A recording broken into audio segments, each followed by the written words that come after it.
Welcome to America's Day at the Races, a gorgeous day out here at Aqueduct Racetrack in South Ozone Park. Beautiful weather, a terrific stake, the Vagrancy. Begin will try to get back on track off a layoff where she'll look to try to wire the field in today's Vagrancy, but she's got some serious competition. Hot Fudge had her 5-race win streak snapped last time out. Can she bounce back in a very, very tough, compact but good field in the Vagrancy? Monmouth Park, a beautiful day at Monmouth Park as well. Our man Paula Duca handling all the action down there. And that day is led by the New Jersey breds in the Spruce Fur, where Mia's Crusade will try to flaunt her speed off of the layoff. And of course, many eyes on Pimlico today for the second jewel of the Triple Crown. They had a little bit of rain this morning. Track is wet. We'll see how much it dries out. Mystic Dan, maybe they aren't worried about a wet track. He will try to win the second jewel of the Triple Crown and potentially come up to Saratoga with a chance to be immortal in the Belmont Stakes in just 3 weeks. America's Day at the Races, presented in part by America's Best Racing, ABR. Head on over, a beautiful day as you can see in Manhattan, Lower Manhattan, and I'm Andy Serling. Very happy to be joined by Sarah Al-Badwi and looking forward to today's card. You and I will be covering the first half. We will be. We're stuck together for the first portion of the card. Looking forward, of course, to Preakness Day. Plenty of action at Pimlico, but plenty of competitive races coming up here as well for our 11-race card. Yeah, no, it is an excellent card. I'll tell you, one of the nice things of today's cards, there's almost no scratches. There's only some MTOs and also eligibles, and it's always good when the MTOs are scratched. It means we're on the turf, and we are fast and we are firm. But the Vagrancy is a good one. You know, sometimes you see a 6-horse field and you say, why isn't it 10? Well, we could add 4 no-hopers in here, and it would be a worse race because, honestly, listen, you like the longest shot on the board here, Sarah. This is a highly competitive field. And I think one of the first questions about the race is how confident you are that Begin can control on the front end, because she's probably a mare that needs to be in control to run her best race. And she's a horse that has run some extremely fast races when she hasn't been successful, but her better races have been when she is forward, when she is the horse that is setting the early pace. And you and I have some concerns about whether or not she is the out-and-out speed of the speed in this race. Depending on the intentions of the horse directly to her inside, it leave no trace. Now, she obviously has the talent, she has the ability. The layoff's also a question as well. And it's interesting that Leave No Trace, I believe, is the only Grade 1 winner in this field, winning our Spinaway a couple years ago. Now, Hot Fudge, this is her 5th win in a row when she won the correction earlier this winter, and she has been an absolute workhorse, maintaining terrific form for Linda Rice. A subpar effort, however, in her last start. How confident are you that she can bounce back? Because I don't know about you, Sarah, I couldn't find an excuse. Apparently, Linda Rice is quite confident that she will, and of course, she knows where to spot her horses effectively to be successful. And while Hot Fudge did disappoint last time, she is a horse that's extremely adaptable at different distances with different types of running styles as well. But I think Kendra Carmouche is going to have to establish some forward position from the rail. But I agree, her tractability gives her an advantage in this race. But even if she runs her best race, it's no guarantee she's going to win, because the Vagrancy is a highly competitive race today. A lot of action on today's card. We're bringing you, I believe, the first 9 of 11 here, including the start of the Cross Country Pick 5, that Vagrancy, race number 9, later in the day. We're also bringing you 1 through 9 at Monmouth Park as well, where they're fast and firm, and the Spruce Fur being the headliner for the New Jersey breds down on the Jersey Shore. Head on over to Naira Bets. If you're not a member of Naira Bets, no better time than the present. Use that promo code MATCH200, and we'll match the $200 of your initial deposit. Bet any track, anywhere, anytime, and join now at NairaBets.com to earn your $200 deposit match bonus. Race number 1 just minutes away, Sarah. A 6-horse field. I ended up opting to the favorite, the 6, Ski Country on the outside. You're taking the number 5, Tepu. Well, I'm surprised, is now twice the morning line at 6-1. He's quite the attractive price at the moment based on what he was on the morning line, with all that money right now going to Ski Country. And Tepu is a horse that does need to improve, but he's pretty quick out of the blocks. But talking about the favorite, the number 6, Ski Country, this horse is taking a substantial drop in class. Now, Michelle Nevin, for what it's worth, making that drop of over 50% in claiming price over the last 5 years, is 8 for 28 with a positive ROI. I mean, you can view these kind of drops in 2 different ways, and you brought out some concerns with the fact that this horse is coming back just 6 days after his last race. And when you look at her stats on short rest, 1 to 7 days, it is a very small sample size, but she's 0 for 11 over the past 5 years with only 1 to hit the board. Yes, this horse was facing tougher, but I also wonder about how much running he was actually doing in those races, and it seems like it's a drop because they want to get him out of the barn and claimed by somebody else because he hasn't been showing up quite as much over his last couple of races. He hasn't, but I still think he may have found a field that he's going to have trouble losing to. I don't disagree with you that Tapu's a player, and I think is an overlay at 7-1 right now. I have some concerns about the 7-town Bug Rider. You, Sarah, think this horse is the speed. I don't see him in front of Gun Maestro unless that one fails to get out of the gate. I think that last time out, with the blinkers going on, an aggressive ride, and now switching to a 7-pound apprentice, the intent is clear. Whether or not that will play out on the racetrack, it's kind of that question with one of those riders that doesn't have as much experience as a rider towards the inside, like Jose Lezcano or Kendrick Carmouche to his outside. But at the same time, I think the intent is very clear on where they want this horse to be early, to have him be more effective and have him forward, and he just drops out of a much tougher field. One of the reasons I like the number 6 is the second choice is the 1 Union Lights, who's a surprising 2-1, who has just 2 wins in 28 starts and 10 second-place finish. He's kind of what we call camera shy. Not a lot of money going right now to Gun Maestro off the win for Linda Rice. This is a much tougher field than Gun Maestro beat last time. I agree with you completely on that, and I also don't know how it sets up for him tactically. He is a horse that did not exactly win like a 1-2 shot should in his last start, and he was very headstrong in the early portion of that race as well. And I kind of want to know if Strong Light upsets this field at 20-1, if we can quickly get Richard Migliore down there to interview our favorite interview, Romero Mirage, after the race, where maybe he can insult his cousin a little bit more, Rajiv. It's always a highlight of my day. It's one of the highlights of my life to hear Romero come on and tease Rajiv. They're heading into the gate for the first race. The early pick 5 kicks off. Keep in mind, a middle pick 5 with a mandatory payout on our 11-race card today. Races 4 through 8, there will be a middle pick 5. There's only a couple left to load. Chris Griffin has a heavy workload today. He's ready for the call of the opener here at Belmont at the Big A. And Ski Country, last to load. Goes in. All set. And they're off. Strong Light taken right to the back. Late running Strong Light is the early trailer. There's Gun Maestro right to the lead. It's Gun Maestro who's up by 1.5 lengths, and Cumberland Blues towards the inside. There's no pressure for the early leader. Gun Maestro and Jose Lezcano out in the center of the racetrack. Gets well off the rail as they hook up with the backstretch here. Ski Country. Now to apply the pressure as Gun Maestro starts to move a touch closer to the rail now. Tepeyu has taken third. It's to the outside here of Cumberland Blues. Who's going to hold that rail position. 2 more lengths back to Union Lights, and Strong Light is the trailer. About 7 off the lead, 24 seconds flat. Easy opening quarter mile for Gun Maestro. Gun Maestro is fully in command, is up by 1.5 lengths, and now widens that margin just a touch. They got to pick it up here as they approach a half mile left to go. Ski Country still pursues. Here it's 7-5. Here comes the run from Union Lights 3 wide. As now Union Lights is on the move, is about to challenge and now takes third. Is coming after the leader, Gun Maestro, who's been all alone since they sprung the latch. 46 seconds flat for that quick half mile time, and Gun Maestro is just cruising along so far.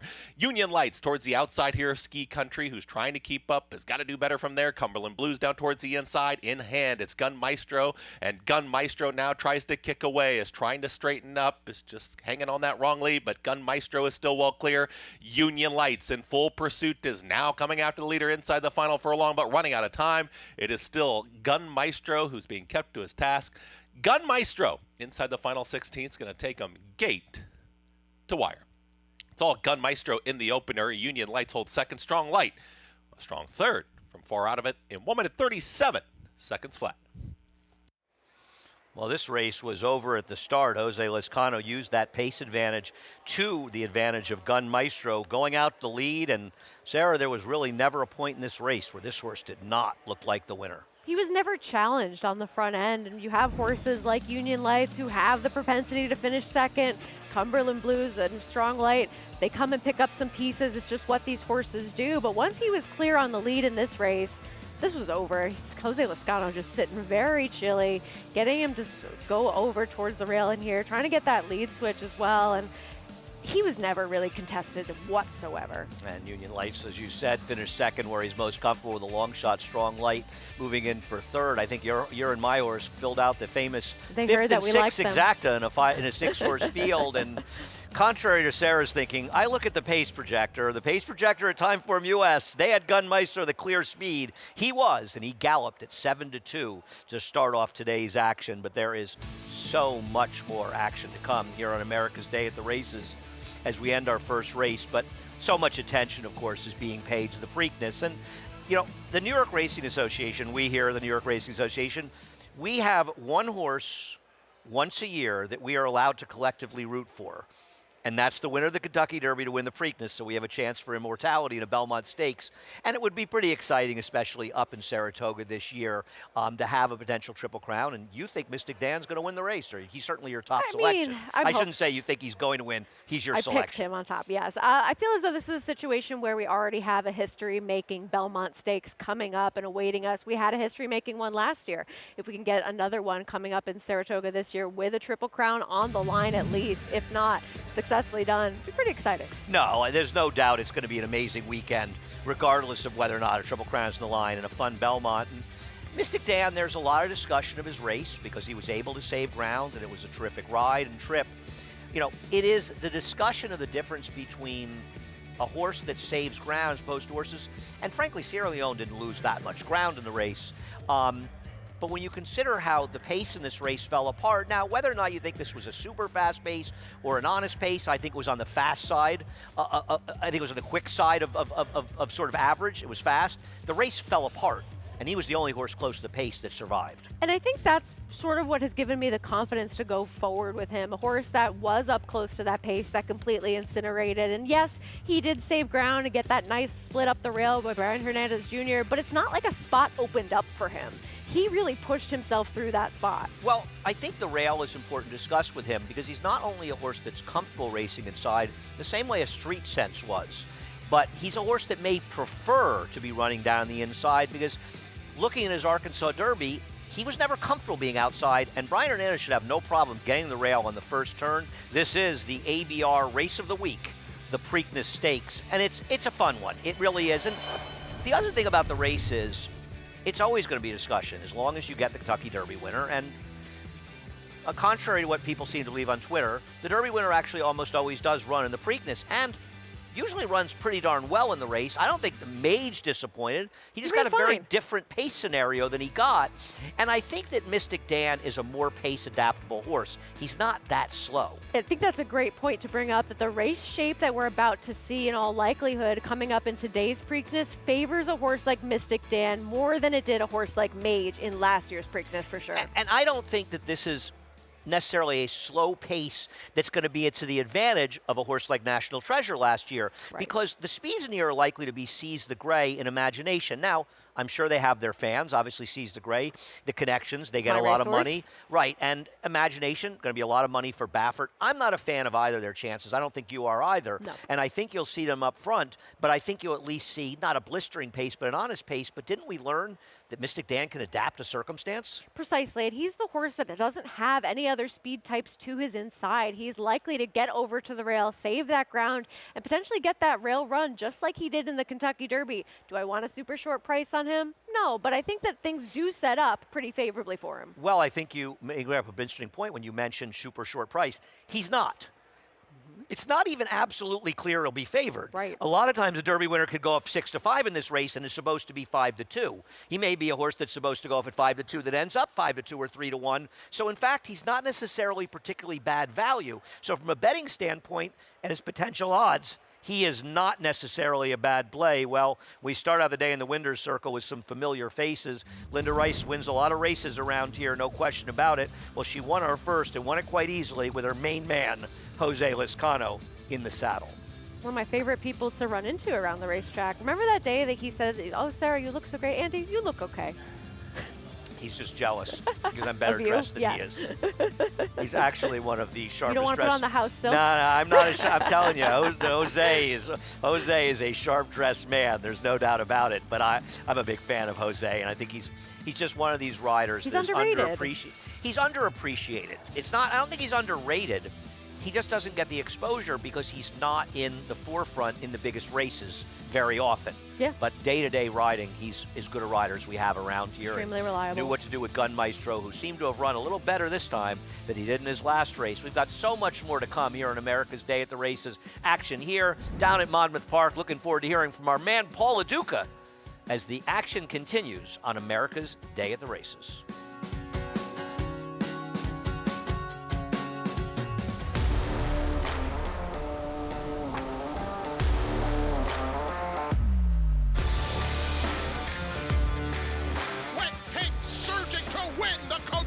American Oaks. 4K to win the Breeders' Cup Juvenile.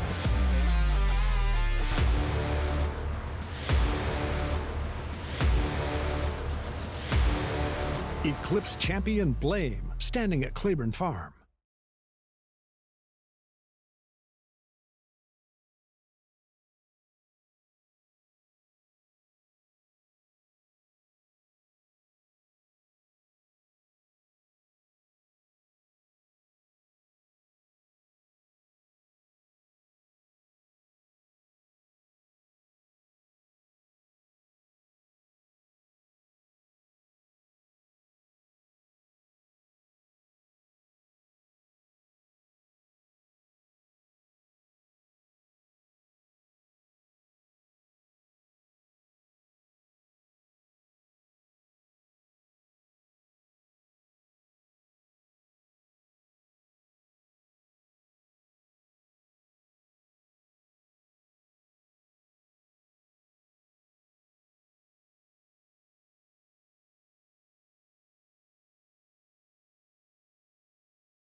Back here on America's Day at the Races, brought to you in part by Naira Bets.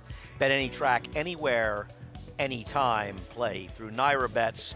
Well, we're also covering Monmouth. We're very excited to be covering Monmouth. I'm also excited our man Paul LaDuca is still with us after being off a banner weekend, or banner, I should say, 5 months at Oaklawn Park, and Paul is kicking things off for us at Monmouth as well. You've probably never been to Monmouth. It's a great track. No, I haven't, but I do have plans to go this year. Yeah. So Monmouth's a great track. We're thrilled to have them. The post parade starts out with the number 1, Kate's Love, a long shot. This is a horse that just needs to get faster on paper over her last 3 starts, but maybe against the state breds now. Abnel Boca Chica riding the 2, a firster, Gravity Hill. Works are only okay for this horse. Might be the right spot. We've got the number 3, Honey Blonde, a long shot. As the price she is, based on her first race, for a reason. Trying the dirt for the first time, the 4, Air Mask, Ben Perkins. I wonder if this one's getting bet a little bit on that turf sprint race as well. The number 5, Little Leah, coming up from Laurel. Had some trouble first time out, some bumping at the start, was wide, could improve. Horse that you and I think should be and could end up being favored, Daniel Santana riding Mildoon. I'm kind of surprised that this horse isn't your favorite. She might be when those gates open. But a lot of money going for the firster, One Fine Wine with Paco Lopez. And Paco Lopez at Monmouth obviously is always a rider you need to pay attention to on that circuit. And a lot of people going to be eliminated from the Big 5 if Baby Cakes wins in her 15th start. And only has hit the board 1 time, would be a surprise to you and me and many others. Well, we've been teasing him, but he's here. We promise. Paul LaDuca is down at Monmouth Park. Is he ready? Is he ready for us? Excellent. Paul, How's everything going down at Monmouth today? And give us a little help here. We could always use it. I'm always ready for you, Andy. Yeah, beautiful day here at Monmouth Park. The rain has finally stopped. Sun hasn't peaked out yet, but it looks like it's going to be a nice day. We are fast and firm. We're on the turf. We had some really actually good turf races today. We'll start off with some New Jersey breds in race number 1. And I think it's kind of significant a little bit, right, that Paco Lopez won 2 races yesterday, including Shotgun Hottie, and gets on a plane and is on a first-time starter in race number 1 here for Patrick McBurney in the horses 3-2. And she figures in here because, you know, you look at a lot of the others in here, and there's not much besides the 6. I thought the 6 and the 7 would fight for favoritism in here. You know, the 6 here is a filly that's had a couple gate issues in her races, but she's come running, and, you know, her figures are the best of the ones that have run. But now, you know, Paco gets aboard the 7 in here, and I think this horse has got to be okay, especially the way that she is getting bet. Now, the 5, Little Leah, they just had to readjust her girth. I don't know if anybody saw in the racetrack. They trying to look like that she was acting rambunctious. She was not at all. This was just adjusting her saddle a little bit. She looked well on the racetrack. And then, you know, I guess I would caution because Cathal Lynch, the trainer of the 2, is very good with first-time starters. This is a filly that's been working at Fairhill over the dirt track. Now, Fairhill is a training center that has dirt and synthetic. This horse has been working over the dirt. You get Haro Rendon aboard, and like I said, it's another New Jersey bred I think's live in here. But at the end of the day, Andy, I have to go with the 6 in here and 5-2 for the value. The 7 could be the goods in here, and Paco Lopez could be on another winner. Thanks, Paulie. I think all of us think the 6, Mildoon, who finished behind Power Squeeze, who won the Gulfstream Oaks before running in the Kentucky Oaks, is probably the horse to beat. Maybe the first year's live. We're going to cut Paulie a little slack. Paulie covered about 1,000 miles driving up from Oaklawn.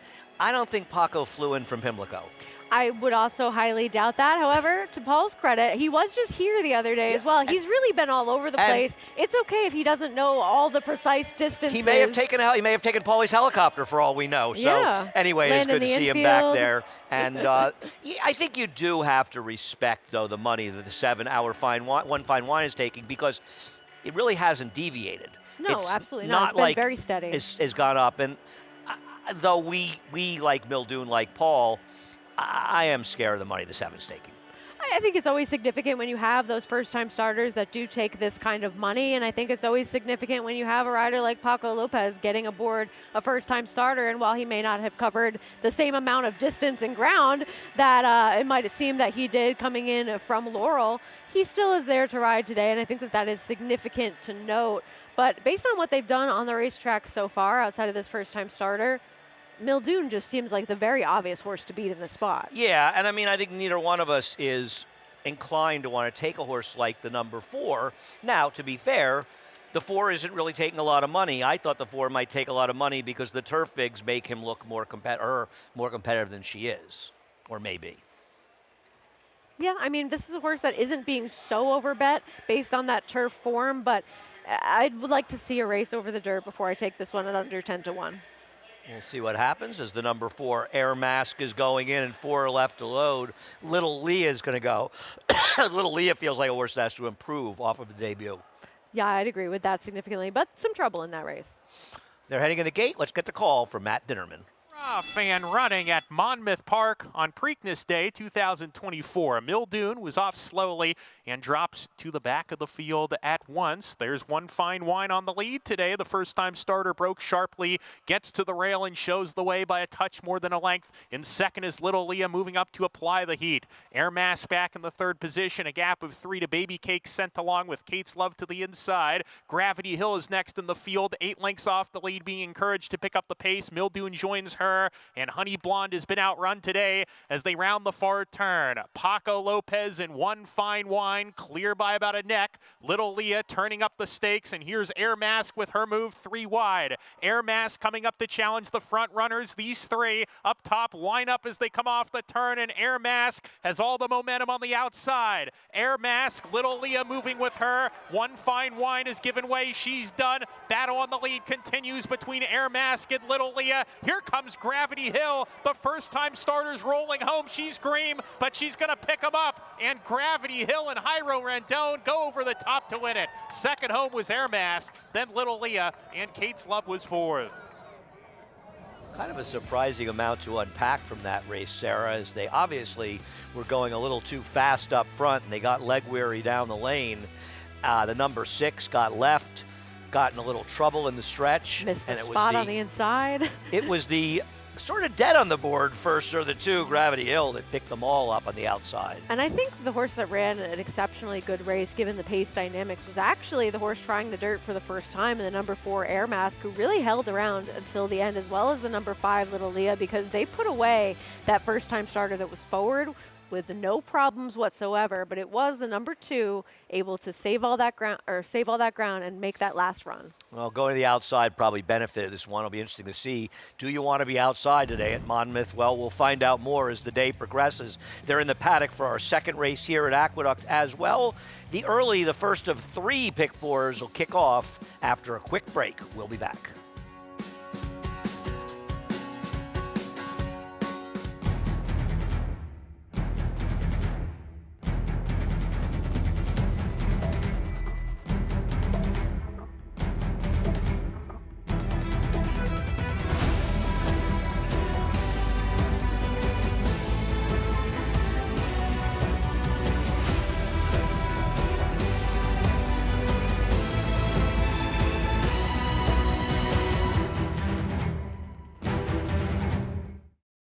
Experience the adrenaline-pumping, suspense-filled action of the Sport of Kings no matter where you are with Naira Bets. It's fast, easy, and secure. Download the app today and start winning with our lucrative weekly promotions, thrilling handicapping contests, and a one-of-a-kind VIP rewards program. Don't just watch horse racing, be a part of the action with Naira Bets.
America's Day at the Races is brought to you in part by Equibase.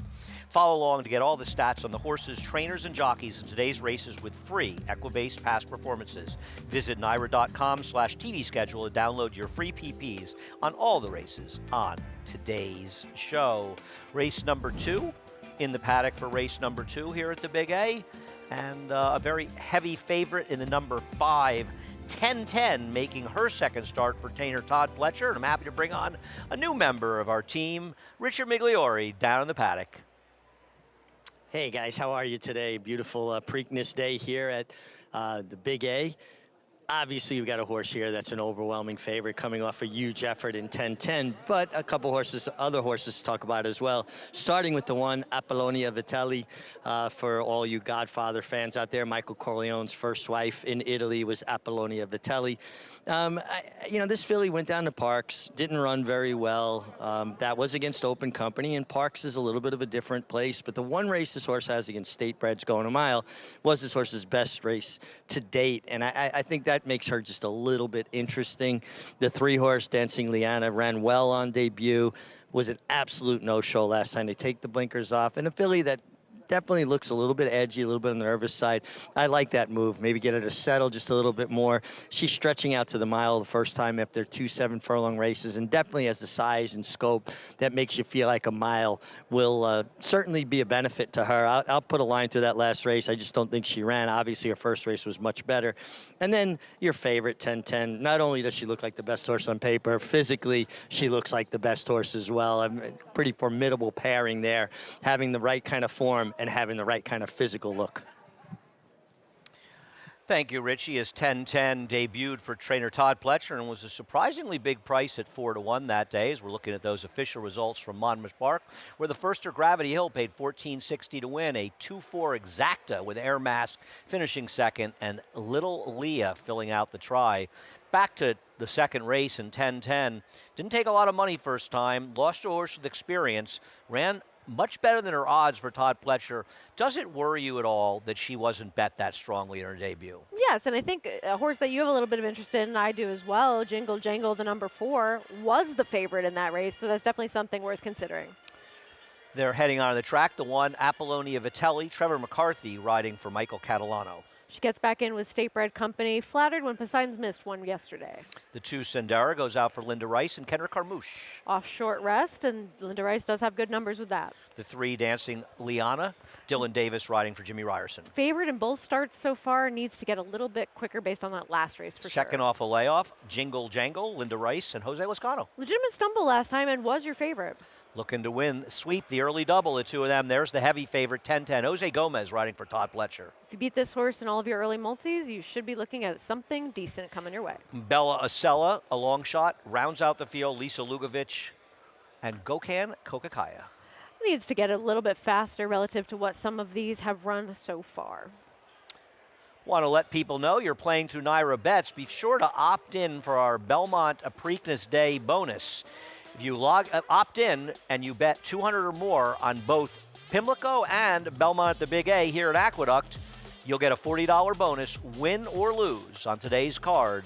A lot of action in Preakness Day and a lot of action here at the Big A as well. Opt in over at Naira Bets. Another reason to be playing through Naira Bets as we take a look at Jingle Jangle, who I am hoping will improve off the last race. You never really know how much a stumble like this affects a horse. It didn't seem that severe. He did not run, though, or she did not run. It's interesting, though, she was the favorite last time, and 10-10 was really twice her price. And they ran the reverse of that. That's something worth taking a look at, because Todd Pletcher first-time starters in races where there isn't a ton of form to go on, they take money generally if they're live. And as we look at the head-on of this race, you can see that she does stumble forward significantly, but then also knocks into the rival to her outside, who ultimately ends up winning this race. I would have loved to see a little bit more running from her as the race progressed, but at the same time, I don't think you can ever quantify fully how much that takes out of a horse early on. She did at least pass a few.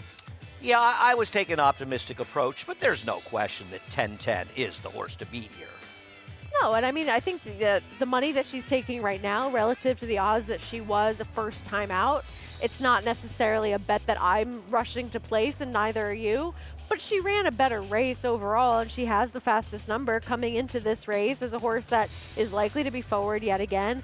And that was only her first start. Of course, she can improve coming back in to this spot now, and bettors seem to think that she will. Let's head back to the MIG to get more on today's second race. Yeah, guys, I honestly can't see past 10-10, but if there's to be an upset, I do think that Dancing Liana is kind of interesting. Just like the way she's warmed up, love the way she's moving. I like the blinkers off. And just looking at it from a physical perspective, I think the mile is going to be a benefit for her. 10-10, yes, didn't take a lot of money for a Todd Pletcher first-time starter, but they started her at a lower price and at a mile because she probably was not eye-catching in the morning. You know, you get horses that aren't sprinter types, and they usually don't show themselves in the morning because they're a little bit one-paced. I think she ran extremely well. Yes, Jingle Jangle maybe had some excuses. I just thought 10-10, the way she looked coming out of that race, could not look any better. And I hate giving out 3 to 5 shots because I'm not giving any great information, but I really could not see past the favorite. There's nothing wrong with not trying to beat a favorite unless you feel you have an interesting idea. I don't see it, Sarah, but I know you like the one, Apollonia Vitelli.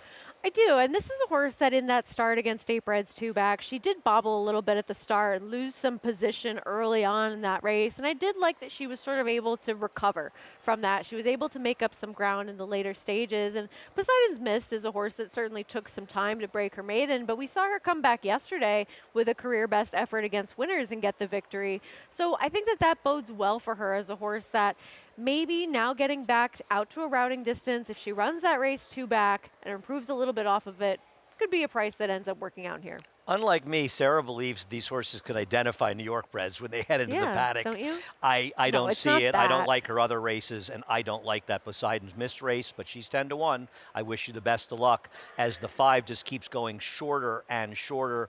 I'm taking a little shot to beat her as well, and I may be whistling in the wind also with the 4 Jingle Jangle. I want to give him one more chance, but I think we have to acknowledge 10-10 is a very likely winner of this race. She is, but at the same time, you're looking at a horse that it wasn't bet first time out, and that's the thing that I keep coming back to with her is potentially a knock against her.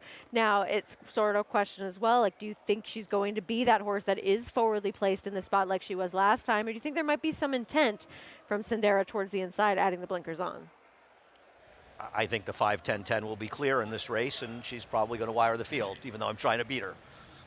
I think the question is, could the 4 maybe show a little more speed if she breaks the gate clearly? She, to me, is the only horse that's a little bit of an unknown if she can have a clean break, because she was close enough to pace at 5.5 in her debut. We'll find out what happens in today's first race. 2-5 on 10-10 as they're going the gate. Let's get the call from Chris Griffith. Thanks, Andy. It's 10-10 who goes in. Bella Isola, last to load towards the outside. Ready for race number 2. Start of the early pick 4. All set. And they're off. Speed towards the outside here from 10-10. Right to the front, and 10-10's got pressure from Jingle Jangle in the red cap. Jingle Jangle and 10-10, they're 1-2. Then behind them is Sendera, wants off the rail as they're pushing towards the outside here as they get set to come out of the chute with Bella Isola, and at the rail, moving through is Apollonia Vitelli. The trailer at the back end is Dancing Leanna. A little tough to handle at the back there for Dylan Davis will be the trailer as they work up the backstretch. Jingle Jangle's in front, went 24.39. Easy opening quarter mile. Mild pressure so far from 10-10. The 2-5 favorite is within a half length of the leader. Also progressing here towards the far outside, and now trying to take that position comes Bella Isola is in third, a shared third, as at the rail is Apollonia Vitelli. From the back, it's now Dancing Leanna, who's more collected, is going to be the trailer, but is right at the back end of the field there with Sendera as they are tightly bunched and working on the far turn. 48-4 for the half-mile time. Jingle Jangle at 6-1. 10-10 is starting to get encouraged just a touch, and now 10-10 is coming after Jingle Jangle. It's Jingle Jangle who now gets the cue, and the front 2 start the sprint for home. They quickly put 5 lengths on the rest of the field. Dancing Leanna is starting to collect a rally, is at the rail, and Dancing Leanna was tough to handle in the early stages, is coming after the leaders now. 10-10's got the lead. Jingle Jangle, but the oncoming presence of Dancing Leanna is a little green and all over the racetrack, but Dancing Leanna starts to collect that momentum. 10-10's got a fight. It's 10-10 who still has about a length and a half cushion, but Dancing Leanna trying to catch her out in the grandstand side. Now a 16th left to go. 10-10 is finding just enough. It's 10-10 who will get the score. 10-10 wins it over Dancing Leanna. Sendera far back to Apollonia Vitelli in 1 minute 39 and 3. Well, there were some tense moments for the heavy favorite 10-10, who survived a bit of a battle with Jingle Jangle. Dancing Leanna looked like an upsetter in mid-stretch, but 10-10 proved to be much the best. She did, and this is a horse that did take that pace pressure towards the inside as Jingle Jangle did get out of the gate much better today, but it ultimately didn't matter. She was able to put that one away and keep on finding, and we thought that Dancing Leanna had a shot to go by, but ultimately flattened out a little bit in the stretch, and 10-10 had just enough to get the victory. Yeah, I'm wondering about those fractions and times posted a little bit, but we'll worry about that later. But one thing we know, the 2-5 10-10, she got the job done. It was closer than maybe it was for comfort for some people in here, but it felt like once Dancing Leanna made that run and looked like she might go by, she stalled. 10-10 really just sort of held her at bay. A much the best winner, Jose Gomez, riding for trainer Todd Pletcher in our second race. So we saw a wire-to-wire winner in the first. We saw horse battling on the front end, get it done in the second. Nothing to see so far as trends on the racetrack, but we will continue our action with the third race after a quick break on America's Day at the Races. Bob Baffert, he's going to try to win a Preakness, and this may be one of the toughest ones with the scratch of his favorite, Monmouth. America's Day at the Races rolls along.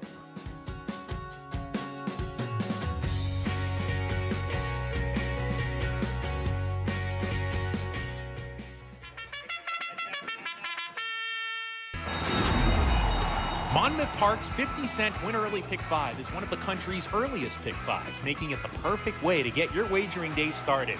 With a 12:50 post on weekends and 2 p.m. start on Fridays, the Win Early Pick 5 is home to a low 15% takeout and 6-figure pools. Start your day winning early. Play Monmouth Park's Win Early Pick 5. Win early, win often.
Welcome back to America's Day at the Races. Well, we'll have action all afternoon from Aqueduct and Monmouth Park, but from 9 to 11 tonight, action covering the Arthur J. Cutler Memorial, live from the Meadowlands. Acacia Clement will be hosting, and a very, very special guest joining her, the legendary harness driver, John Campbell. I got to tell you, that is a great get.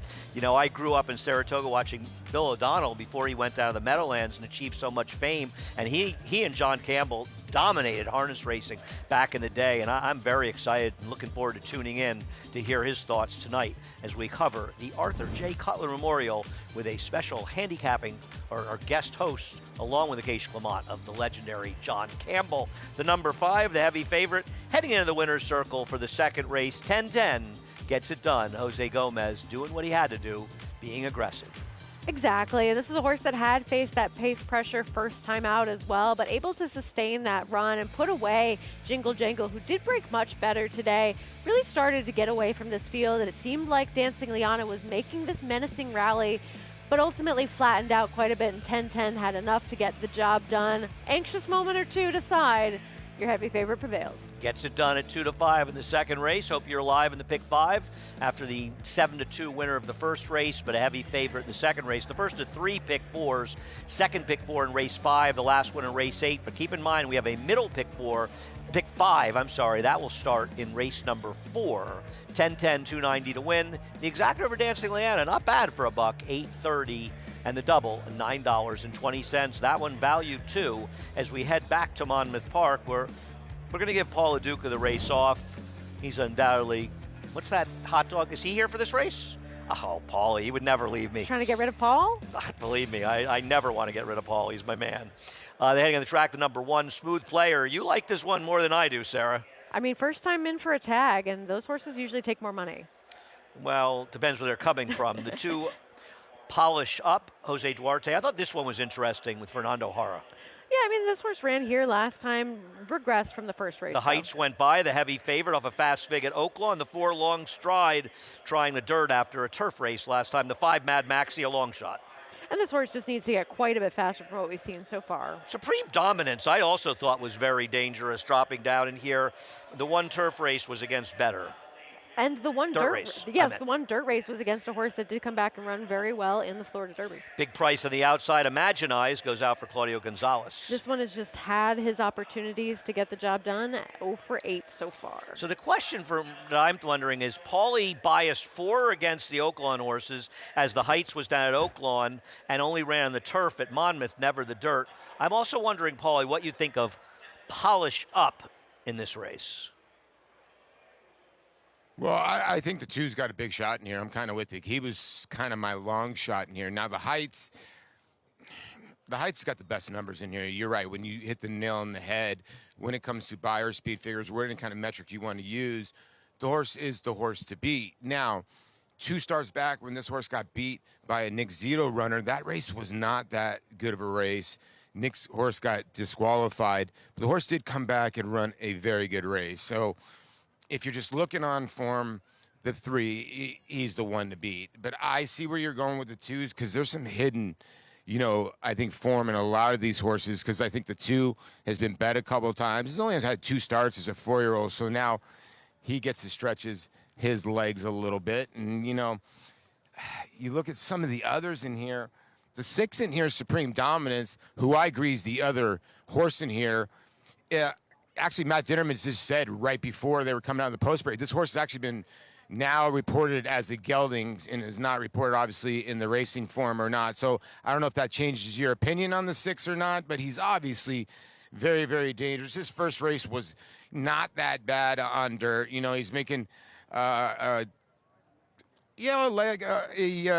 race since March, so a little bit of a layoff. You get the blinkers on, so maybe they're trying to get a little bit of speed out of the 6. But at the end of the day, I just think the Heights is going to be really, really tough to beat in here.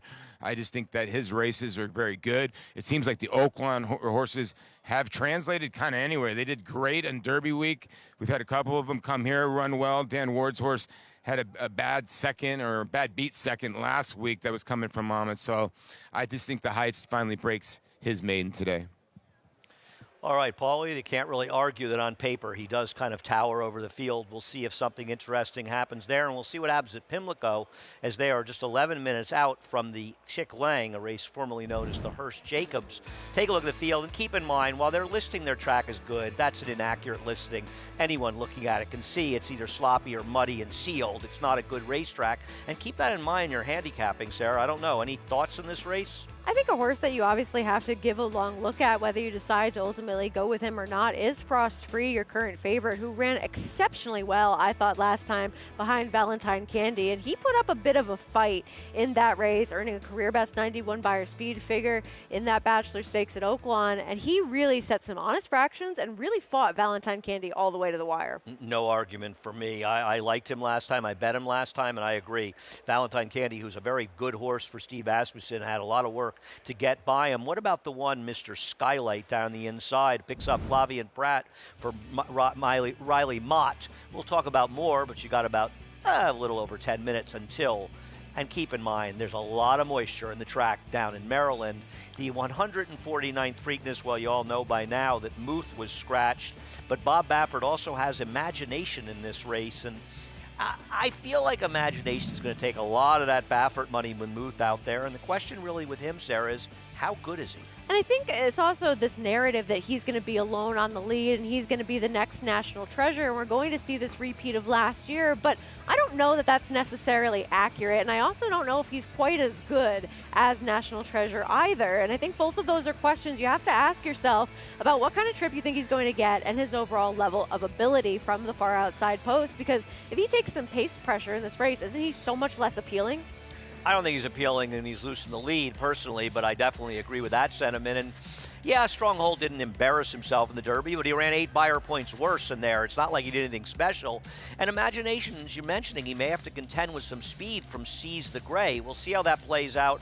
I'm not his biggest fan, but it is really kind of hard to argue with the success that Bob Baffert's had in the Preakness.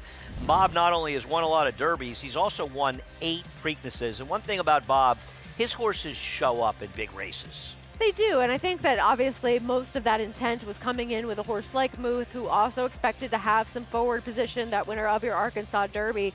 He's not playing. The best chance that we thought he had to win this race is now out, but you cannot argue that he is a trainer that knows how to win the Preakness. But I would also say that looking at that list, Imagination is the 9th best horse on that list, and it frankly doesn't appear to be close, but Bob has his fans. They want to bet him, and I can understand that. Talking about horses in this race from an important race, you've got Catching Freedom, who ran a respectable 4th in the Kentucky Derby, but you've also got Tuscan Gold, who's vying for favoritism and is actually the favorite in the Black-Eyed Susan Preakness Double.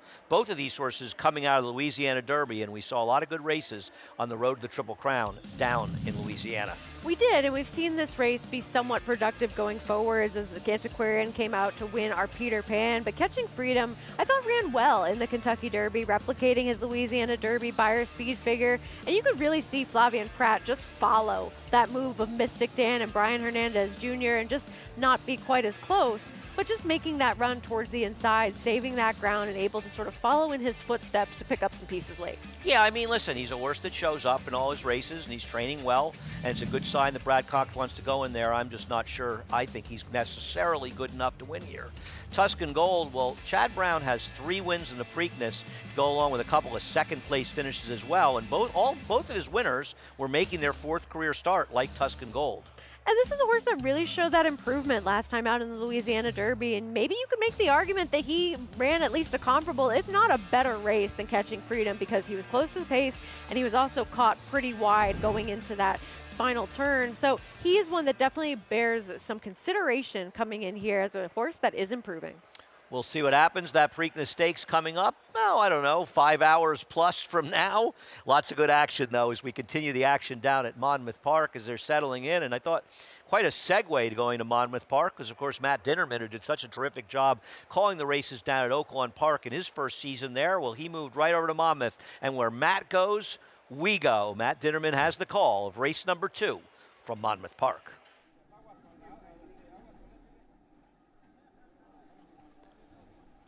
Mad Maxi.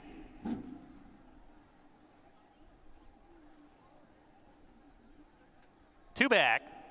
Supreme Dominance. And to the outside, Imaginized.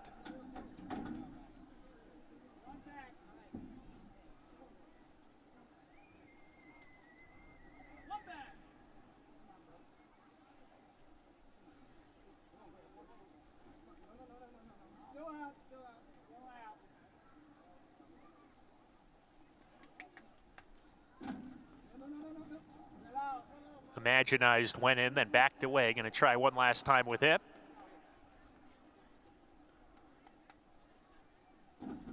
Imaginized went in, then backed away. Trying once again.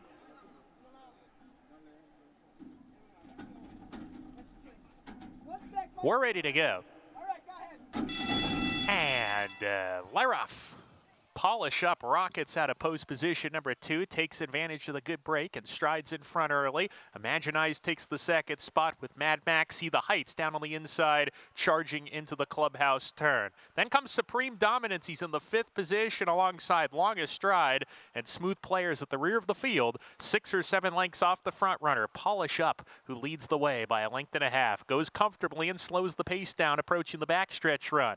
Imaginized in the 3 path, a little bit eager, strides into second. The Heights is down on the inside. Mad Maxi finds himself between horses, taking 3rd from the Heights, who's back in 4th, 2 lengths off the pace. Another length and a tail to Supreme Dominance. Longest Stride alongside of him in a space of 3 to Smooth Player, who's the caboose of the field. Down the back stretch with a half mile to go. Polish Up has company. Imaginized strides level with him, and these two are together as they approach the 4-turn run. The Heights in 3rd. Supreme Dominance makes his way into that 3rd position. The Heights is scrubbed upon upon in the 4th spot being asked to get going. Mad Maxie has dropped out of it. On the outside, Longest Stride passes him as 7 to gain while moving, and Smooth Player at the rear, passing a weakening Matty Max, but has a lot of ground to make up as they come to the top of the lane. Polish Up has given way, and he's being eased up out of it now. Polish Up as they come off the turn, and the leader on the outside becomes Supreme Dominance. Supreme Dominance roars to the front. Imagine Eyes had no response when he came up alongside, is left behind in second, and Supreme Dominance opening up the lead. 4-5 coming down the lane. Supreme Dominance indeed today. Supreme Dominance romps in the second. Longest Stride was second. The Heights gets up for third, and fourth was Imaginized. No run from the favorite, the Heights, but the 6 Supreme Dominance getting back to the dirt for trainer Jorge Delgado was a no doubt about it winner. And I think that you could obviously realize that Catalytic is a horse that would far outclass the rest of the foes in this field that he faced first time out. You were talking about the idea that it's a dead rail today at Monmouth, and I think that's something that's absolutely worth entertaining and keeping an idea on going forward. We are seeing that outside flow be the moves that get the job done, even the horse that got off the rail able to finally make up some ground. But it seems like the horses that are right on the rail are just underperforming significantly. Yeah, it's only been 2 races. I have a close friend who's a very sharp handicapper who plays Monmouth, and he does warn me that the rail can get bad down there, and judging by what we've seen so far, it appears you want to be outside, so think about that as you handicap Monmouth Park going on. So much to talk about. An impressive win in the Black Eyed Susan for our friend Mark Hennig, as Gunsong was a dominant winner. More on her when we come back. Zandon's poetry in motion. Big horse, but light on his feet. And he's always showed up and been consistent and been right there with some of the top horses in training. In the Bluegrass Stakes, he showed his determination and his raw ability. It's over. Zandon wins the Toyota Bluegrass. I feel breeders will be really blown away by what a striking, outstanding looking horse he is. The cross-country Pick 5 combines the best racing from New York with top races from around the country in one bet. Find it in your track menu and play every race day. Races are posted weekly at NYRA.com/cross-country. RaceLens is the most in-depth product in horse racing, with unique features found nowhere else. True odds, predictive analysis, and pace projection. RaceLens. It will change the way you follow horse racing and take your game to the next level. Speightstown, Munning, Echo Town. It's Echo Town for Joe Talamo, and Echo Town raced away.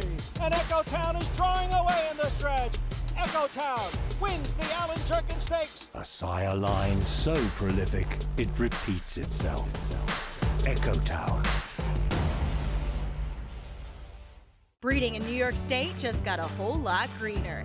Starting in 2026 with 2-year-olds and expanding in 2027 to include 3-year-olds and up, New York breds on the NYRA circuit will be offered purses matching the race's open company counterpart. That's a nearly 20% increase per race compared to 2023. Bowling season is in full swing. There's still time to take advantage of New York's better than ever state-bred incentives. Visit NYRA.com/NYbreds for more info. America's Day at the Races brought to you in part by Claiborne Farm. 100 years of doing the usual, unusually well. Race number 3, they're in the paddock for this field. The favorite on the outside, only a slight favorite right now, but a bigger favorite if you look at the doubles, is the number 6, Quick Hammer, a horse coming off a narrow defeat, hitting the wire with the horse inside of him, G. Munning, who's a much bigger price, Sarah. And should there really be that discrepancy in odds between these two horses based on where they finished in this race? I mean, I think that you're looking at a situation where connections are playing a part in how things are being bet in here, but I can't necessarily say that Quick Hammer ran such a better race than G. Munning to distinguish them from the odds that they are currently at 6-1 and 2-1. Can you? Well, I think part of it is the connections. Yes. And a much, higher profile connections with Ray Handel. I'm not thrilled by either one of them, and I did misspeak. The favor of the doubles is the one, Berry Funny, a horse that, I guess he could win. He's had his chances as well. And we'll see how the pace plays out, because G Munning is naturally faster than Quick Hammer. I think he had to use his speed last time, and now G Munning's on the lead, maybe the number 4, Pascal Moon. The 1 is Very Funny, the favorite, Kendrick Carmouche, riding for Mike Maker. This horse has some races that fit here. I'm just a little dubious of his overall will to win. He has burned a lot of money. The 2 Majestic Arch, an overachiever that you like. This is a horse that I get not wanting to bet after finishing 4th at 52-1 last time out, but I think he has a big shot to upset this field. He ran well in his last 2 starts. The 3 is Solo in Paris, probably the longest shot on the board for Randy Persaud, and Romero Mirage. A horse that has that one big number and has not been able to get back to it since breaking his maiden. Dropping down is Pascal Moon, Eric Cancel riding for Rachel Sells. He's just been facing a world of better horses, and anything but his last race puts him right in the mix. And G Munning, as we mentioned, Lane Luzzy has the mount. Just a horse that tried much tougher company in that starter allowance and now returns to a realistic level. Rounding out the field, the current favorite, but probably second choice by post time, Quick Hammer with Dylan Davis riding for Ray Handel. And a horse that you know is going to be forward, does draw advantageously towards the outside, and here, can he get his nose down in time ahead of a much better priced G Money? When you check out the Naira Bet site, be sure to check out the track stats. Want to know more about how many winners are closing from the back in turf races? I don't know.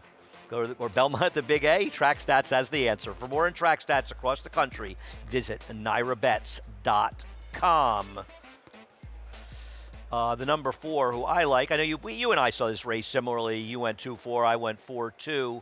Pascal Moon. Now, he wasn't going to lose by 30 lengths like he finally did if Eric hadn't eased him in the stretch, but he also wasn't going to be competitive. And you have to worry about that effort and the significant drop down. But his horse they claimed for $10,000, and his race 2, 3, and 4 back, I think would all make him very tough in here. Absolutely, and this is a horse that while he did take some time to break his maiden, once he really came alive at the start of this year and had that progression forward, he was running some very solid races. Even his second before getting his first victory to Caldo Candy was a good race. His second to Lock and Key was a solid effort. And while he has taken a little bit of a decline as of late, probably warranting this drop in class, it's not as though he's really fallen off a cliff in terms of overall ability until you get to that last race. Yeah, but, you know, you do have to give a lot of look at that last race and then the drop down, and I think it's a bit of a concern. I'm going to hope he remembers because, you know, the favorite on the inside, Very Funny, I mean, this is a horse that's been a super short price in 3 races and only won 1 of them. That was a 2-5 win,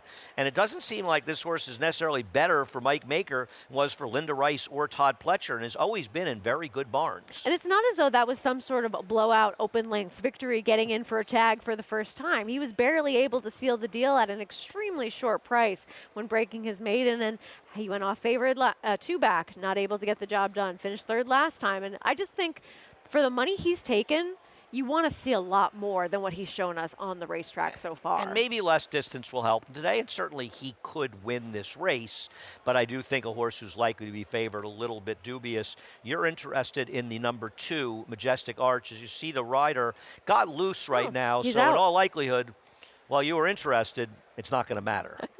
No, in all likelihood, that is correct. I mean, we're seeing a situation where they're trying to catch up with him, wanting to run his race without a rider aboard, without Jose Gomez, and hopefully everything okay there. We'll see what ends up happening with him. Yeah, with him getting loose and running off and trying to take a look where he is, a little hard to do, but he is probably going to end up being scratched from this race, the 2 Majestic Arc. And even though he's been in speed lately, and potentially I think you have to talk about that because he has been aggressively ridden, is he necessarily, though, fast enough to keep up with the likes of G Munning or Pascal Moon early, had he been in the race? Because when I see late scratches, I don't ask myself how good they are. I ask, is their absence going to affect the dynamics of the race? And I think it will in this situation because this is a horse that while he was going the mile and this is a cutback for him in distance, it's not as though he wasn't capable of setting some fast fractions early, especially in that 7 furlong race over a sloppy sealed track 2 back. He can keep up with sprint type paces early. So we'll see what ends up happening. Apparently they did catch him. There he is. And there he is. Catch him. Now, I don't know how far he ran off. Maybe it wasn't that far. I don't know the scenario. We leave that up to the veterinarians because the last thing we want to do is run a horse that shouldn't be running. But let's go back to yesterday and take a look at a very popular win in the Black Eyed Susan by Gunsong. She was the best horse on paper going in. She stalked a surprisingly slow pace as the outside runners showed no speed at all and just absolutely dominated. And I guess looking at the overall field, she was one that had maybe a little bit more consistency, you could argue, than some of the other rivals that she was facing in terms of the numbers that she'd been running overall. And she really drew away impressively in this race. Maybe should have been favored all along under John Velasquez. Well, she was favored. No, well, not on the morning line. But she was favored in the betting, Yes, she always was going to be. Well, we know that, but I'm saying favored all along. Which she was. But no, she was not the morning line favorite. Lemon Muffin right. was. But as soon as the betting came in, yes, she was the favorite. And she won opinions. like the favorite that she was. Right. In fact, she probably won like she was an overlay in this race. She's okay. Yeah. But I think it also highlights how good some of the horses are in the top end in the fillies.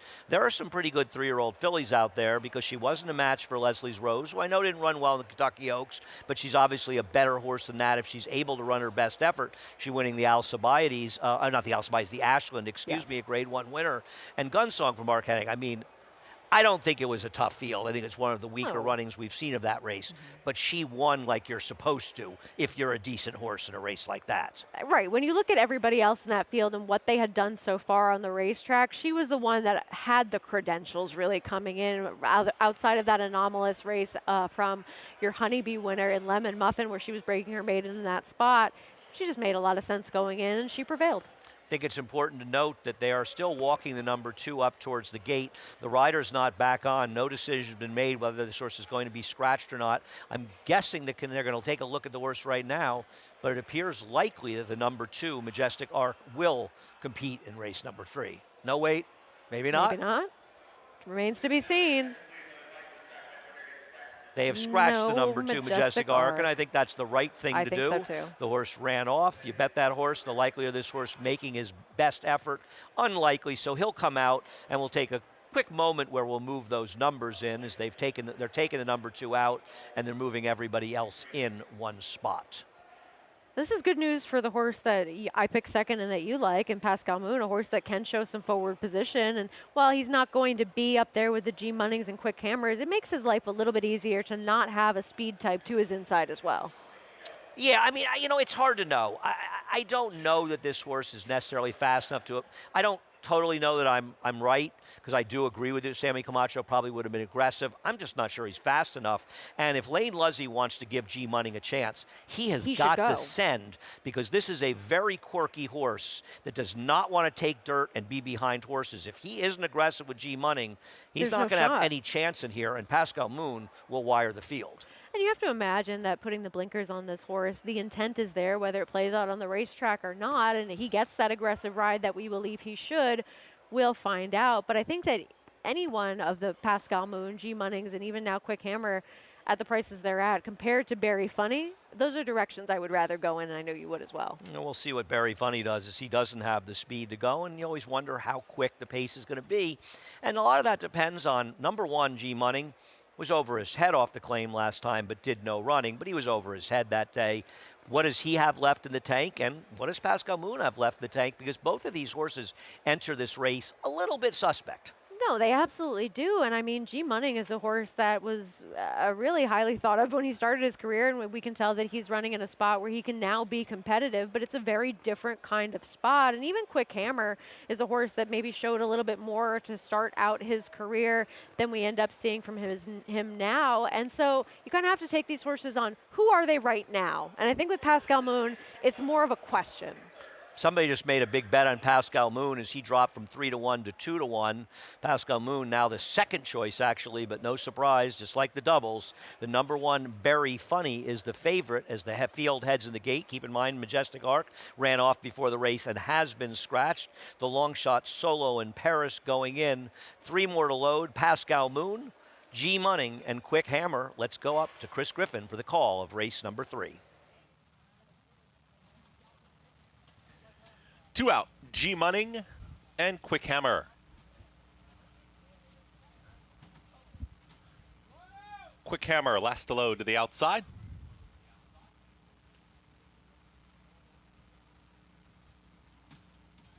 And in. All set. And they're off. Up slowly was Barry Funny. Very Funny, the favorite, is the early trailer. Speed from Quick Hammer. Right to the front is Quick Hammer with Pascal Moon, and these two hook up. A pace duel on the front end early. In behind then, there's G Munning. Gets the right trip. At 5-1, G Munning is going to stalk from third, and Very Funny is now in the fourth position, 3 off the leader. The trailer, Solo in Paris. They're chasing Quick Hammer. Quick Hammer went 22-3 for that opening quarter mile. Pascal Moon is trying to keep up. Here comes G Munning with that stalking presence. G Munning is moving up on the outside. Very Funny and Kendrick Carmouche, they're on the move. They're going to be 3 wide in that second grouping as the leader's trying to win it right now. Pascal Moon is back for more. Lost some ground in the turn, but now is alone in second as G Munning is stalling and backing out of it. From the back, Solo in Paris is trying to rally on. Very Funny making hard work of it. Quick Hammer is still in hand, and Quick Hammer reaches the top of the stretch. Quick Hammer is trying to put it away. It's Quick Hammer trying to find more, is up by 3. Very Funny is up on the grandstand side to the outside of Pascal Moon. Solo in Paris trying to pick it up from there. Less than a furlong to go. Quick Hammer is almost home. It's a 16th now. Quick Hammer, Very Funny, Pascal Moon still chasing. Quick Hammer is going to win it. Quick Hammer wins it for Dylan Davis. Up for second there, reclaiming that second spot was Pascal Moon, and Very Funny in 1 minute 16 and 4.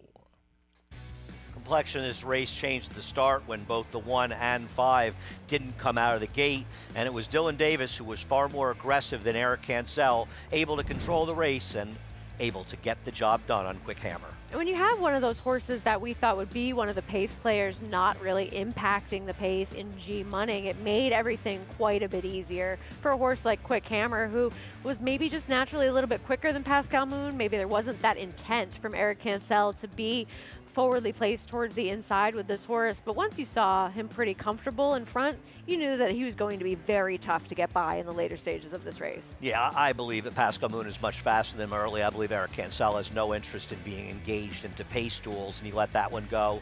It may not have mattered, though, and frankly, it might have gotten second for Pascal Moon. He might not have won if he had applied that pressure, but they allowed Quick Hammer to control, and he was dominant in victory today. The second choice on Quick Hammer, Ray Handel, and Dylan Davis getting it done in race number 3.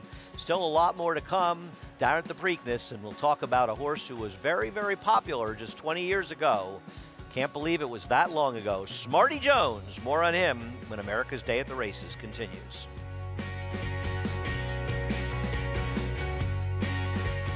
Flightline is in full flight. Flightline turns it on at the top of the stretch, and he's in cruise control.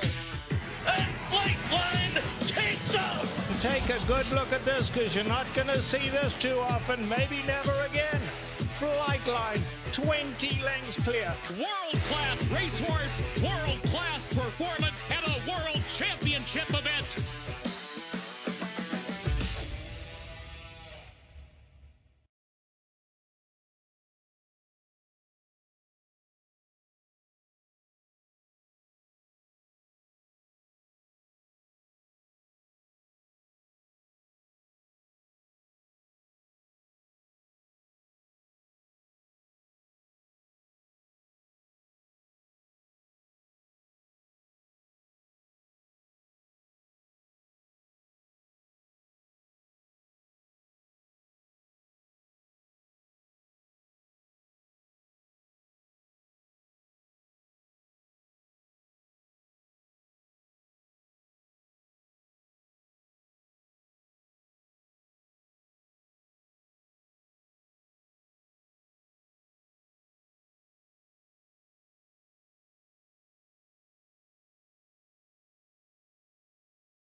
Welcome back to America's Day at the Races here on a nice afternoon at beautiful Aqueduct for Belmont at the Big A. Action here at Monmouth Park as well on Preakness Day. And there's Dylan Davis in those familiar silks for owner Sandy Goldfarb getting in the winner's circle for trainer Ray Handel. An aggressive ride by Quick Hammer with Dylan Davis aboard. You could tell that he felt very confident heading into the stretch with what he had underneath him with this horse, who really wasn't challenged all that much for the front end in the earlier stages of this race. One of the pace players we thought might be up closer, G Munning, did not get out of the gate all that quickly, and there was not that intent to be aggressive and send and rush him up. And if somebody drops a little pebble in the path of G Munning, he's over. ready to throw in the towel as quickly as he can.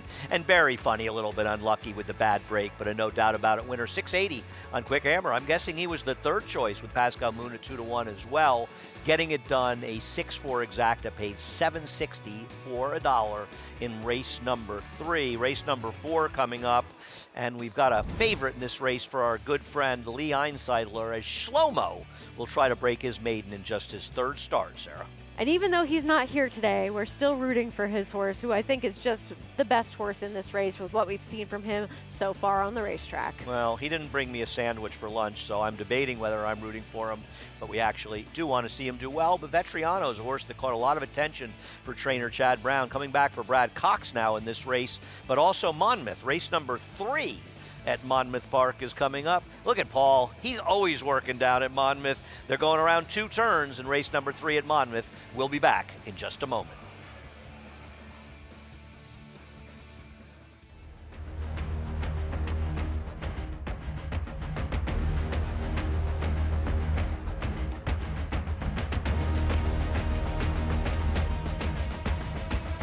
They're coming down for the finish, and it is Silver State.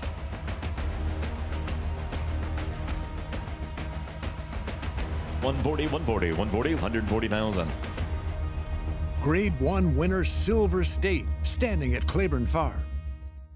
Experience the adrenaline-pumping, suspense-filled action of the Sport of Kings no matter where you are with Naira Bets. It's fast, easy, and secure. Download the app today and start winning with our lucrative weekly promotions, thrilling handicapping contests, and a one-of-a-kind VIP rewards program. Don't just watch horse racing, be a part of the action with Naira Bets.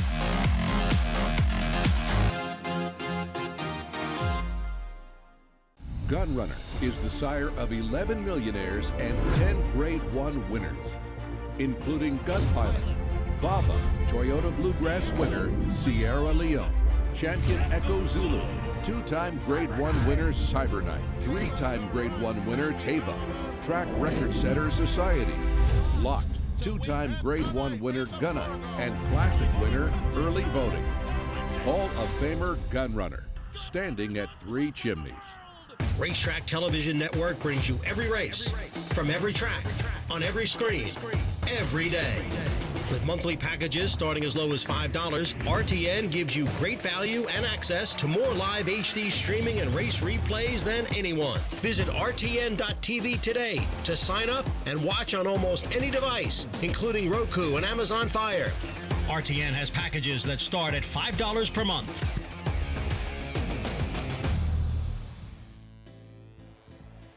Welcome back to America's Day at the Races, and we can't say enough how happy we are to be handling the races at Monmouth Park as well this summer. And I'm even happier that our man, Paul LaDuca, has moved his tack to Monmouth along with a number of the riders. Paulie, what are you seeing in race number 3? Well, I thought this was a really confusing race, to be honest with you, Andy. There's so many different ways you can go. Now, the 3 in here for Joe Orsino, Miles of Smiles. When you look at the numbers, okay, they're there, but then you look 1 for 21. Do you really want to back that horse? So that horse is up for the morning line.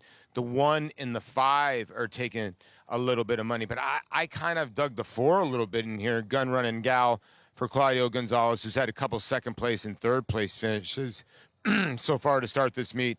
But he drops his filly for 30. Now, they claimed her for 20 when she won, so maybe she's coming back to where she, kind of belongs. So at 2-1. I don't know if you want to take 2-1 in this type of field. And then, Chuck Spina had a horse win first time out, and a couple of his horses have fired big time so far. I thought the 6 was the other player in here when you look at some of the races that she's ran, but maybe they're going with a little bit more recency with the 5, Born for Greatness.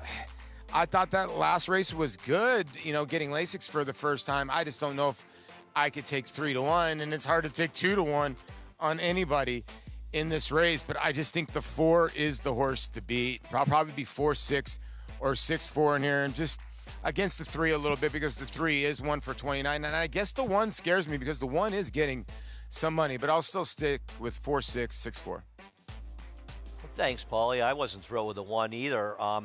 I like the 6, Raw Power, who I think is supposed to be forward in here, but I am worried if this horse should clear that the rider goes over the rail, because as of now, and we talked about it, I am concerned with horses that end up on the inside at Monmouth today, and until I see different, I'm going to hold that opinion. And it's certainly worth paying attention to going forwards, because I think the 1 is a horse that could be forward and has a little bit of class relief coming into this spot, but I don't want a horse that's going to be forward and right on the rail based on what we've seen so far today. Which, well, we don't know that's going to happen, but it's a possibility. Right, and that's not the kind of position I would never want to bet on in general in terms of what we've seen so far. But Raw Power, I agree. I think this horse has some ability, taking that drop in class in here, coming off a little bit of a freshening, and is a horse that the Whistler style that she was running into at that time might have been okay.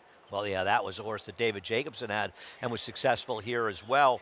And with Gun Running Gal, I do think that 67 buyer figure last time, the speed figure, holds up to scrutiny. The problem with it is it's dichotomous to the other races the horse has really ever run. So even if you believe that it's a number that's predictive going forward, he's still kind of, or she is still, kind of a 1-number horse. And we often talk how we don't like 1-number horses that are going off at short prices. There's just a few left to load for race number 3. Our man has the call, Matt Dinnerman of race number 3. Born for Greatness, second to last. Raw Power to the outside.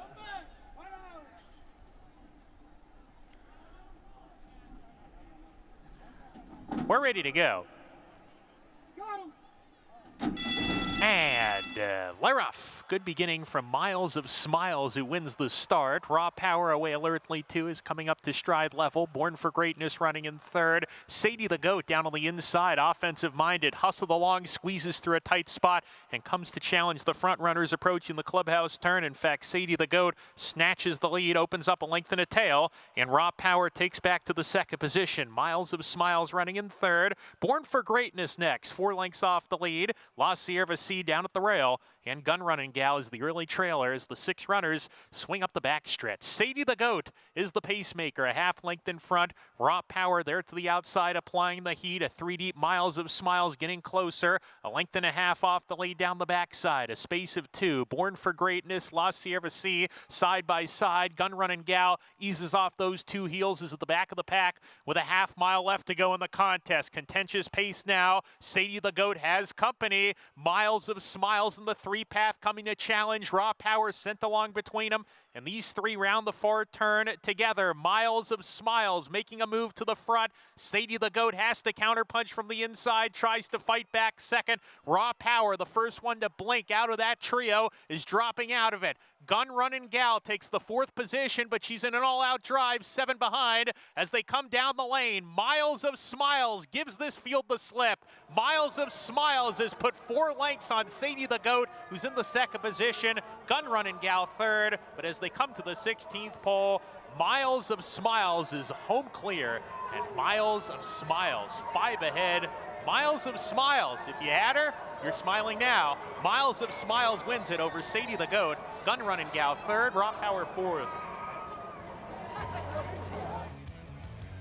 Well, Miles of Smiles put miles of distance between herself and the rest of the field at Monmouth. And this is a race that was really dominated by her. She doesn't even want to pull up. She knows she's much the best in comparison to the rest of those horses that she was facing in that spot. And I mean, this is a horse that had the propensity to really not win. She was finishing third in many of her races, or finishing second, but this was a good ride to have her towards the outside, as we saw an inside horse fade and finish second in this spot. She was just much the best, very dominant against a group like this on the stretch out in distance yet again. Yeah, gets it done quite easily, and that late money coming in at Monmouth, the number 1, Sadie the Goat, ended up at 3-2, you pointed out to me, but it was a 3 miles a smile.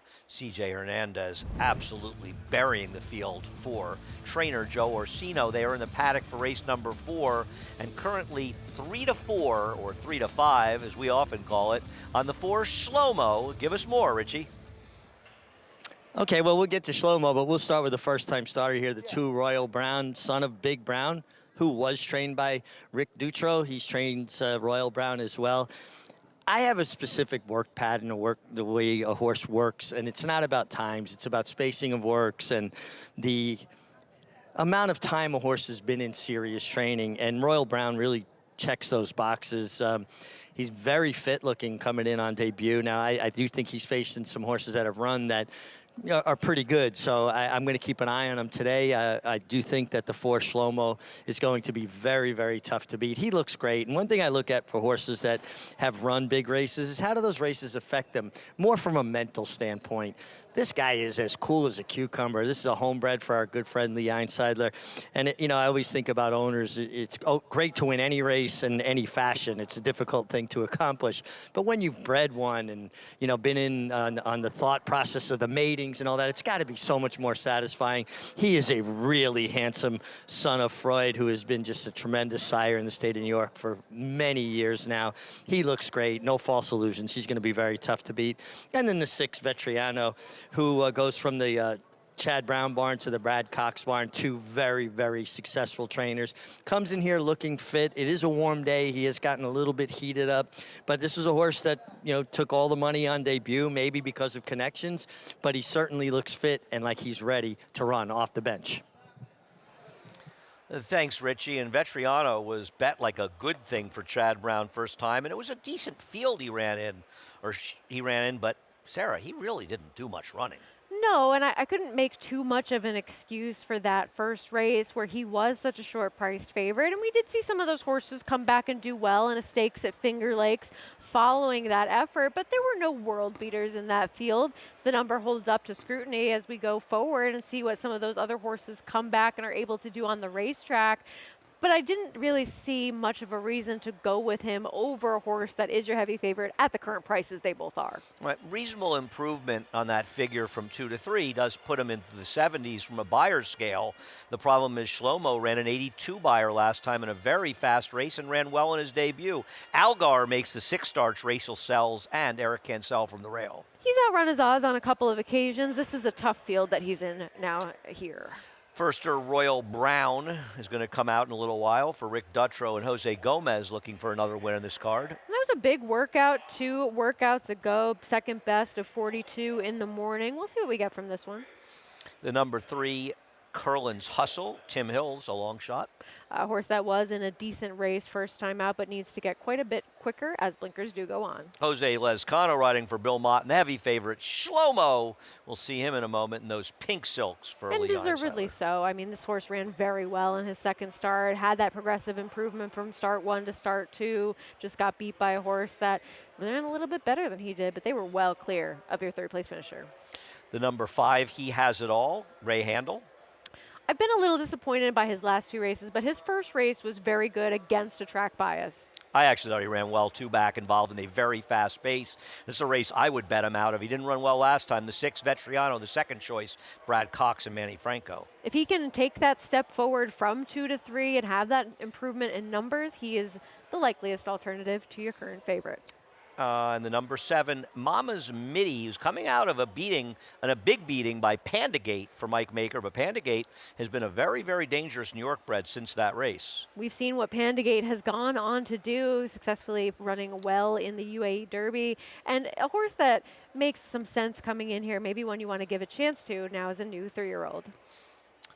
Well, the action continues here, but we should also talk a little bit about the Galleret, which is coming up, or not the Galleret on the turf down in Pimlico, and I'm glad to see that they've labeled the course correctly. The course very soft and a heavy favorite in Fluffy Socks. She doesn't have much speed, but it feels like the horses in front in this race might just not be good enough to beat her. And that's a fair question to wonder. I think with her, she's also a horse that doesn't really win all that often and is one that does take quite a bit of money. And we're seeing a compact field now with a couple of these scratches, and obviously Ortiz Jr., the jockey that's going to take significant support in the wagering, Chad Brown would be anyway as the trainer. I wish the 5 Tequila Rio was a little bit better, because I think that she is going to have a decent, easy time of it on the front end with 5 Towns, the number 6, right to her outside. Yeah, I just, Blissful does go out for Cherie DeVoe, and Cherie had a huge day last time. Cherie won 3 or 4 races yesterday, right? Including stakes, and a very impressive return for her 3-year-old filly. She feels pretty. That was a monstrous performance for her. Yeah, looking forward. Hopefully we'll see her running in our bigger races down the road. A horse who was unlucky to lose the Breeders' Cup Juvenile Fillies last year. A lot more to come, though, on America's Day at the Races. The action continues. We're going to take a quick break, and we'll be back to welcome a new audience.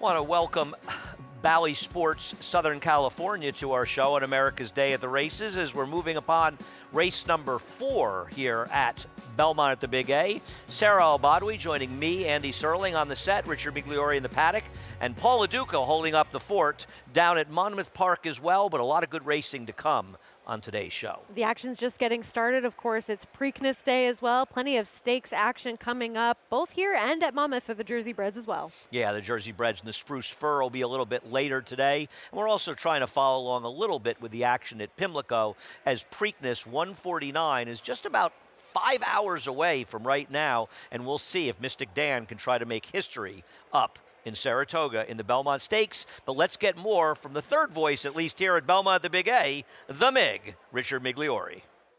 Thanks, Andy. I got to say, I can't get past the 4 Shlomo. I mean, he looks like the best horse on paper. He looks fantastic physically. Just love the way he conducts himself. He's got a really cool demeanor about him.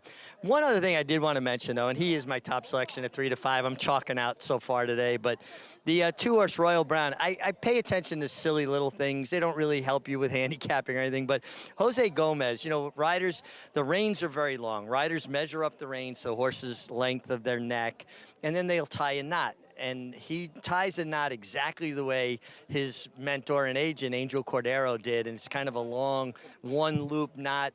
So it's not like a big cone that bounces around and busts up your lip or hits you in the nose or gives you a black eye. And I watched Angel for a long time. Obviously, you wanted to watch the best when I was, starting out riding. And I used to tie my knot exactly the same way because Angel did it that way. And I'm just sure that Angel taught Jose Gomez to tie that particular knot. Worthless bit of information that I just thought was interesting. Well, Richie, it wouldn't be racing if we didn't pay attention to silly and perhaps sometimes worthless things. But the thing about horse racing from any standpoint, whether you're a bettor, you're a rider, or you're a trainer, it's the nuances. It's the small things that matter.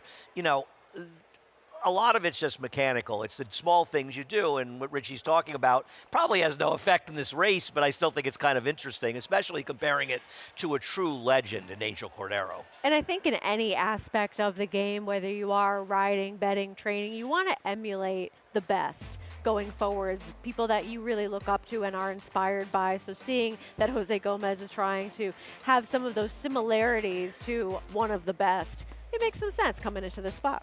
We'll see what happened with Shlomo going out in this race, a heavy favorite. And I'm interested to see if Vetriano can run more of the hype, because Vetriano didn't disgrace himself in his debut. He was just disappointing, but he's also been out for such a long time that it's reasonable to say that something went wrong. Still, he's going to have his running shoes on if he is going to beat Shlomo. Shlomo ran very well first time. He didn't break. He attacked a pace that collapsed. It's turned out to be an extraordinarily productive race. And then he came back, and I remember his owner, Lee, was upset after the race and losing, and I said to him, you just ran a race that probably wins that race 95 to 98% of the time. You just got unlucky. Sometimes you run really well, and you just run into a horse that runs better. It happens, and I mean, we've seen him be in some pretty tough fields in both of his starts, taking that step forward in his second one. See if he can get the job done as your very heavy favorite today. They're loading him up for race number 4. We've got some good turf racing coming up. We'll be back on the turf for race number 5. Race number 8 is on the turf, and the 10th and 11th on the turf as well. So a lot of big fields coming up and some good action, but we do have another heavy favorite in this race with the 4, Shlomo. Curlin's Hustle, the long shot, being a little obstreperous behind the gate. Shlomo waiting patiently to go in the gate. And those are those silks we see with Casa Creed, and I think they're still trying to determine whether Casa Creed will go for a 3rd win in the Jaipur or try the poker in the mile at Saratoga, a distance he's been very successful in, running in the 4-star Dave as well. They're getting set for race number 4. Chris Griffin has the call. 2 out, Vetriano.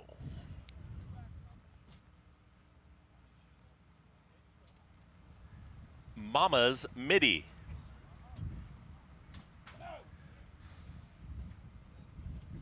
Mama's Midi goes in. All set.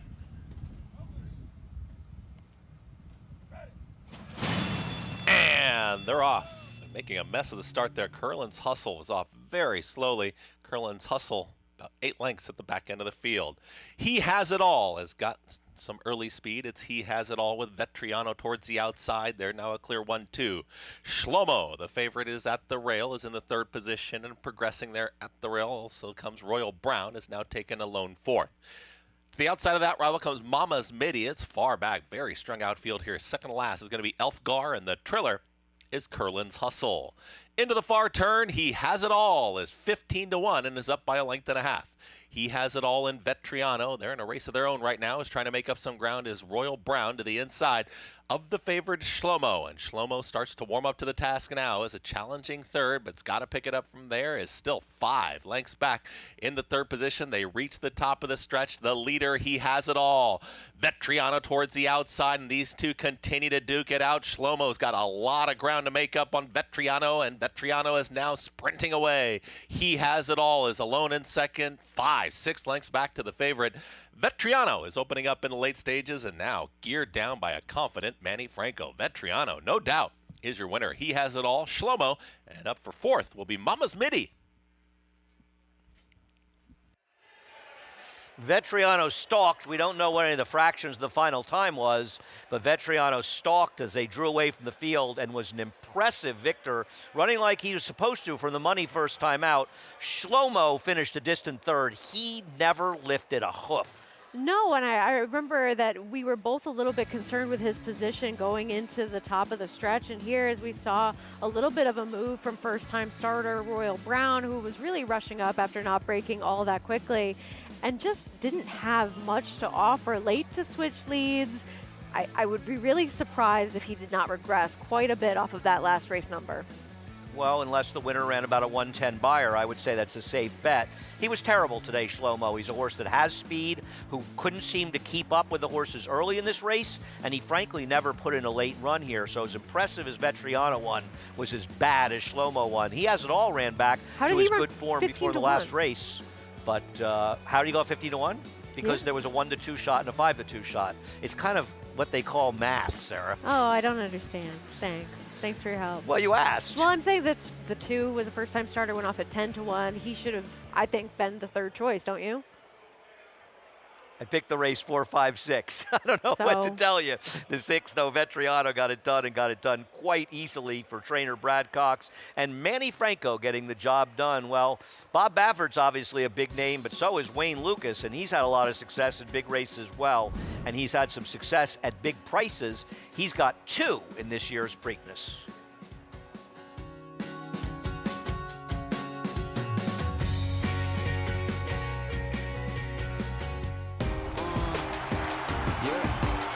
Is back, and he turns it on with 1/8 of a mile to go. Express Train moves into second. Nashville dropping out of it, and then Collusion Illusion. What a spectacular return for Charlatan, who will romp in the run-happy Malibu Stakes by 4.5 emphatic lengths. Charlatan, ultra impressive. It's a new day for a new king.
and welcome back to America's Day at the Races, as there's Manny Franco heading into the winner's circle on a very, very easy win by the second choice, Vetriano, in race number 4. And you could say he's taken that step forward from 2 to 3 as he makes his second start in here, a winning one, but also helped by the fact that the big favorite in this race, 1 to 2 Shlomo, just really did not do much running whatsoever. Yeah, now it's hard to judge how good it was because there was no time. I'll wait until my friend Craig Mulkowski, who I consider the unofficial timekeeper of racing in this country, tells me what time he comes up off the video for this race. I'm guessing, though, with the gaps here, Sarah, that this was probably a pretty quick pace. So while Shlomo disappointed and didn't run his race, I don't want to take away from the winner. He was good. I think the top 2 both ran their race, and I think we just saw a disappointment based on what we had seen last time from Shlomo coming into this spot, but I think that you can't take anything away from the top 2 who were forward, and Vetriano ran off pretty well. How could you beat Vetriano? He covered the 6 furlongs in 0 seconds. It's like Incredible. Muhammad Ali when he would talk about when he'd throw a punch Quicker. and you never saw him move. That's how fast they were going in race number 4. Well, pretty there's incredible a lot, stuff happening around here. Some miracles are happening in abundance here. A lot of miracles today on a Saturday, and there's still a lot more to come as well, so stick around. Dwayne Lucas, if there's a legend in this game currently, you know, we had Alan Jerkins, a great, great legend in the game, and I'm not comparing personalities, but Wayne Lucas has picked up the mantle, 86 years old and going strong, won the Preakness and upset with Oxbow, and, you know, you're too young to remember the days when he dominated, but there was a time when it was all Dwayne off the plane, and he would ship in the winter here with horses. I remember Pancho Villa coming in and winning the Bayshore at $35. A trainer has had unlimited success in this game, and he is still fighting it out in the biggest races. And I mean, we've seen him have that revival on the big stage and really be able to bring some very live horses into big spots. We saw Secret Oath win the Kentucky Oaks not that long ago, so he can still train. Yeah, and I'm hoping for a revival for my man Nick Zito one of these days. I still have hope for my man. He's a great, great man, and he's still looking forward to seeing him in Saratoga. But Wayne Lucas, he's got 2, and I don't know if Seize the Gray is good enough, Sarah, but he figures to be a pace player. We're looking at the live odds. Seize the Gray, of course, my racehorse being massively overbet. I thought Just Steel, though, was a definite potential upsetter in here. I think that Just Steel is a horse that's really polarizing a lot of people's opinions, because if you look at some of his races prior to the Kentucky Derby, he fits and he makes quite a bit of sense in general. But at the same time, I was a little disappointed with how aggressive he was in that Kentucky Derby and how he really gave things up so quickly in comparison to some of the others that did stick around a little bit longer that were forwardly placed. Yeah, I mean, a lot of people are jumping and saying, well, Keith Asmussen, inexperienced. Wayne Lucas likes to be aggressive, so I'm not sure he didn't want to be forward in that race, but I think he'll get a more conservative ride here, and I imagine that his other horse, Seize the Gray, will be the one that's potentially challenging Imagination early in the running.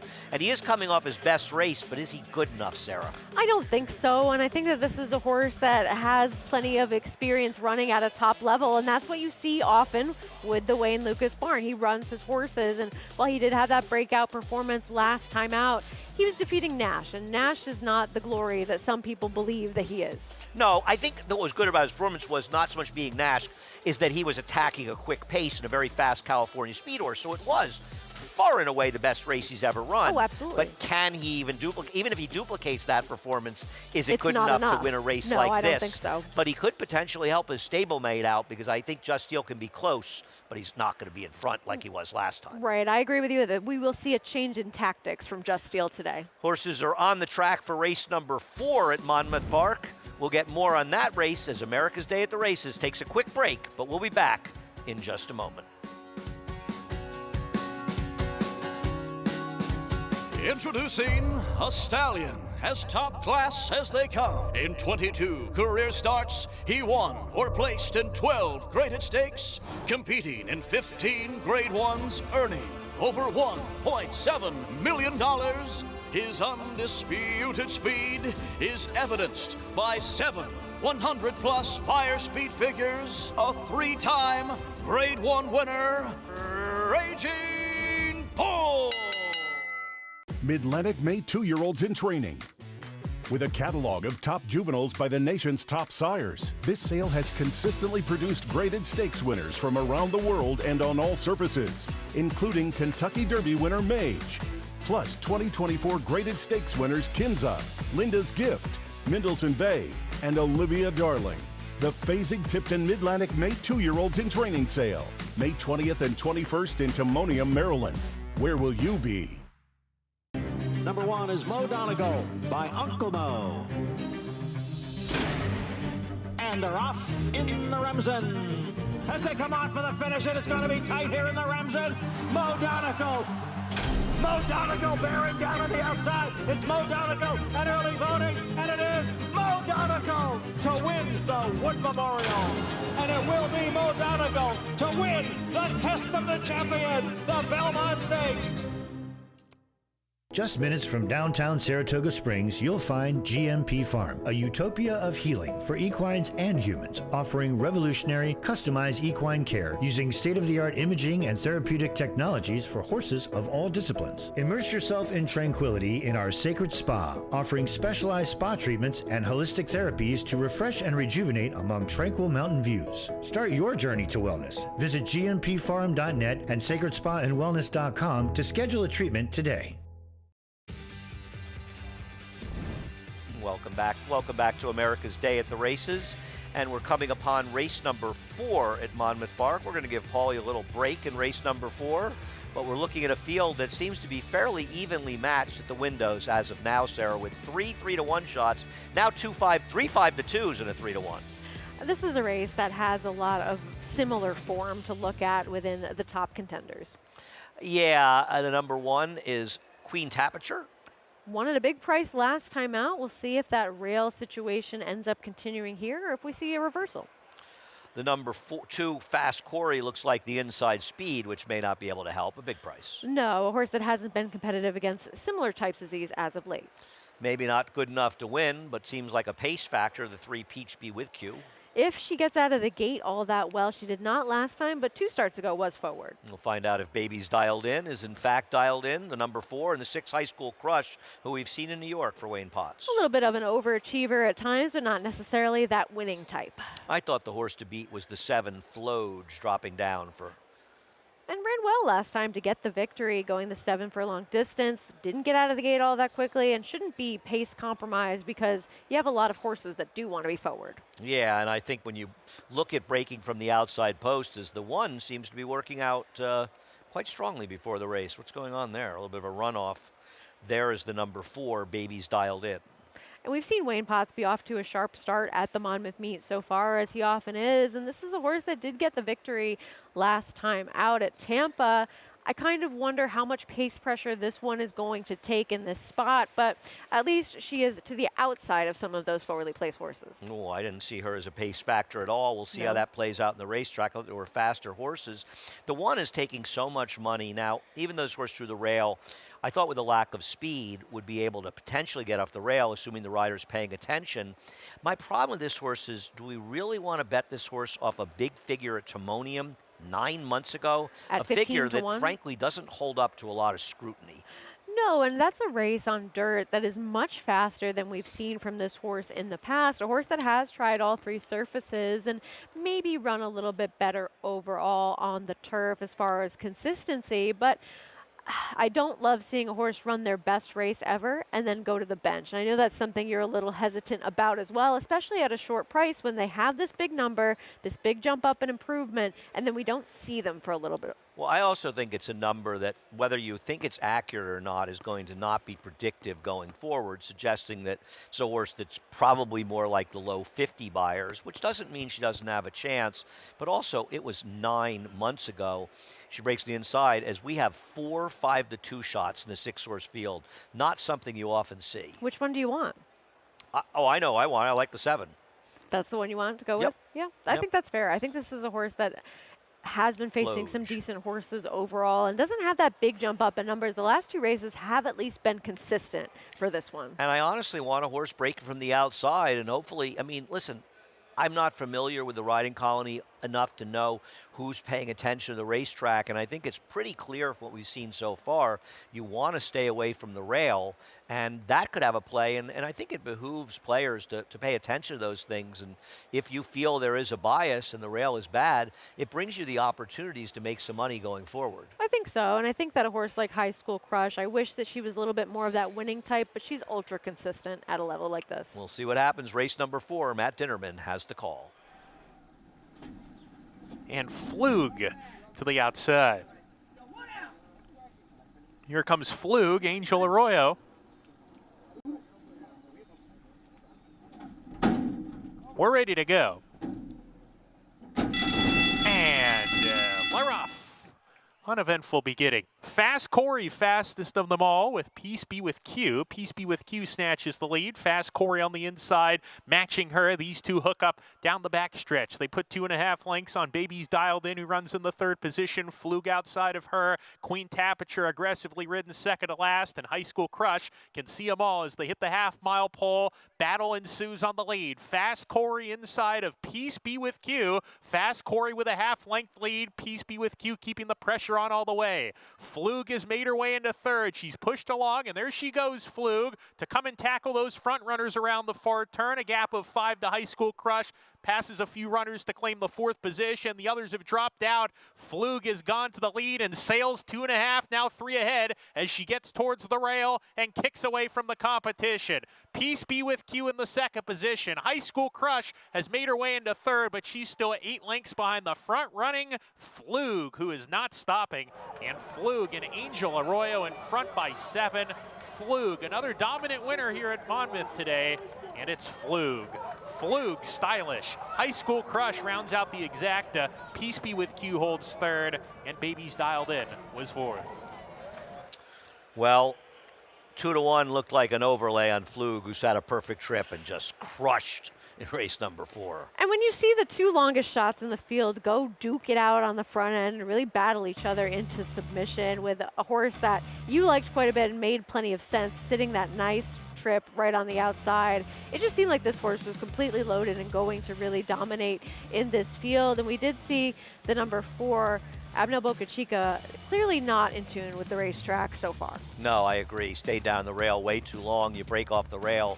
You got to try to stay there. And I think it's important at Monmouth because it is a track that you can see this happen with a dead rail, and most of the running done off the rail. But frankly, other than Flug, I don't think anybody did any real running. No. They're in the paddock for race number 5. And the favorite right now, and probably the favorite by post time, is the number 2, 26 Black. Horse who probably will appreciate cutting back to 6 furlongs. The MIG with more on 26 Black and others in the paddock. Yeah, Andy, and looking at 26 Black, I mean, this is a horse that the 2 times that he competed with the Lasix, he won both of those starts. He looks great overall, general physical condition, just looks very healthy. I do think he looks like he'll be better for having this race under his belt. Now, to be fair, I don't have a kind of intimate knowledge of how this horse normally looks, but he does look like he's carrying just a little extra weight, and you would expect that from some horses coming off of a layoff. I'm going to pass because of that. A few other horses I'm more interested in, and I just think that he will be better for getting a race under his belt. The 4 works for me as a horse that I'm very interested in. He looks terrific from a physical perspective. I like him turning back in distance. His 1 turf sprint was his best effort, and that was as a 2-year-old, and if he just made normal improvement, I think last time a mile in the Woodhaven, the company a little bit too tough, and the distance just a bit too far. From a physical perspective, he is definitely much more of a sprinter type physique. I have to mention the 5 King Moonracer. This horse is as dappled out as any horse you're ever going to see. I mean, he just looks really, really good. And I would be remiss not to mention him. I don't particularly, like him as far as picking him to win or anything, but he does look absolutely fantastic for the George Weaver barn. And then the 10, Seaver. I mean, this horse is getting back to, New York bred company, and he's been very successful sprinting on the turf, going 5 furlongs at Gulfstream Park, and he's able to close there, which is not the easiest thing to do. And I think he's well posted here, and I think the 6 furlong suits really well. So looking, Tom Seaver is Seaver, I'm assuming it's named for Tom Seaver, is very interesting to me. And Last I looked, he was 5-1. I think that's a generous price for a horse that's been successful in open company getting back to New York breds. Thanks, Richie. And he is named for former great pitcher Tom Seaver. He does come out of a race, though, to be fair, at 5 furlongs at Gulfstream that did completely collapse, which fed his running style, but he's also very much improved. And Maryland, we saw Fluffy Sox get an easy win in their Gallery at 3-5 last time out, just overmatching. It's an overmatched field. The 8th race is the Maryland Sprint Stakes, and we just keep waiting to see if somebody emerges in this sprint division. And we may be waiting still after this race because it doesn't look as though we're seeing a super competitive group of horses. And while Prevalence does have a race, as well as Coastal Mission, that is decent enough to win this race in their last effort. And even Super Chow's not entirely impossible. We were sort of spoiled with sprinters over the last couple of years with those. Not compared to when you were watching the sprint division, but no idea what you're talking about, but go ahead. In comparison to Keep what rolling. we're seeing now, it does look like a spoiled riches, but at least with the matchups and rivalries that we saw with some faster horses overall in comparison to a division that's lacking and hungry so far this year. It just doesn't seem as though connections point for sprint races the way they once did. There's so many more opportunities for longer races, and I think distance is a big discussion in racing, and the sprint division is not that strong right now, no doubt about it. And you're right, Elite Power is a big loss as we're looking at the riders coming into the paddock for race number 5, and that's Abner Adorno coming in as we look at the number 5, King Moon Racer, who would need a lot of pace up front. I don't know how much speed we're going to get. Isn't the number 4 Works for Me, Sarah, supposed to be completely loose here?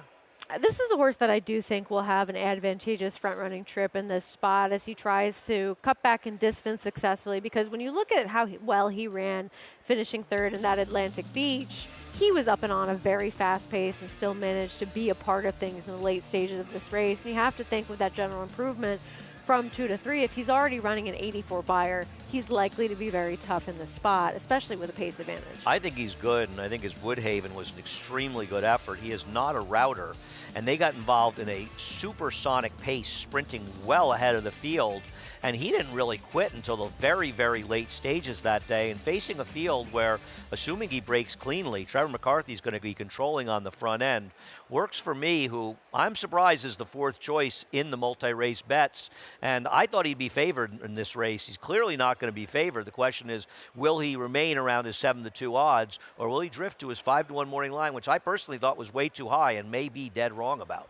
And this is a situation where I think you're looking at a 3-year-old facing older for the first time, a horse that is cutting back in distance and going from Irider Tease Jr. to Trevor McCarthy. He's not going to take nearly the same kind of money. No, I agree. It's definitely a connection situation. And listen, he's got some real rivals here in the 2, 3, and 10. The number 1, Me and Sap, goes out off the layoff for David Donk and Jose Gomez. This horse can outrun his odds on occasion. I don't necessarily see this as being the spot for him to do so. 26 Black, who the MIG thinks might need a race with Manny Franco. To me, he's kind of the horse to beat in this spot based on his sprint races that we saw last year. The 3 City Mischief off a layoff for Mark Cassie. No, he's not off a layoff. I apologize. Had a legitimate excuse when he finished 2nd at Saratoga last summer. He was facing a tough field last time out. Works for Me. Is the speed, is he good enough? That is the question. If he runs back his Atlantic Beach, he just might be. The number 5, King Moon Racer, he would need the right trip, and he would need the race to collapse. I know we don't necessarily see that happening, but he's capable of running a big race from time to time. Yeah, he got a great ride from Flavian Pratt when he won back at Belmont. Dream Point goes out for Rachel Sells, a long shot with Heman Harkey. A horse that did win 2 starts ago over the turf, over Icy Flavor, another one that likely needs a little bit of pace. Noble Emotion, can he find his back form? 1 or 2 for Horacio de Paz. We'll see what we get from this horse who may have just tailed off, but he's been facing some very tough company relative to this field. You like Destin's Mission in this race, John Service and Abner Adorno? Oh, no, I'm sorry, Ramon Vasquez. I think that he'll be the one that's sitting closest to a horse like Works for Me. Maybe he can work out the right kind of trip as he faces State Breds yet again. A rare long shot for Linda Rice and Jose Lezcano in Feathers Road. And deservedly so, a horse that would need to improve a little bit to face some of the faster races from the other contenders. Rounding out the field is Seaver, a popular horse in New York. Are they over-betting him because of his name? I think there's potential for that, as well as the fast numbers that he's run over his last 3 starts. But I think he needs a different pace dynamic than he's likely to get in this spot. Yeah, the pace dynamic could hurt him, but he's an improved horse as we head back for more from the MIG. Yeah, thanks, Andy. I'm pleased to be joined by Tim Hills, conditioner of Seaver. Seaver just seems like he's just become a better horse with time. He had some issues behind that just needed a lot of time, nothing but a lot of time, and the owner was good enough to give him that time. And now he's just really on a real roll as far as everything he thinks he can do. He's having no problem with it. Isn't it? It really is kind of amazing. And for people that don't know, horses do get confident when they start winning, don't they? Absolutely. There's an aura about them, and instead of the horses that are running poorly are in the back of the stall hanging their heads. The ones that are running well, they're out there saying, "Look at me." Now, he's been very successful at Gulfstream, going 5 furlongs. This is 6 today. How do you think he'll handle the added furlong? I think that sets him up even better because his style is kind of a make one run. So I'm really comfortable with the 3/4. We were talking off camera, Tim. You and I have been on the racetrack a really long time. Your first job was Dominic Impresia, who trained Timely Rider. It's a great game, though, isn't it? It is. I wouldn't know what else to do. They got other people say, "When are you going to retire?" And I said, "I won't be able to sleep, so I might as well get up and go to the track." Well, I'm right there with you. Good luck here. Thank you for taking the time. And Andy, I think you can relate. We're lifers. We're going to be here forever. Richie, you and I together, we no better place to be than the racetrack. And nice to hear from Tim Hills. Tim Hills has an interesting horse, I think, a little bit later on today's card that I like. Ruse in today's 8th race, the New York bred. And Seaver has improved, Sarah. You could say he was better on synthetic, but maybe he's just a horse that the light's gone off in the last 3 races. He ran well in here, but will he get enough pace to close into? And I think that that's a very fair question to ask. And while he has taken that step forward over his last 3 starts, especially since cutting back in distance, I just don't necessarily see him getting the right kind of setup that he might need. And there's a horse that he is defeating in here, Shecky Shabazz, who he'd never win. So I don't really look at him as that big contender that's also closing from the back, who had a similar type of trip as he did, closing into that very fast pace. I don't know. He makes some sense. I wouldn't necessarily want him as the favorite with how we think this race is going to shape up. There was a time when Shecky Shabazz would have been 1-9 in this field. Yes. Those times have passed. As we were talking about the number 4, works with me before, who was, I mean, I got to tell you, I'm a little surprised that Seaver is differentiating himself right now as the heavy favorite. And I do wonder a little bit what it has to do with his name, if anything. It's always a potential, especially on bigger days when you have a day like Preakness Day. You get some of that money that isn't necessarily quite as in tune with the day-to-day of handicapping in general. Remember last year, or when Happy Jack, or 2 years ago rather, when Happy Jack went off as the short price he did in the Preakness because Rich Strike had won. You see that change in odds sometimes when you have more people wagering. I know that you're looking at me like I'm insane. Like you're insane. I think you are. It's just true. You do see a difference in odds depending on what kind of people are betting. I don't know about the 5th race here. I think he's getting a little attention because of that. I was more joking, but maybe we'll see. We'll get more from the MIG on the number 4, who both Richie and I like, and that's Works for Me. Yeah, I do like Works for Me. I just think he has a big tactical advantage here, Andy. For a turf sprint, I'm not seeing a tremendous amount of speed on paper. He has natural speed. He looks like a sprinter. His best race came sprinting on the turf in the Atlantic Beach here last fall. I think there's a lot to like here, and I think tactically he has a big advantage. I love the way Seaver warmed up. He could not have looked any more animated, any better energy level. I really liked what I saw, and I do think he's going to be tough, but I think a little better price for a horse that could have a tactical advantage. And I know if I was on the 4, Works for Me, they'd have to work to come and get me because I'm going to use his speed to my advantage. Richie and the number 4, and Sarah and I are sort of disagreeing about Seaver, and I think he's taking his money because he's been running fast figures in reality. I think you and I are a little bit against him. I think Richie feels the same way because we don't think the race may set up well for him in here. But on the other hand, you like Destin's Mission. He's not exactly that forward, though he does have more speed than the number 10 Seaver. Right, and I think this is a horse that is going to be a little bit more forwardly placed. And while he was running second to that common denominator in Shecky Shabazz that Seaver faced in his last start, on synthetic 2 starts ago. He didn't break out of the gate all that well. He had to steady a little bit in his last start on the turf at Laurel, going the 5.5 furlongs. And I think that he's going to be the one that I want that's closest to Works For Me. Yeah, I'll be interested to see. I thought 26 Black would be a bit more forward in here.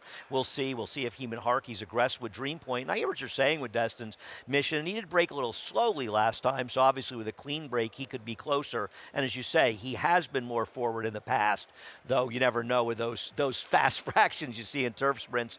We'll see how it plays out. An interesting race, and you always like to see a big field. And Seaver, now the 2-1 favorite in here.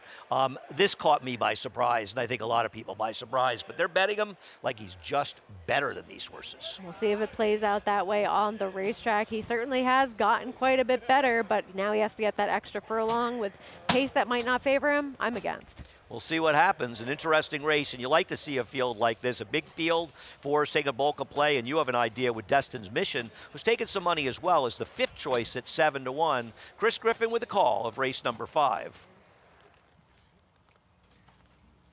Thank you once again, Andy.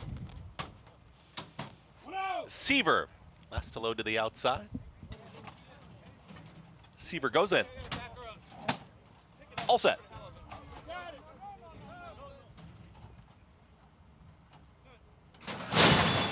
And they're off. Broken a very even line, and they all want the front. It's Noble Emotion who's sent towards the lead. Here comes the run from 26 Black, and 26 Black with plenty of company in between horses. City Mischievers right there. 3 wide is Works For Me. Noble Emotion wanted to be up with the leaders. Is going to stalk from 4th at the rail tightly. That's Me and Sap. To the outside of that one comes Dream Point. Is in that fray with Destin's Mission. Just had to really check hard. Destin's Mission is now being pulled out of it. Destin's Mission been pulled out of the race. Seaver is up on the outside, is trying to rally on towards the back end of the field. King Moon Racer. Also right there comes Feathers Road, and pulled up there at the back there was Destin's Mission. Well into the far turn, 22-1 for the opening quarter mile. City Mischief is down towards the inside. Dylan Davis with a nose in front. Works For Me is 2 wide. Noble Emotion right there. Moving off the rail, 26 Black is looking for a way through. Is in the 4 spot, bottled up in behind Rivals. Trying to rally on there is Dream Point on the outside. Also trying to run on is King Moon Racer. Works For Me's got the lead. Now splitting Rivals. 26 Black is unleashed. And here comes a big run from 26 Black. And 26 Black comes to the outside of Works For Me. 26 Black, Works For Me. 26 Black almost there. 26 Black, Manny Franco with another one. Works For Me 2nd, then came City Mischief in 3rd. Late run there, Seaver for 4th. Final running time, 1 minute 8.38 seconds. Well, a very, very good trip for 26 Black, and it's sort of the old Migliori getting your position going forward, right? Manny came out, sort of assured that they'd be moving a little bit up front, settled in off the pace, and while Works For Me ran extremely well to lose, dueling with the number 3. It was 26 Black, was ready off the layoff, and if Horacio Paz runs this horse in a race other than 5.5 or 6 in the turf, I'll tell him to his face he's nuts. I mean, this horse ran very well off of the bench in here, and Works For Me ran his race as well. A horse that was cutting back in distance, we thought would be forward. City Mischief also showing some forward position. And I think if this was a case where everybody looked around and said, there's no speed in here, let me go.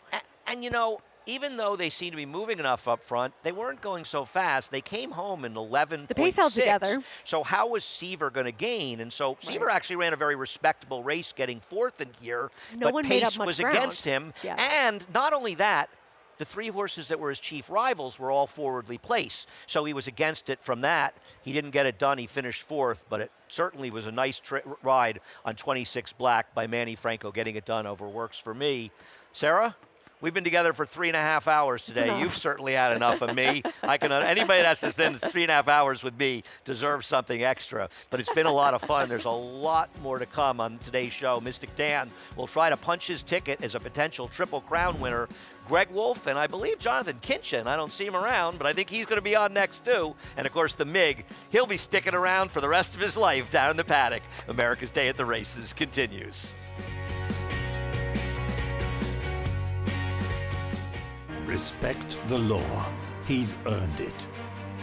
A Grade 1 winning juvenile. 'Tis the law, pops the cork in the champagne. A classic winning 3-year-old. 'Tis the law is gonna win the first leg of the Triple Crown. 5 triple-digit buyers. Respect the law, 'tis the law. The best son of Red Hot Sire Constitution. He's left the others behind. He's gonna win the Run Happy Travers. 'Tis the law.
Hey there, race fans. This is your Fox Weather Risk of Weather Impact Report for America's Day at the Races. I'm meteorologist Jane Minar. Today, the second leg of the Triple Crown. All of our fingers are crossed. The Preakness Stakes at the Pimlico Racecourse, held in Baltimore, of course. We do have a couple showers in the forecast. Cloud cover, temperatures held down into the 70s. We'll see how things shape up as we get closer to race time. We want to head off to the north, where the Monmouth Park forecast for the Spruce Fir Stakes races at 4:19 this afternoon. Showers start off the afternoon, but we do see improving conditions right around race time into the evening hours, so we could get lucky here with just more in the way of cloud cover, temperatures into the 60s. Finally, the Aqueduct racetrack forecast in Queens, where the Vagrancy Stakes are racing at 4:36. More in the way of clouds, just an isolated risk of a couple of showers, perhaps looking the best here with temperatures held down into the mid-60s. Anytime you need a forecast before you head out to the track, check us out at foxweather.tv. We're always on, always free. Thank you for that. She was all over it. We're going to get some selections from her next time. Welcome to South Ozone Park, New York.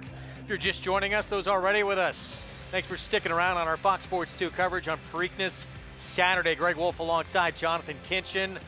We will see, does Mystic Dan keep things going with that Triple Crown dream today? You know, look, I think personally, I hope so as a racing fan and as someone who's planning to be at Belmont in about 3 weeks. It'd be nice if Mystic Dan wins, but I'm not sure he's the best horse to bet in the race. I think there's another horse that might be a little bit more interesting.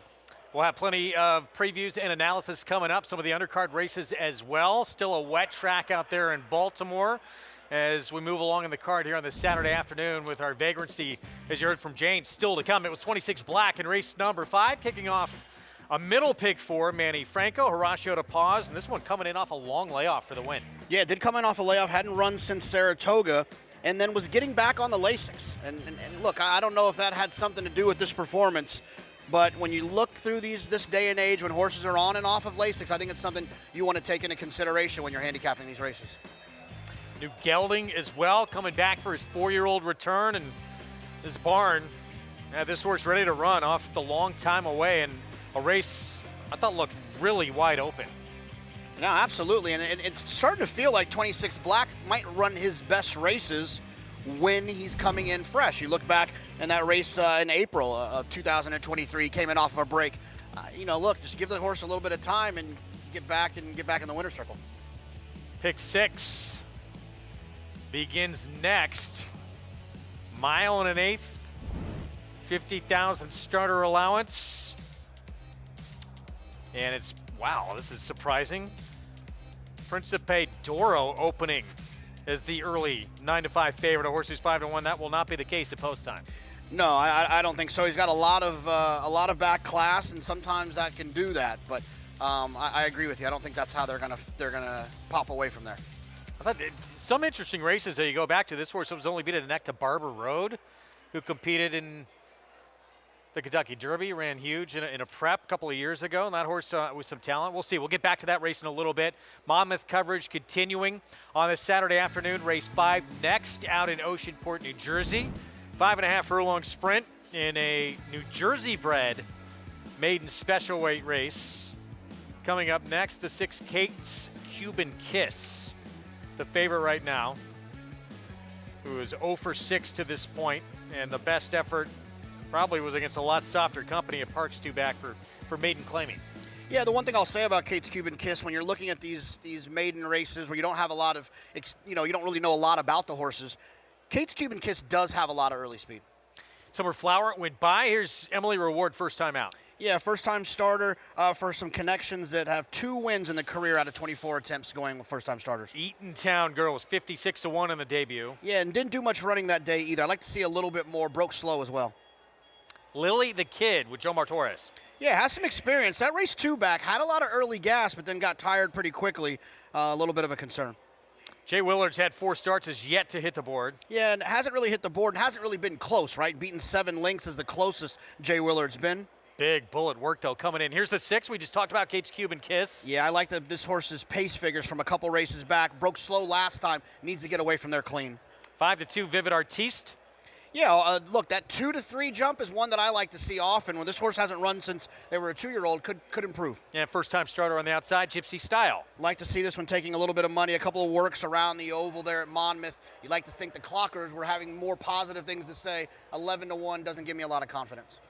Jersey Shore 6 begins in this 5th race from Monmouth coming up. Let's go live to Oceanport, check in with Paulie. Paulie, happy Preakness Saturday. Yeah, happy Preakness Saturday to you, Greg, as well as you, JK, in the studios there in New York. This is actually a New Jersey bred filly race, 3-year-olds and up. It's actually a spit race. They ran this race in race number 1 in a first-time starter winner for Cathal Lynch at about 6 to 1 on the complete outside, and it was actually a big jumble coming down to the wire as one of the first-time starters got bet heavily. Now, this race is a little bit different, right? You got Kate's Cuban's Kiss. This horse for Stephen Krebs, a 4-year-old filly that's gone down to the maiden claiming ranks, back up to the maiden special weight ranks. But, you know, the maiden claiming ranks are outside of the New Jersey bred company.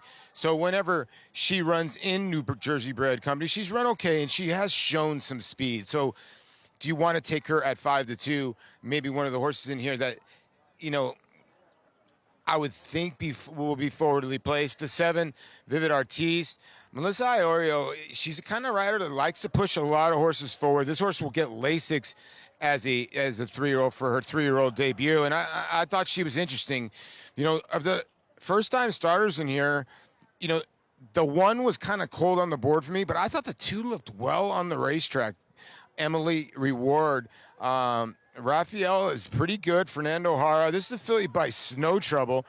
New Jersey bred sire I'm not really familiar with, but I thought the horse had a little bit of spunk, looked tremendous on the racetrack. Tiny little thing, so I think she might be a little pocket rocket and might show a little bit of speed. So I'm going to go with a little bit of a first-time starter, although I do think the 6 is the horse to catch. I just don't know if the 6 is a good bet.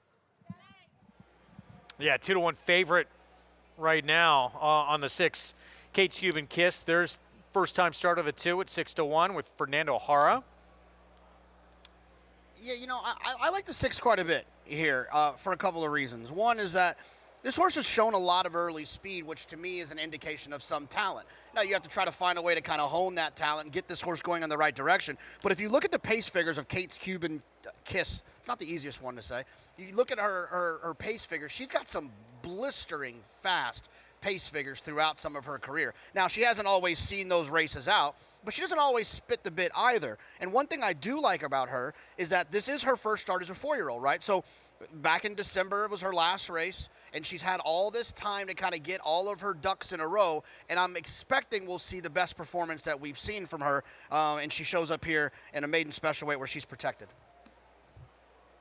8 to 5 now on Kate's Cuban Kiss. We'll see if today is the day. She is quick, and it was the beginning that completely cost her. So that race last time out, probably a throw out as we get set for her 4-year-old return coming up. This is Summerflower.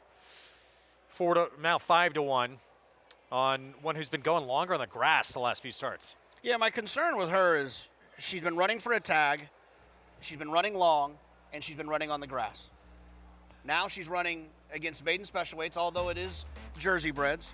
Now she's going short, and now she's on the dirt. There's no dirt form, is there? I mean, her first race wasn't very good on the dirt. No. I mean, her 2 races that she had on the dirt, both were pretty poor. Beaten 15, beaten 9. I don't see much from her there. Meanwhile, with Emily Reward, the 2, Fernando Jara came back to the States late last year. A man who won the 2006 Belmont on Jazzle. He rode Invasor to some huge victories. Gone for a long time, but now trying to rebuild some of those relationships. Yeah, this horse is taking a little bit of money. And one thing I'll say about Emily Reward, I think is at least worth noting, is her last 4 works were down in Florida. They were all very slow, and they were 3 furlongs. So I don't know what that tells you. Do they feel like she's fit? Are they babying her, and so she's not ready? Or is she just so fit that they didn't, she came in from the farm fit, so they only needed to work her 4 times going 3 furlongs? I'd be very curious to see how she runs, but I will say this. When you're curious about something that looks suspicious and a horse starts taking money, then you can assume that it's the positive angle. Maybe she is ready to run here, and that's those 3 furlong slow works were just kind of maybe to throw us off here a little. Yeah, we'll see what we get from this first-time starter. Not a lot to go off of, certainly, with a first-timer right around that morning line as well. But, wow, the public loves this 6 here. Kate's Cuban Kiss. Can she control up front? We're about to find out. Matt Dinnerman the call. Here's the 5th from Monmouth. And to the outside, Gypsy Style.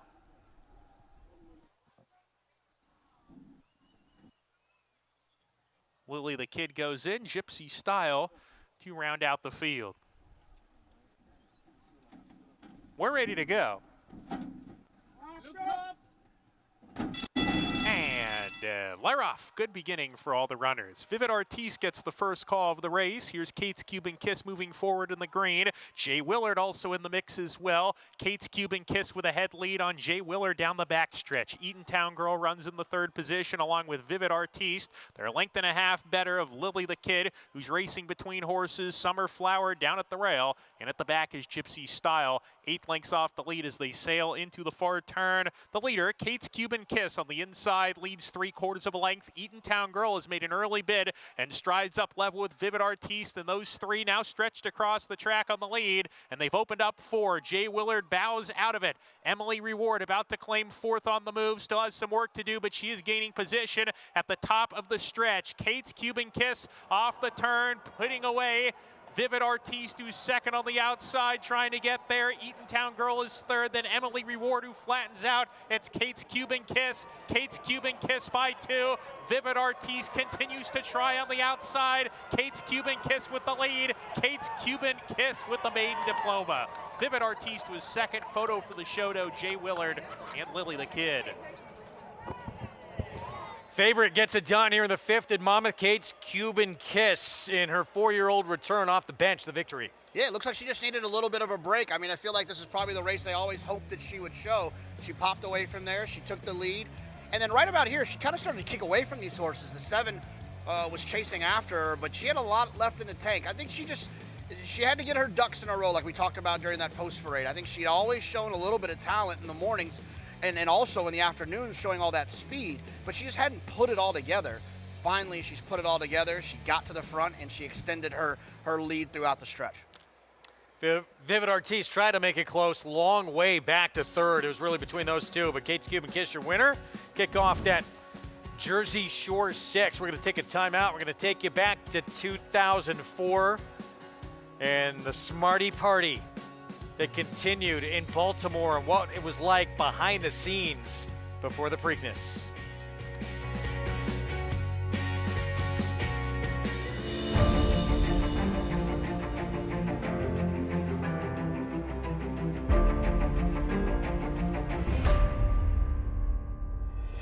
But Elite Power does it again in the Breeders' Cup Sprint. Eddie O'Matic has taken the lead, but it's going to be Eddie O'Matic. Cody Switch takes the lead. Cody Switch, a national treasure, coming down to the line. Thank you, Cody, and thank you, Cody Switch.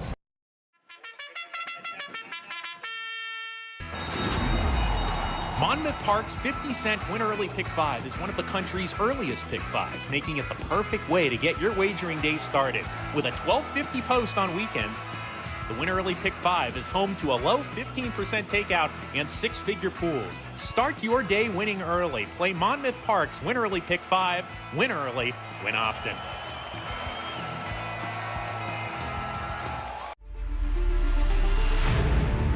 Folsom from last to first in the Mat win. And Folsom is flying to the finish. Folsom has taken the front and Folsom kicks for home. And Folsom sticks his neck out and runs to the wire. It is Folsom! It's Folsom in front and Folsom wins the Governor's Stakes.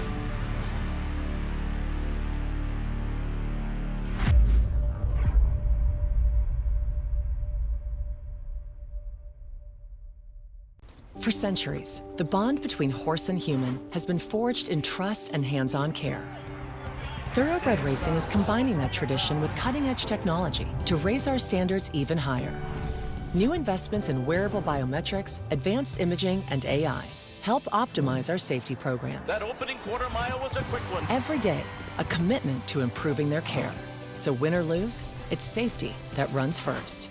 To learn more, visit safetyrunsfirst.com. Back with you on Preakness Saturday, America's Day of the Races on our Fox Sports 2 coverage. Second jewel of the Triple Crown, of course, coming up. We're giving you a bonus just for playing it. Bet at least $200 each on Belmont at the Big A and Pimlico, and you'll get that $40 bonus in your account whether you win or lose.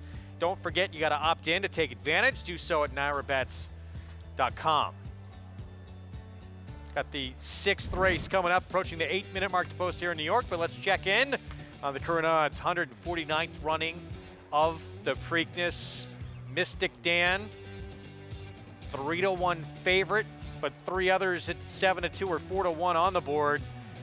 Let's look back at this performance. Just a tremendous ride, but a big effort. And I think that gets lost a little bit from how well this horse actually ran in this race. Absolutely. I challenge everyone as we're watching this to see all the horses that are close to the pace. Just start saying the numbers in your head, whatever you see. You see Mystic Dan right there on the inside. He's up close.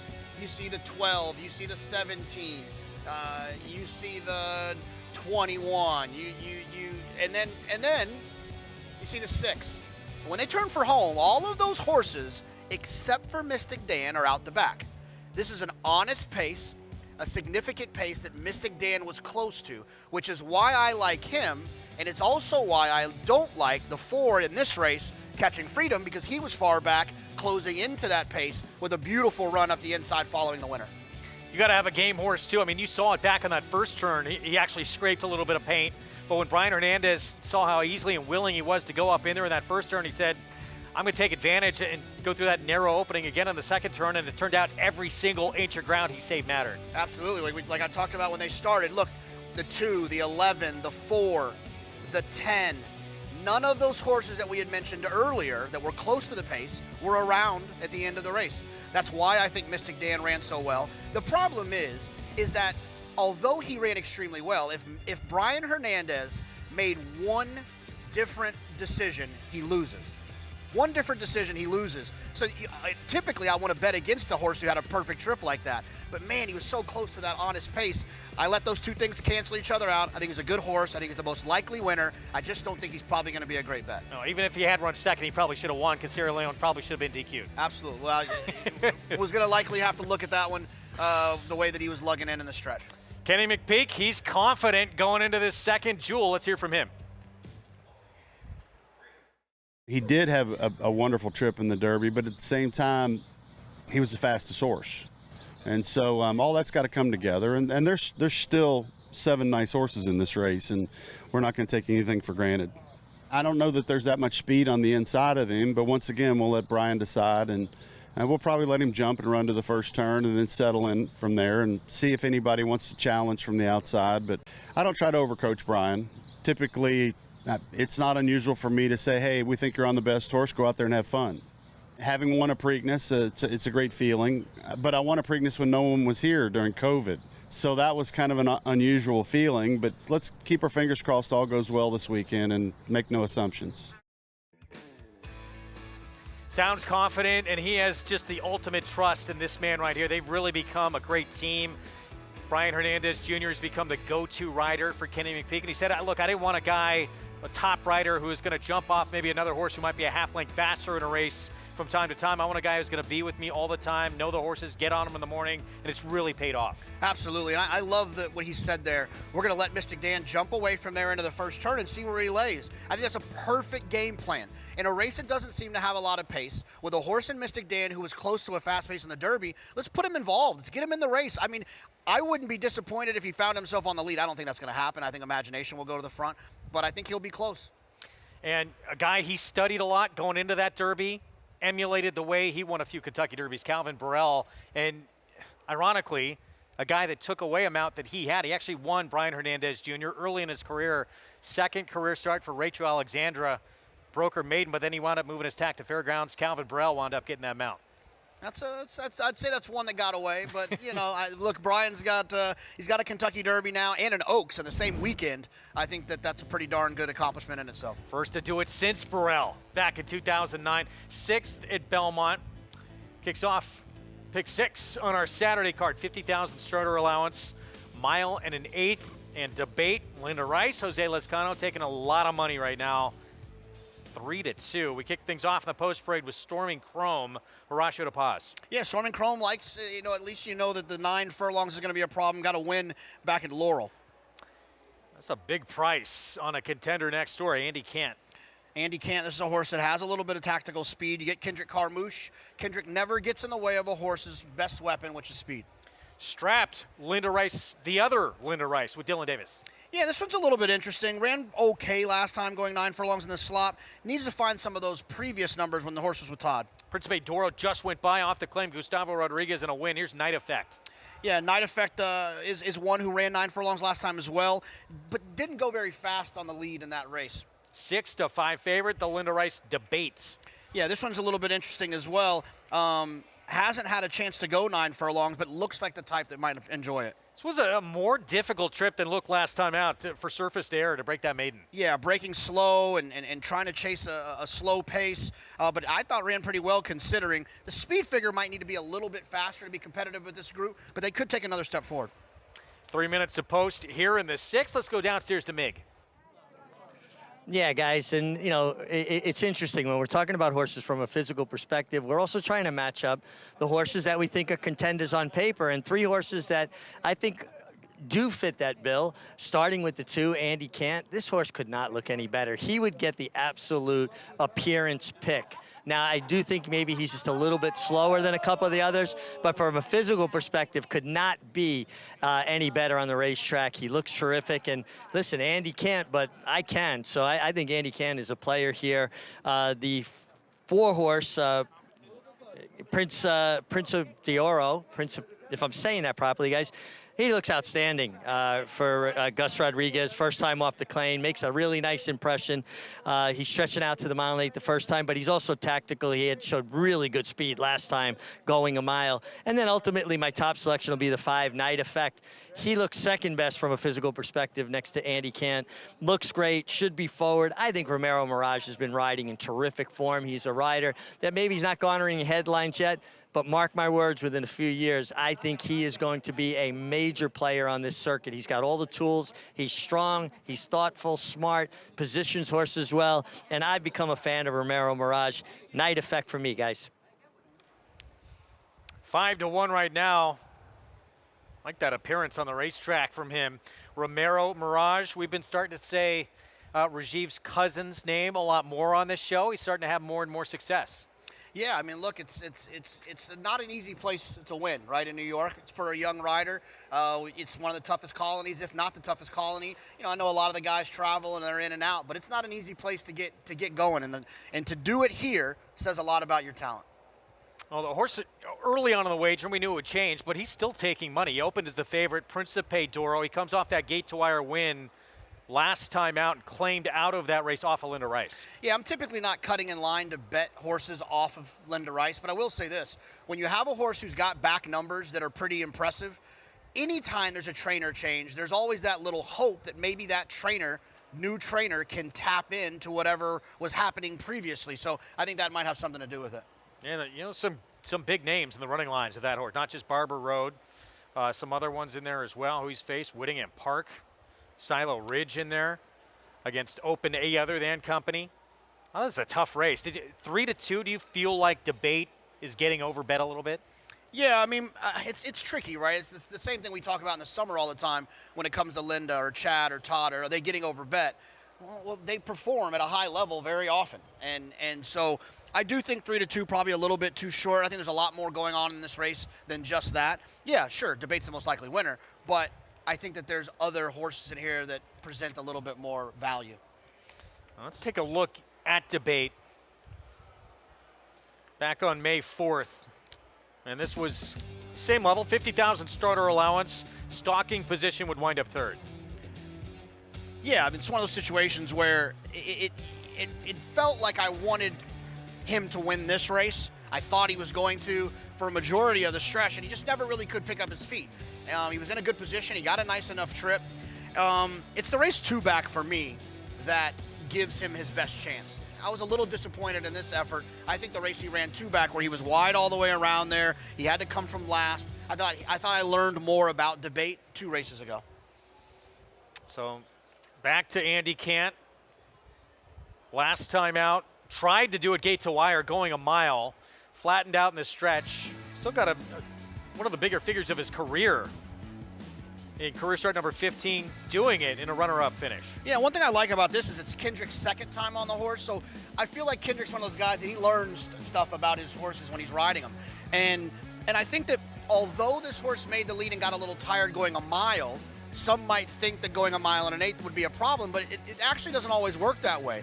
You know, Andy Cant might actually be able to go a little bit slower going a mile and an eighth, and then actually have an opportunity to kind of save a little bit of energy. When they're going shorter, they have to run faster to keep up or to stay on the lead. So it's still a possibility for me that Andy Cant could wire this field. A couple of others that look like they potentially want to press in here, don't they? I would think so, but when they pop away from there, it's all about intent. If Kendrick is intent on getting to the front, I don't think anyone wants to get in a duel here. So, and we know that Andy Cant can pop away. Andy Cant can pop away from there. That was a hard one, too. I wasn't even going to try and help you out with that. Very huge tongue twister. 12-1 Storming Chrome. On occasion, this horse has shown a little bit of pace as well for Horacio to pause. 3 back did go gate to wire, but that was slower fractions than they'll be able to get in this race. Yeah, I mean, look, don't be fooled by the ones if you're playing along at home. It's the pace figures that matter, how fast they were running. Like you said, Wolfie, easy fractions. I don't think this horse will make the lead in here.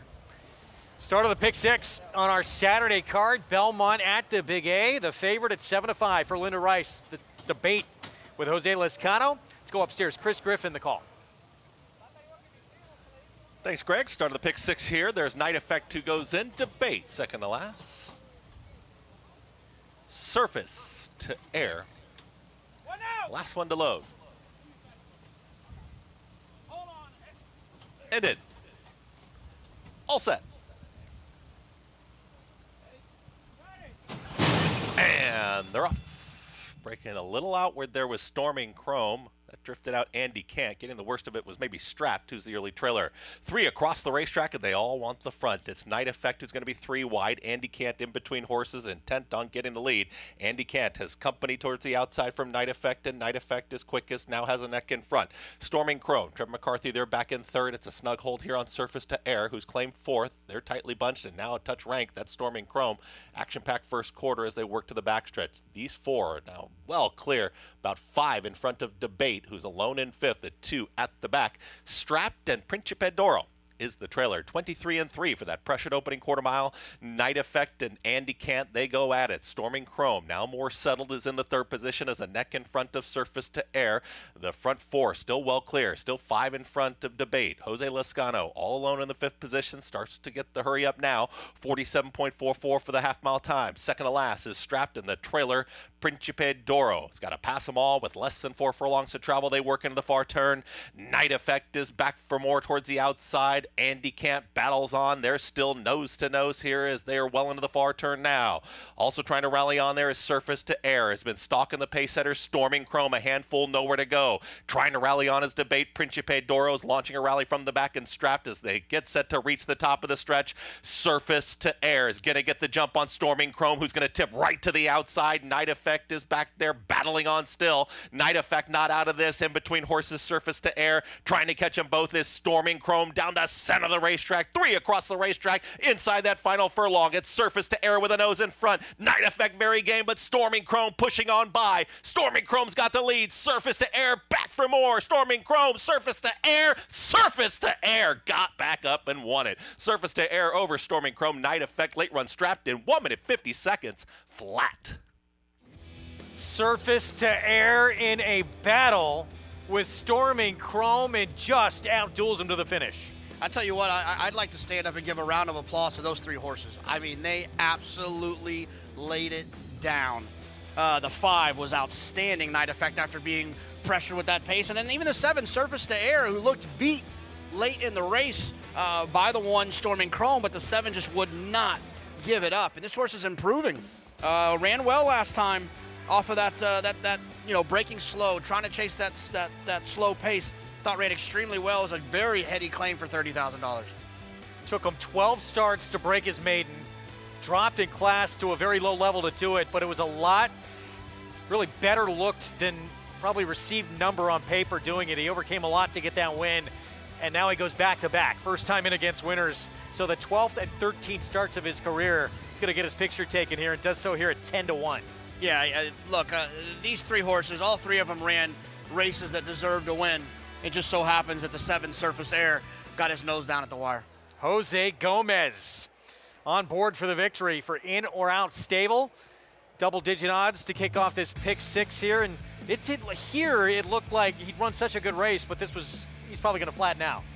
Oh yeah, I mean, look, I was doubting every single one of these horses at least 4 times in the stretch. I thought the 5 has to stop after getting in the duel with the 2 all the way around there. I thought the 7 moved a little bit early, and then I thought the 1 was hanging. They all fought to the wire, but the 7 fought just a little bit harder. 7, 1, 5, 3. Again, 10-1 on your winner, Surface to Air, to kick off this pick 6 on our Saturday card.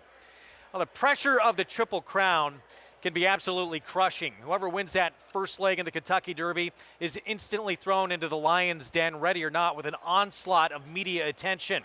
20 years ago, for their star Pennsylvania-bred Team Smarty Jones takes us behind the scenes of what they were going through leading up to the middle jewel of the Triple Crown, trying to keep that Triple Crown dream alive in the Preakness.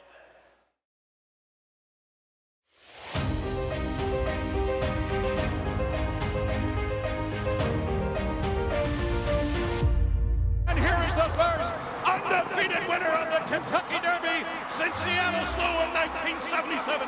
Smarty Jones has done it. I remember we left Churchill the next day because we had drove out. You know, I still had 40 horses at Parks. The next morning, I go to the barn. There's like 50 people from the media at my barn.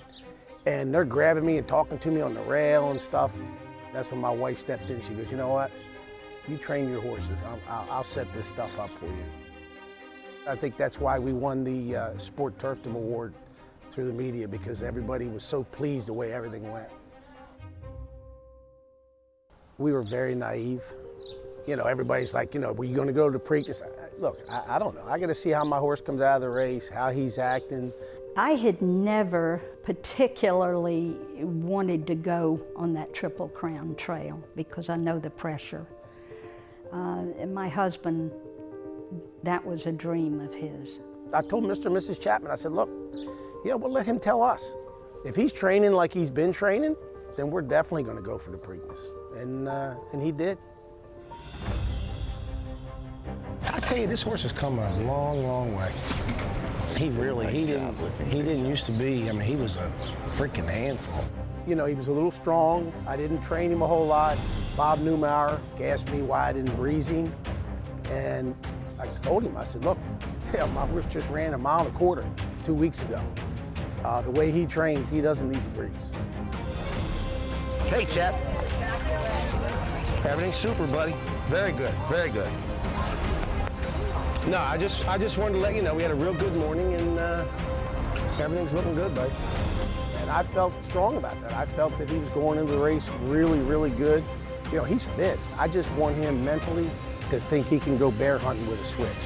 That's what I want. And that's the way he went in the race. And they're off. Smarty Jones gets off to a good beginning. Smarty Jones comes away with an early lead. I mean, going to the first turn, I could tell right away Michael Smith was trying to control the race. Smarty broke sharp, and he put himself in a good position. But there goes Lionheart with his typical early tack, and Mike Smith is angling him out as they head for the clubhouse turn. You know, Mike had to use his horse a little bit to get to the lead, to control the race. And I think more than anything, he wanted to try to park Stewart out in the middle of the racetrack. And around the far turn, Mike Smith is giving Smarty Jones the rail. And then when Stu ducked to the inside, you know, I knew he had some horse. I didn't know he had that much horse. And he just exploded. And as they hit the top of the stretch, Smarty Jones has taken the lead. It is Smarty Jones in front. And then to watch him draw off like that, I remember telling myself, you know, back him down, Stu. We got one more to go. Let's not use it up. I don't want to leave it in the gym, you know? Smarty Jones, he's pulling away. He's pulling away to win it passively here. He's going to win by a colossal margin. Here is Smarty Jones. He wins the Preakness by a dozen lengths. When that horse took off and kept running the way he did and won by the record margin, we were full of gratitude, but we were full of excitement that you just can't describe. All I can say is wow. I'll say the same thing. Oh my The guy God. from West Virginia, the guy from German Dad. How about it, huh? This Philadelphia story continues its magical way to the elusive Triple Crown.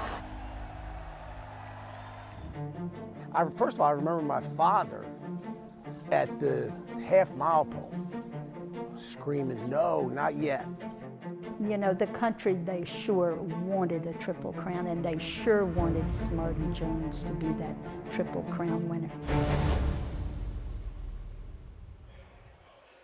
Just an incredible story, and one of the horses, you know, in recent memory that captured the imagination of, you know, a broader base of sports fans outside of horse racing. No, absolutely. And I mean, he's really one of the reasons why I think what American Pharoah did in 2015 and then what Justify went on to do was so special, because Smarty Jones looked like a horse that couldn't lose that day and in the Belmont, and he did. And I think that's like, as for me as a young horse player and a horse racing fan, it like reminded me that these horses don't have to win when you think they can't lose. You know, he was a really cool horse, absolutely. 20 years ago. What an incredible story.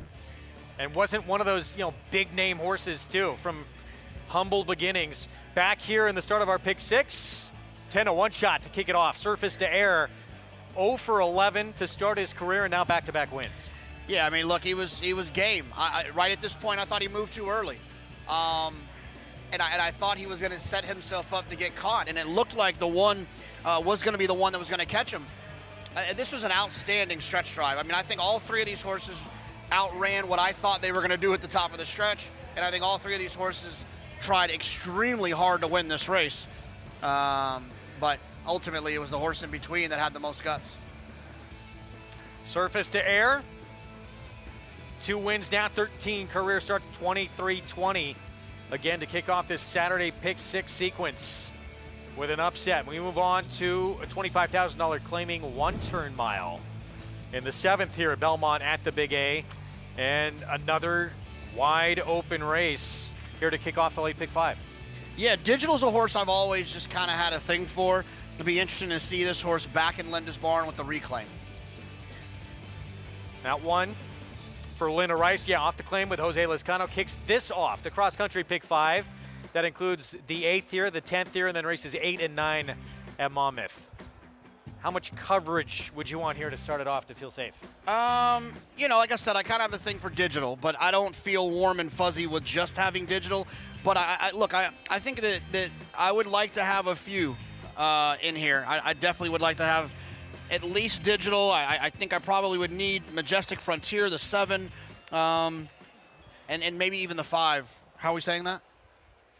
Coffray, I believe. Coffray, okay. For Ray Handel. There we go. That's a tough race. We'll get back to it. Let's go to Monmouth. Check in with race 6 coming up. And another difficult betting race here. 4 of the horses in this race between 3-1 or 7-2. Mile and 70 yards, condition $12,000 claiming race here, 3-year-olds and up. And mild favoritism, I guess, to the 3, King Miano, who tried to go gate to wire last start and backed up in the stretch for 16,000 non-winners at 2. Yeah, I think the 4, Prince Ghost, was the one that was the most interesting to me. You kind of had that turf race last time that was a little bit dirty, where they went non-winners at 2 for 16,000. This horse, that 2-back race on the dirt, got a nice speed figure. It was against maiden 16s. I mean, it's harder to get a little bit, you know, lower in class than that. But I thought ran well, and back-to-back races got nice figures. I think getting back to the dirt is going to help Prince Ghost out quite a bit, and that's the one that I think I'm going to be picking in this spot. Quincy Market taking a lot of play too. Favoritism bouncing all over the place in there. That one will take blinkers off. Dan Ward off the claim. That's a horse we saw at Oaklawn this past meet.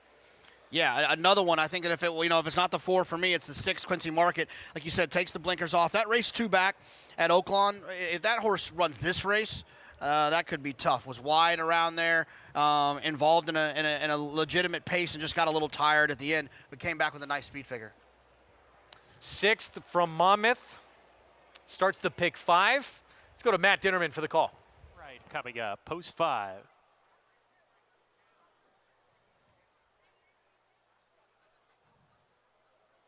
Three back, Quincy Market, who just decided to take a little detour behind the starting gate. A little bit keyed up there. Has gone about 20 yards behind the gate, but the outriders got a hold of him.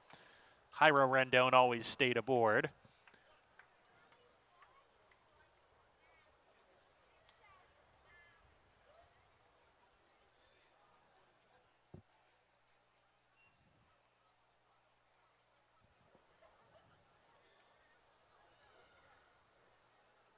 Quincy Market walking up to the gate.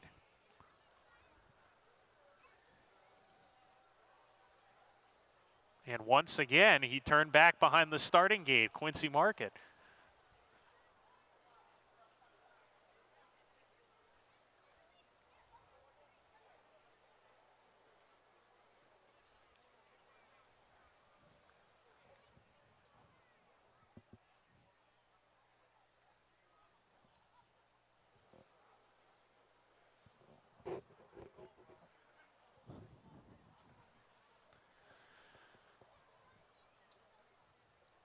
Quincy Market being led up to the gate. He goes in now. 2 back, running lucky. To the outside, Prince Fire.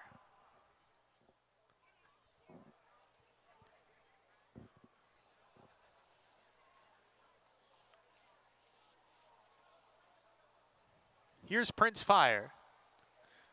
Goes in. We're ready to go. And Larough.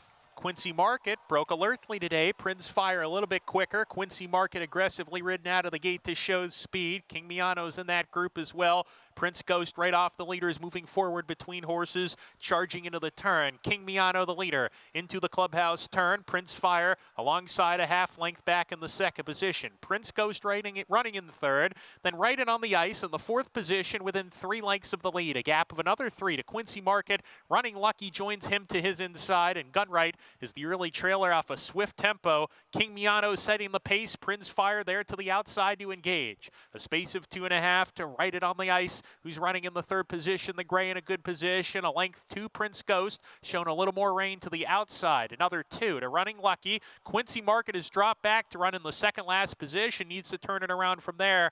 And Gunright has yet to pass a runner as they approach the 4-turn run. King Miano, Prince Fire, stride for stride going into the turn. Prince Fire just got a tap on the shoulder to keep going. King Miano leads the way. Right it on the ice. Just got let loose on the inside. The rail opened up right through there for Right It on the ice to take the lead away from the early leaders. And Right It on the ice with a nice move under Cesar Gonzalez is turning it on, turning into the lane, and he's opened up. The margin 6 or 7 coming off the turn, and it looks like we're in for another dominating effort here by a winner. It is Right It on the ice in front. He's got a 5-length lead. Now he's starting to get tired, in fact. Right It on the ice. Look at this. He's only 4 ahead, but still well in front. Gunright into second from the back of the field. Right It on the ice still clear. Right It on the ice wins it. The move on the turn was the deciding factor. Gunright second. Quincy Market rallies for third. Prince Fire fourth. 1 for 26 coming in. Takes advantage of that opening along the rail and cruises to victory. Yeah, I mean, he was 40-1 last time, 25-1 the time before that, 33-1 back-to-back times after that. And he just never really did much running. He did that one time on the synthetic 3 races back, but he just shows up here, makes a move that looks like he's going to, pop the race wide open. Gets a little tired late, but man, what the heck? That was a heck of a move up on the inside to get the job done. Upset score, 6th at Monmouth. We'll bring those prices along momentarily. Up next out at Pimlico in Baltimore, J.W. Murphy. Mile on the Turf, listed as soft currently, and it's Fulmineo Outside poster current favorite, Flavian Pratt, coming off back-to-back runner-up finishes. Yeah, I mean, look, I like Fulmineo at 2-1, but I significantly like the 9 Echo Lane more. I think I like them both for the same reasons, where Echo Lane was closing into a slow pace last time down at Gulfstream Park. It's one of my favorite angles in turf races. I just, I make the analogy all the time. If Usain Bolt walked out of the gate for 10 meters and then sprinted for the next 90, he's never going to beat his world record or his time. You can only go so fast if you start off so slow. And I do feel like Echo Lane ran sneaky well in that last race. J.W. Murphy up next on Preakness card out at Pimlico. We're going to take a timeout here in South Ozone Park, New York. Cross country pick 5 begins with this race here. 7th, Belmont at the Big A and Digital, the 4-horse. 7-2 on a reclaim for Linda Rice with Jose Lezcano of the post parade when we come back.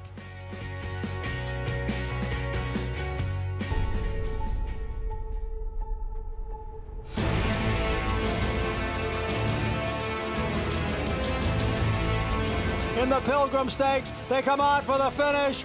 Annapolis by a head. It is Annapolis in front. It is Annapolis to win the Coolmore Turf Mile.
Welcome back to America's Day at the Races. I'm Richard Migliore here in the paddock at Aqueduct, or the Belmont at the Big A meeting, and we've got a hard-hitting group of $25,000 claimers going a mile here.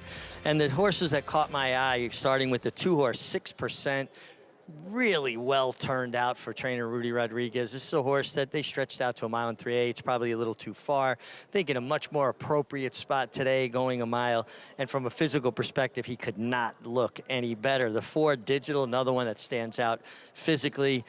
This is a horse that was reclaimed by Linda Rice, a horse that's been popular at the claim box recently. And I always like when a trainer reaches back in and takes a horse that they've had previously and, reclaims them. I just think it speaks to a confidence in that horse and that they have a certain idea or a particular handle on those horses' needs, and Digital making a really nice impression. Not a really big individual, Son of Into Mischief, but very well turned out. And then the 7-horse, from the Wayne Potts barn. And Wayne Potts' horses tend to look really good. Is the 7 Majestic Frontier, a 5-year-old son of Keen Ice, a 6-time winner. He really looks good, and he's well drawn. He only has one entrant outside of him, and I think he has a bit more natural speed than that one. And outside posts in these elongated one-turn races, I think, are a really big advantage. A horse that is, again, making that nice impression. And like Wayne Potts' other horses, he's fitted with a neck strap. It's something for a rider to hold on to. Myself, I never really hung on to those guys. I always took a little piece of mane, just felt like the mane wasn't going anyplace because it was attached to the horse. So where the mane went, the horse went, I was going to go as well. Back up to you guys. Love these insights from Mig. Was talking about how he roped the saddle as well earlier, mimicked Angel Cordero Jr., if you caught that on the program earlier. This race, as the board reflects, there are a lot of ways to go here. Yeah, there's a lot of ways to go, and it's look, I think a lot of times there's this misnomer that, like, you got to have 14 horses in a field for it to be a great betting race. I think these are the types of races that are where you have all these horses that are separated by points and half a points here and there. I'm interested in Digital. I'm interested in the claim back, especially for someone like Linda, who is so successful in her claiming venture, right? It's when she loses one and then decides to go back and take the horse again, I think it says a lot. And especially when it's a horse that, you know, she lost for 25, she came right back in at basically the same price for 20. You know, this horse had those couple of starts in Kentucky that were really big and probably drew the interest of Linda. Just has not run back to those races, though. Yeah, hasn't run back to those races, and I'm not sure exactly why. There's not too many. There's not really anything in there you can see. George Weaver had the horse and put front wraps on for the first time, so maybe there was some sort of an issue. Not quite sure. Here's Centavo, Omar Hernandez Moreno aboard. Yeah, just needs to get a little bit faster. Hasn't been bet very much and hasn't run very well either. Manny Franco for Rudy Rodriguez, 6%. Yeah, I thought this one was okay. Pretty interesting at 5-1 on the board for Rudy and Manny. That race last time seems to be improving. All About the Money just went by? All About the Money. Not really about the money. Hasn't won in quite some time either. There's Digital. Reclaim Linda Rice. Yeah, this is the horse I'm interested in to see what happens when Linda gets this one back in her barn. Only horse in the field by a sire who won the Preakness, Coffrey. Yeah, I thought this horse was interesting. Was wide all the way around there last time. I think is an interesting one as well. We saw Predicted go by. Here's Majestic Frontier. Wayne Potts. Yeah, Majestic Frontier. We heard what Richie had to say about that one. Got stuck down on the inside the last couple of starts. Maybe getting to the outside will help this one run a little bit better. And late to the party, there's Higher Quality. David Jacobson just claimed this 6-year-old who was a 5-time winner. Yeah, David Jacobson throughout his career, 1,365 times. If a horse switches to his barn 20% of the time, he wins. 3 minutes to post here in the start of the late pick 5 on Preakness Saturday here at Belmont at the Big A. And that's our current favorite, Caffrey for Ray Handel and Dylan Davis. We'll have it for you next. It's Volatil in front as they pass the 16th pole. Volatil victorious in the Vanderbilt, 1 by 2 lengths. Tremendous amount of talent with his win in the Vanderbilt, as well as a couple of his wins at Churchill Downs. Ran unbelievably fast. Very special family to me. Perfect sire for 2-year-old sales. Just a gorgeous horse and throwing very athletic horses that I think will run.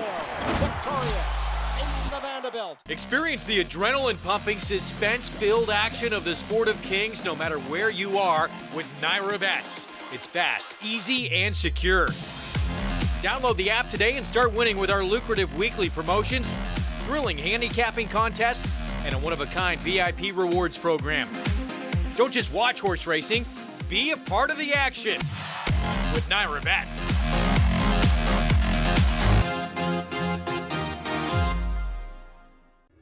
Spun to Run. His brilliant speed figures were among the fastest of any 3-year-old at a mile or more, and he hails from the legendary Danzig sire line. Now, this multiple graded stakes winner, millionaire, and Breeders' Cup champion is passing his remarkable talent along to his progeny. 95, 5, 200, 200 down, 2, in the back, Patrick, 200,000, thank you. Spun to Run, standing at Gainesway.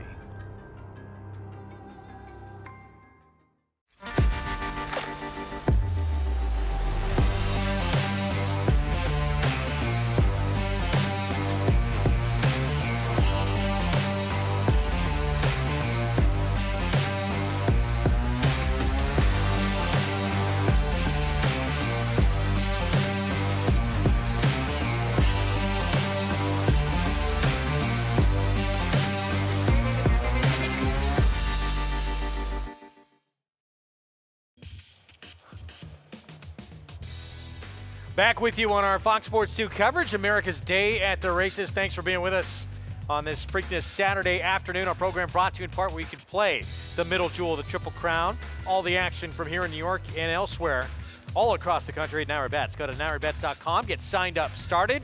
Play with us all Triple Crown and summer long and beyond as we get set for the 7th coming up, start of the late pick 5.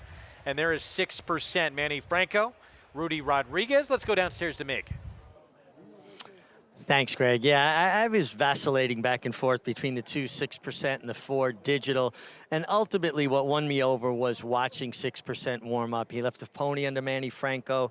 He got a good aggressive warm up. Love the way he framed up. Love his energy level. And, you know, this is a horse that has 4 wins, 8 seconds. And I'm not a huge fan of when horses start accumulating more seconds than wins. But I like Manny Franco picking the mount up. I think he's really good on these kind of horses because Manny Franco's not a rider that asks a horse. He demands from a horse. And some horses just need more direction than others.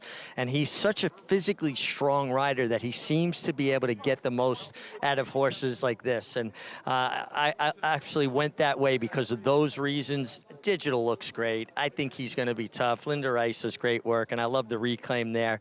But for those reasons, I wound up on 6%. 6%, 4-1. Little cool, the betting on digital, being that it's Linda Rice, one of the most powerful barns on the circuit. Yeah, but like you said, I mean, this horse had that big race at Churchill and then never has really kind of lived up to that. So there's a world in which people could kind of be tired of Digital's act. I just believe that with Linda going back in, I feel like she felt like there's something that she could have done differently or would have done differently that could have got Digital to run back to what Digital we saw back at Churchill Downs. This is solely a play on my part that is having the confidence that Linda's making this decision for a reason. And the 7 horse coming out of a pretty tough group. We saw, Lock and Key, who's been a good performer, although he didn't come back very good yesterday, did not show a lot of fight. But prior to that, ran for 40,000, just in for 25 today. That was 7-1. See what happens here to start off this late pick 5. Favorite, Caffrey, Ray Handel, Dylan Davis. Let's go to Chris Griffin for the call.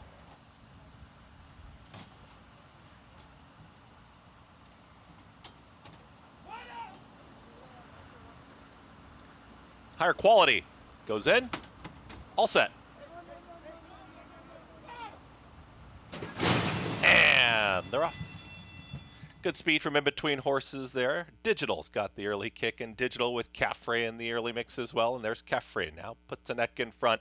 Majestic Frontier, higher quality up on the far outside. The leader drifts well off the rail. It's going to be Caffrey. Broke from the 5 post, but is drifting out here as they get set to hook up with the backstretch. Moving towards the inside is Digital, also with an inside run now as predicted with that rail opening. Up on the far outside still is higher quality. These 4 across the racetrack, taken back with 6%, is now in the 5th position with Majestic Frontier, who's tracking from 6th. Second to last is going to be Centavo. The trailer, all about the money, 23.44 for the opening quarter mile. Caffrey's got the lead. It's Caffrey with the rail still open here for Digital to push on through. Predicted looking for room is in the 3rd spot. Out wider still is higher quality. Nowhere to go but wide. It's a 4 wide rally at the rail. 6% starts to save some ground and moves towards the inside. 46 seconds flat for that half-mile time. Caffrey lets it out of notches, up by a length and a half. Clearly in pursuit is 6%. And Digital, they're still 2nd and 3rd. Coming after the leader. Majestic Frontier is all in. Really trying to get out as predicted. Tough to handle and predicted trying to get out as they get set to reach the top of the stretch. Centavo with a little rally, but is still 7 lengths at the back there as they reach the top of the stretch. Digital takes it right to Caffrey, 6% stalling a touch. These two now neck and neck, but Caffrey's got more to the inside. Dylan Davis and Caffrey, they're still finding up by a length and a half once again. Digital is alone in 2nd, 6% 3rd, far back to the rest inside the final 16th. Caffrey, Dylan Davis, they get the score. Another one geared down. Caffrey gets the victory over Digital, then 6%, and Centavo in 1 minute 35 flat. Digital took a little run at Caffrey, but Caffrey able to find much more and pull away here in the stretch for the win as the favorite. Yeah, it felt like watching a boxing match, right? Where this, Digital took that nice, clean punch at Caffrey, and it didn't even faze him. He turned him right away like it didn't even bother him, because Digital was all in here and looked like he was going to go by, and at no point did he ever get in front of him, and Caffrey turned him away. It's a very game performance by Caffrey. You ain't so bad. You ain't so bad. You ain't nothing. Coffrey, Dylan Davis, Ray Handel with the win here is the favorite to start off the late pick 5. There was a mandatory pick 5 here in the middle too. Very formful to this point. Yeah, absolutely. With the exception of a race ago. Yeah, but you know, it's you just need one little price to kind of spice those things up. And that one upset we had, that might be enough to do it. 5-4-2-1 in here. Coffrey the win. Top choice on the board. We're going to take a timeout. Muth out. Bob Baffert, though, still with imagination, trying to collect a 9th Preakness victory. Frankie Dettori will ride. We'll preview his chances in the Preakness when we come back.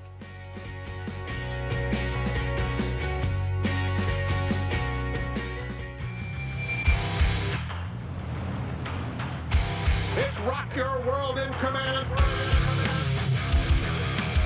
Medina Spirit making no progress.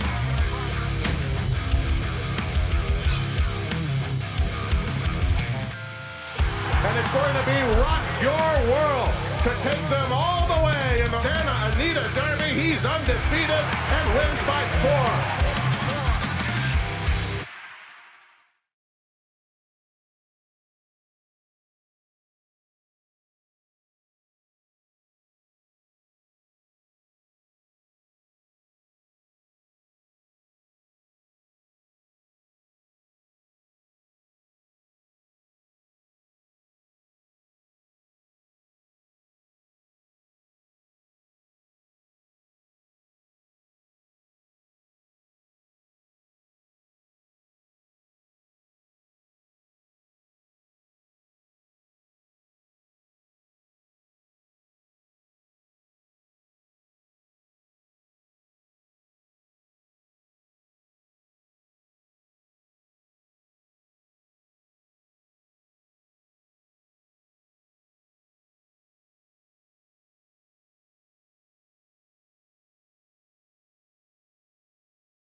Back with you on our Saturday coverage on Fox Sports 2. Dylan Davis riding for Ray Handel. Sonny Jim Fitzsimmons Racing, honoring a legend there. Coffrey, $6.60 for the win. Yeah, it was just impressive. You love to see a horse like that, game horse. Digital took that best shot that Digital had. Digital ran fine. Took the best shot that he had, but just wasn't as good as Coffrey. Actually been a lot better than he has of late. Yeah, no, I mean, it makes a lot of sense why Linda came back in and to claim the horse. Whatever she thought she knew, she was right. She just wasn't good enough today to beat Coffrey. To Oceanport, back to Monmouth. And the pick 4. Mile and a 16th on the turf. Rails out 12 feet, by the way. Maiden special weight to kick off the sequence. Coming up. And here they come onto the track. We'll start with Colby's Candle, first-time starter for John Service. Yeah, first-time starter, but this horse was entered on May 12th, but it just rained off, so they came back here, got an extra week of work in. Next door, 18-1, Princess Gladys, a horse who wants to be forward. Yeah, couldn't do it in Maiden 32s down in Tampa. I don't think she's going to do it here versus these. Next door, a filly who first time out was 74-1 at Tampa. She was 74-1, and she ran like it. She did. Only be one horse that day. 16-1 today. Chad Brown, Rising Inflation, start number 2, debuted at Saratoga last summer on dirt. Yeah, debuted on dirt, but makes the switch to turf. If Chad moves him to the turf, you'd like to think he thinks they have some sort of a shot. Lindsay Schultz Barn, State's debut with Lady Mize. Yeah, gets the blinkers, gets the Lasix. See if this horse can improve. Makia was favored first out for Christophe Clement, Saratoga last summer. Not only was she was favored against Hard to Justify, who went on to win the Breeders' Cup Juvenile Fillies Turf. HMS Victory went by. Here's self-confident Shug McGahee. Yes, had some experience, and that sometimes comes in handy. Hasn't run poorly, in all of the starts. Is just kind of right there. He's going to have to kind of prove it here today, but has shown some ability. So, back to what you said about Makia. Favored over Breeders' Cup Juvenile Fillies Turf winner, but how did she actually run in that race? Well, see, that's the thing about it, is that, she didn't run. She didn't run well at all. She had some excuses. Yeah, she had some excuses, but she didn't run very well. But the problem is that she didn't run well, and then she got all of that time off till now, which makes me think that there was a reason why she didn't run well. Whether it was an injury, whether it was just she just needed to kind of grow up, something wasn't right, whatever it might be. She made a nice little middle move here to show some talent. But I will say this, though. The fact that she was bet like that at Saratoga, the money's not wrong typically in these maiden races when it comes to the talent of these horses. It just maybe it wasn't her time yet, and I think now might be her time with all of this time off in between. Yeah, as you can see here, she had a few things going on in this race. That, regardless, this is way too big a price on her, isn't it? Oh yeah, 8-1. Yeah, well, she's come down to she's 7-2 here. Oh, my bad. I'm looking at the wrong screen. Yeah, 7-2 now. I think 7-2 might be too big of a price. Yeah. I mean, if you're favored in a 2-year-old race at Saratoga, there's something about you that's right. They're usually the money's just not usually all the ways wrong. Not random. There are reasons for it, especially at that meet. Let's check in with Paul for more. Well, when you look at this race, you're looking at the favorite in here and Rising Inflation, the 4 in here. And I get what you guys are saying about the Christophe Clement runner, but I think Rising Inflation is the barometer in here in the horse to kind of beat in here for Chad Brown. And, you try to read into these pedigrees. A daughter of Matoli. Matoli was a great sprinter at any given Saturday. Any given Saturday was in that actually Monmouth Breeders' Cup, and it was a very good long-distance horse. But you're wondering, turf, is that in his wheelhouse or her wheelhouse? But Vincent Chaminade has had 3 rides at his meet. He's cashed in on all 3, and Chad's horse looks like to be live in here. Now, the 5 is first time here in the U.S. Now, we've got a little bit of rain, actually. I don't know if that's done anything really to the turf course. It's been raining here most of the time here in Jersey, so maybe the 5 will like it. She is a 4-year-old facing some 3-year-olds along with the 8, but I'm kind of with you guys. I do like Makia. I think with a better start, she'll be really, really tough in here. But again, Vincent Chaminade landing on Chad's horse, I think that means a lot here. I think the 4 is very, very alive at 5-2. I just look at that pedigree, and sometimes you just got to twist it a little bit and think that, you know what, and Chad knows what he's doing. And this is another horse that debuted at Saratoga. So I'll take a little bit of shot against the 6 in here, and I know I'm giving you the favorite with the 4 here near, Greg. Now 2-1 favoritism on that Chad Brown Klarovich runner, the Matoli filly Rising Inflation. Yeah, and look, I mean, I do think that, and I don't want to say overbet because they win a lot, but I think Chad, when he ships out of town, people know who Chad is. Not that they don't know who Christophe is, but I think I think that Chad's horses can sometimes be heavier bet than maybe they should be. I don't have a problem with the 4.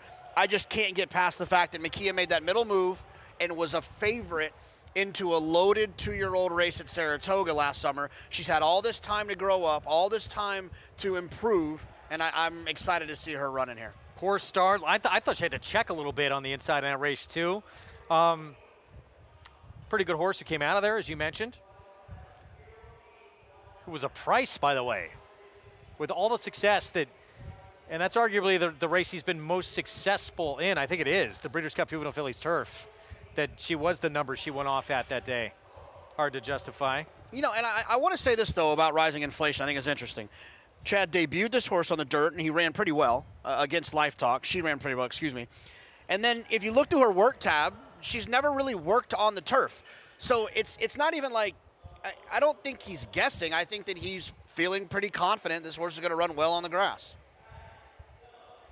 See what happens. Wow, 9-5. Wouldn't you?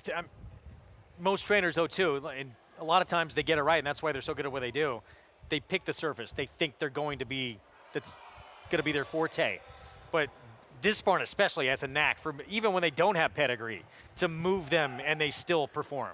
Yeah, but I think a lot of that is the way that Chad trains his horses too, right? I mean, I think he trains them to do what you have to do in grass races, which is shut off and listen to your rider. And so even when they are dirt horses, they move to the grass, they still can kind of handle the surface. Rising Inflation, the favor of the 4 for Chad Brown. Turf debut. Makia, favored last summer at Saratoga over the eventual Breeders' Cup Juvenile Fillies turf winner with an eventful trip. Here's start number 2 coming up. And the 7 breaks through the gate, dumps the rider. So we're going to have a slight delay here. Jomar Torres up on his own feet. Good sign there. And the 7 did not get too far away.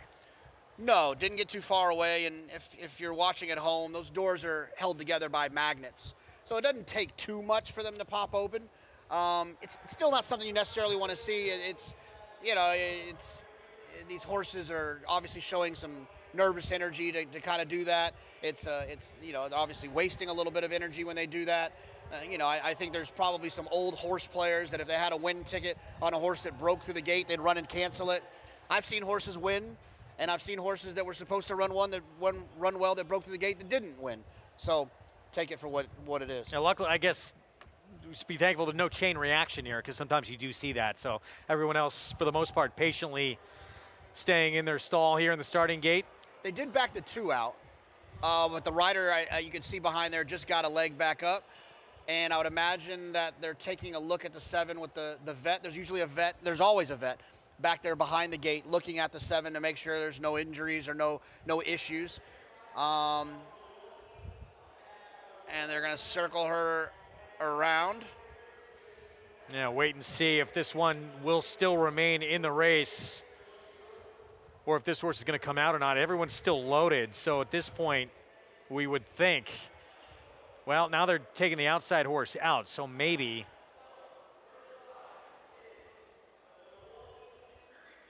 we could see a horse coming out. We'll wait and see. There's that 7 still there in the background. Torres still waiting. Let's go to Paul and get an update.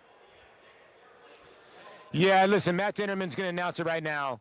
The 7 has been scratched out of this race. Jonathan hit the nail on the head. What ended up happening was, when you charge the gate like that, a lot of things can happen.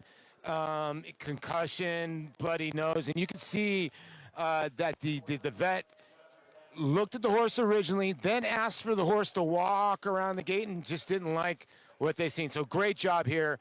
Like we always say, the paramount is the horse flesh here to stay healthy wherever racetrack we're at. So good job by the crew. Just an unfortunate situation. It's hard to stop a 1,000-pound animal to go through those gates. So kudos, and we'll live to see a different day for the 7, guys. All right, so everyone's been backed out. 7 is coming out, late scratch, and with that, a little more time to look over this race, but the Chad Brown runner getting on turf for the first time, that 4 now becomes odds on. Yeah, just to take another horse out of there was enough to kind of knock Chad's horse down to 4-5. Yeah, look, I got to say that Makia is, I would call that chilly. Based on the fact 5-1. Yeah, based on the fact that she was favored in a 2-year-old race at Saratoga, and now she comes back and she's 5-1. She's the 4th choice. That's shocking. From one of the most powerful barns in the country, too. Yeah, I mean, look, at 5-1, I'll pay to find out, but it doesn't make me feel warm and fuzzy. Public can be wrong. Of course, no, absolutely, but not a great sign. I just feel like she should be 2-1. Yeah. Into the teeth of this Chad Brown runner. That is strange, especially with all the excuses you can make from that debut. It's not like she didn't run at all. I mean, she had a lot of things go wrong first time out. And look at the 8, Self-Confident, who has had already 6 chances on the grass. Shorter price than just, you would think, natural, more upside with Makia. A little surprising. Yeah, a lot more, but you know what you're getting with Self-Confident. He's got a body of work. You can expect about a high 60, low 70 buyer. Speed figure out of Self-Confident. I think people like that, to have that confidence in the horse. Back to Matt Dinnerman. And Lyroff. Princess Gladys broke outwards, but broke alertly and is up on the pace with Self-Confident.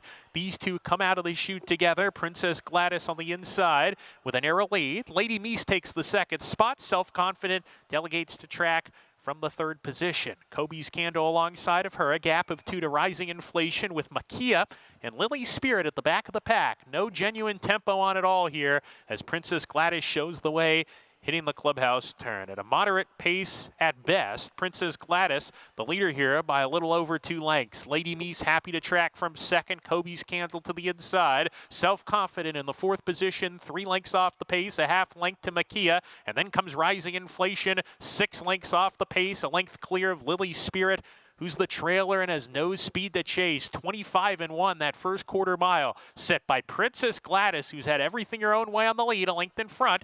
Lady Meese tracking in 2nd as they start to pick up the tempo just a little bit. Kobe's Candy 3rd to the inside of Self-Confident. Makia 5th, nickeled along now within 5 or 6 from the top. Rising Inflation to her outside and a gap of 3 now to Lily's Spirit. So from here it's going to be a 3-furlong sprint to the line. Princess Gladys the leader a length. Lady Meese getting closer and now turns up the pressure around the far turn. Lady Meese and Princess Gladys stride for stride as they hit the top of the lane. Self-Confident being asked to go under the stick, 2 behind, and then Kobe's Candle as they wheel for the judge. Lady Meese down the lane has the head lead. Princess Gladys not going away, but she's back in 2nd. Self-Confident trying to get there. It's still Lady Meese on top by a length. Self-Confident lunging after her late. Lady Meese on top. Self-Confident, one last lunge, photo finish. Very tight. Self-Confident and Lady Meese on the line together with Rising Inflation 3rd.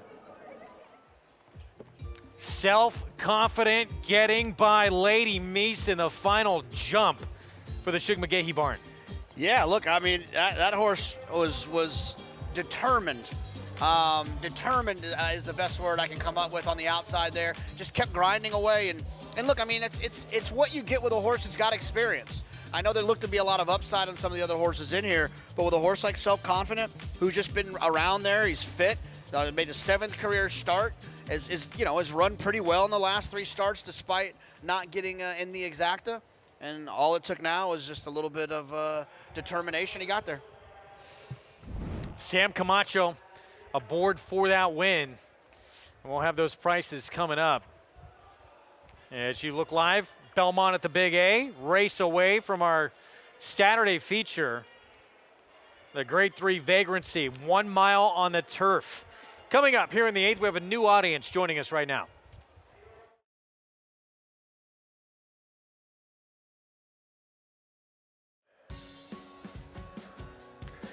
Welcome to those just joining us on SNY. Those already with us on Fox Sports 2. You're watching America's Day at the Races on Preakness Saturday. We have the Grade 3 Vagrancy coming up, our Saturday feature, race away. Up next, it's a mile on the turf and an entry-level allowance. Here in South Ozone Park, New York, Greg Wolf alongside Jonathan Kinchin. We have Paul LaDuca out at Monmouth and Richie Migliori downstairs looking at all the horses down on the track for us as well. This 8th race looks like a very competitive turf event here coming up. No, it does. It looks wide open as I was looking at it. There feels like some pretty interesting ones in here. But if Alexis Zorba can find a way to run back to some of her previous races, or his previous races, excuse me, he could be extremely tough. And right now, 5-1 on Alexis Zorba, one of a couple in the race for Mike Maker. Here's our post parade. We start with Ghostly Prince, Rudy Rodriguez, post 3. Yeah, it was 73-1 last time. Didn't run particularly well. I don't see anything to get me excited about that chances today. Ruse got a big figure last start. Yeah, and 3rd off a layoff, you'd like to think could take another step forward. Some good runners in that race. Terrigo, Danny Gargan. Broke extremely slow last time. Needs to break a little bit better to be competitive with this group. Royal Prince, master on the turf, Jose Lezcano for Linda Rice. Yeah, this horse hasn't run since October 19th, but has won fresh before. I thought this other maker was a little interesting here at 12-1. Have you heard? You know, when Mike Maker does things, I always think I think he's a sharp guy. When he makes changes with horses, sometimes they can run well. The only turf start ran decent, would need to improve certainly from that. Operation Torch off the bench for Todd Pletcher. Yeah, switches from one Hall of Famer to another. This horse has some back numbers that could absolutely get him in the winner's circle. Scramble at 3-1 Barkley Tag. I did not expect to see this horse favored. It's making me feel like they're overreacting to that trip last time. And finished ahead of Operation Torch on a couple of occasions, too. Alexis Zorba went by. We'll get back to that one. Al's Rocket, Charlie Baker off the bench. Yeah, look, I'm not cutting in line to bet horses off of Todd Pletcher, but Charlie Baker's one of those guys that, I'd give a little bit of a shot. This horse has run good off the bench before as well. Of course, as you mentioned, was with Pletcher when he did. 3 minutes away from the 8th. Let's head downstairs to Richie Migliori. Guys, this is a really good competitive race, and I love these turf races because they give us these big full fields, and maybe you get a little bit better of a price than these shorter fields where one horse is laying over. We're going to start with the 7, first time for Pletcher there, Operation Torch. Now listen, Shug McGahee, one of the greatest horse trainers to ever do it, as is Todd Pletcher. They are both in the Hall of Fame, as Jonathan said, but sometimes horses just respond a little bit different to change in training, a little bit different schedule. It's never an indictment on former connections when a horse goes on and does good things. And obviously this is a horse going from one good barn to another, but I love what I'm seeing from him. I just think he's fit looking. He returns now as a 4-year-old. He was a good 3-year-old. He's by Warfront, Claiborne Farm Stallion, who's just an incredible stallion. I think there's a lot to like about the 7 Operation Torch. Scramble did have that difficult trip last time. Just, listen, you ride turf races, you're going to win more turf races saving ground. And most of the time it works out. You find a gap someplace and you get, your horse a run. That didn't happen last time. He was unlucky. He looks good. I think he's a major player here, but he's also got to work out a trip. And I was a little surprised he's not the favorite any longer. In fact, kind of interesting that it's Tarigo, I believe, that went to favoritism. No, I'm sorry. My notes are all wet, guys. So anyway, but he had a difficult trip last time. I picked the 9, Alexis Zorba. I think this horse is lone speed here. The key to his success or failure is settling. If he can settle at all. And sometimes when horses clear off to the lead, their ears will come up. I just don't think you're, well served by fighting with one. And one thing I've seen from Ramon Vasquez, he's a quiet rider. He puts his hands down. He allows a horse to stride up underneath him. And I think if he gets comfortable and saves a little bit of something for the stretch run, Alexis Zorba is going to be tough to beat. Mig, thanks. Yeah, Alexis Zorba, you were intrigued by this horse too, JK. We'll stretch back out here, second off a short layoff, and a horse who has sprint speed. Yeah, absolutely. And this is he reminds me of a horse that Mike Maker had before that some people might remember, a horse by the name of Hoagie. Hoagie was a horse that he was a sprinter, and then he took him and started to stretch him out, and he ran well. He won a great stake stretching out. And Mike Maker's also known for a little bit different, but he'll take a miler and turn him into a 1.5-mile horse. Whatever it is about Mike Maker's program, he can get horses to stretch their distance, to go a little bit further. Alexis Zorba is a very talented horse, and if he can make this horse appreciate a little bit of added distance, I think Alexis Zorba at 9-2 might be one of my favorite bets on the card. Could be leading the way early on in this race as well. 9-2 right now on Alexis Zorba. Let's go back to Operation Torch. The 7 moving from Shug McGahee now to Todd Pletcher. This horse was in some allowance optional claiming races against some good ones. Kalik for Chad Brown, Program Trading, who's been in very good at stakes company for Chad Brown as well. He's faced some good, big names. Yeah, the allowance horses this horse is facing are actually stakes horses, right? You talk about Kalik for E5 Racing. You talk about Program Trading, Activist Investing. These are all talented horses, and this horse ran well. This horse has some big numbers for Shug, and look, you'd like to think there's not going to be any drop-off from Shug to Todd, and there's also an opportunity for improvement. And I'm not saying that there couldn't be the same situation from Todd to Shug. They're Hall of Famers. They see things differently, and there's an opportunity this horse can improve or at least run just as well. Well, the horse you're pretty high on has become the favorite, very modest favorite, though. It's a difficult race that we have here coming up. It shows you 7-2 is your favorite. That is Alexis Zorba, who's going to try and wire this field.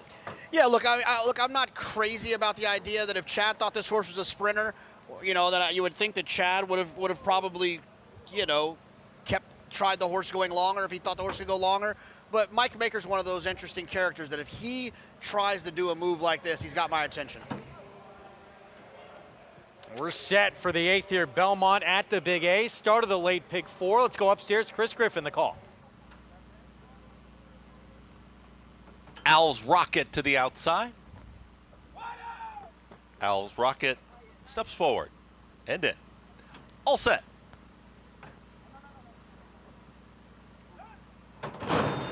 And they're off. Broken a very even line, and Roos has got early speed towards the inside, but here comes Alexis Zorba from that outside draw, and Alexis Zorba sprints to the front, is up by a clear 2 lengths now. Then a pair of 2 in behind with Roos and Assume Nothing. They're going to track in 2nd and 3rd as they are tightly bunched here in behind them. Now following in the 4th position is going to be Operation Torch as they start to back off that early kick. Torigo is in the 5th position, now saving ground towards the inside of Al's Rocket, who's right there in 6th. In behind them is Scramble towards the outside in 7th, is now a shared 7th and 8th with Ghostly Prince towards the tail end. The 2 trailers, Have You Heard, with Royal Spirit. They're chasing Alexis Zorba, who went 23 and 3. Pretty quick opening quarter mile there for Alexis Zorba at 7-2.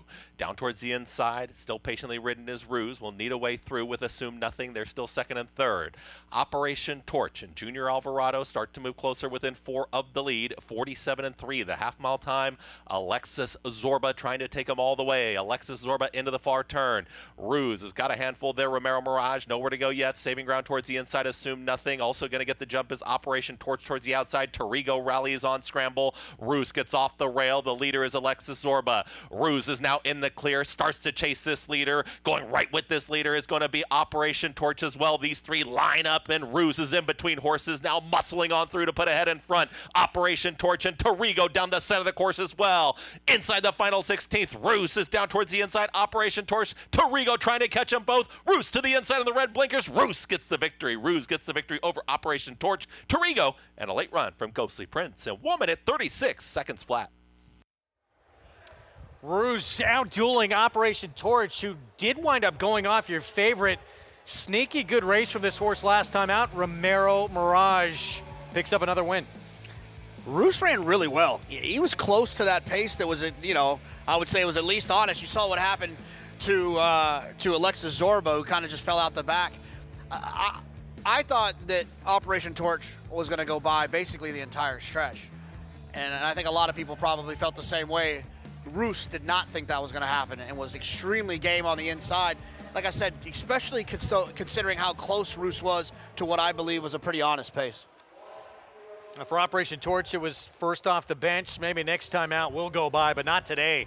Ruse, the win at 5-1 to kick off this late pick 4 on our Saturday card. Romero Mirage, trainer Tim Hills and T&J Stable, 6-year-old.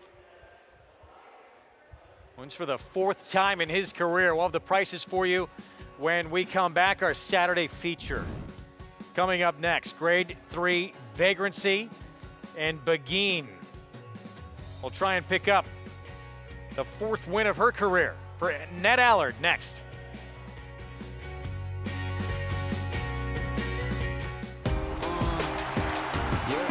Charlatan is back, and he turns it on with an 1/8 of a mile to go. Express Train moves into 2nd. Nashville dropping out of it, and then Collusion Illusion. What a spectacular return for Charlatan, who will romp in the run-happy Malibu Stakes by 4.5 emphatic lengths. Charlatan, ultra impressive. It's a new day for a new king. General admission tickets are on sale now for the Belmont Stakes Racing Festival at Saratoga, June 6th through 9th. Admission is just $10 on Thursday as well as on Sunday for this historic event. Visit BelmontStakes.com/tickets today. RaceLens is the most in-depth product in horse racing with unique features found nowhere else. True odds, predictive analysis, and pace projection. RaceLens. It will change the way you follow horse racing and take your game to the next level. He's a running son of a gun. Papa Cap now has the advantage. A graded stakes winning 2-year-old. Grade 1 Breeders' Cup Juvenile runner-up at 2, multiple Grade 1 places at 3, finished in the top 4 in 11 out of 12 starts. And from here on in, it's just a matter of how far. Papa Cap, an easy winner of the best pal. Papa Cap, standing at Walmack. Mid-Atlantic made 2-year-olds in training. With a catalog of top juveniles by the nation's top sires, this sale has consistently produced graded stakes winners from around the world and on all surfaces, including Kentucky Derby winner Mage, plus 2024 graded stakes winners Kinza, Linda's Gift, Mendelssohn Bay, and Olivia Darling. The Phasing-Tipton Mid-Atlantic May 2-year-olds in training sale, May 20th and 21st in Timonium, Maryland. Where will you be?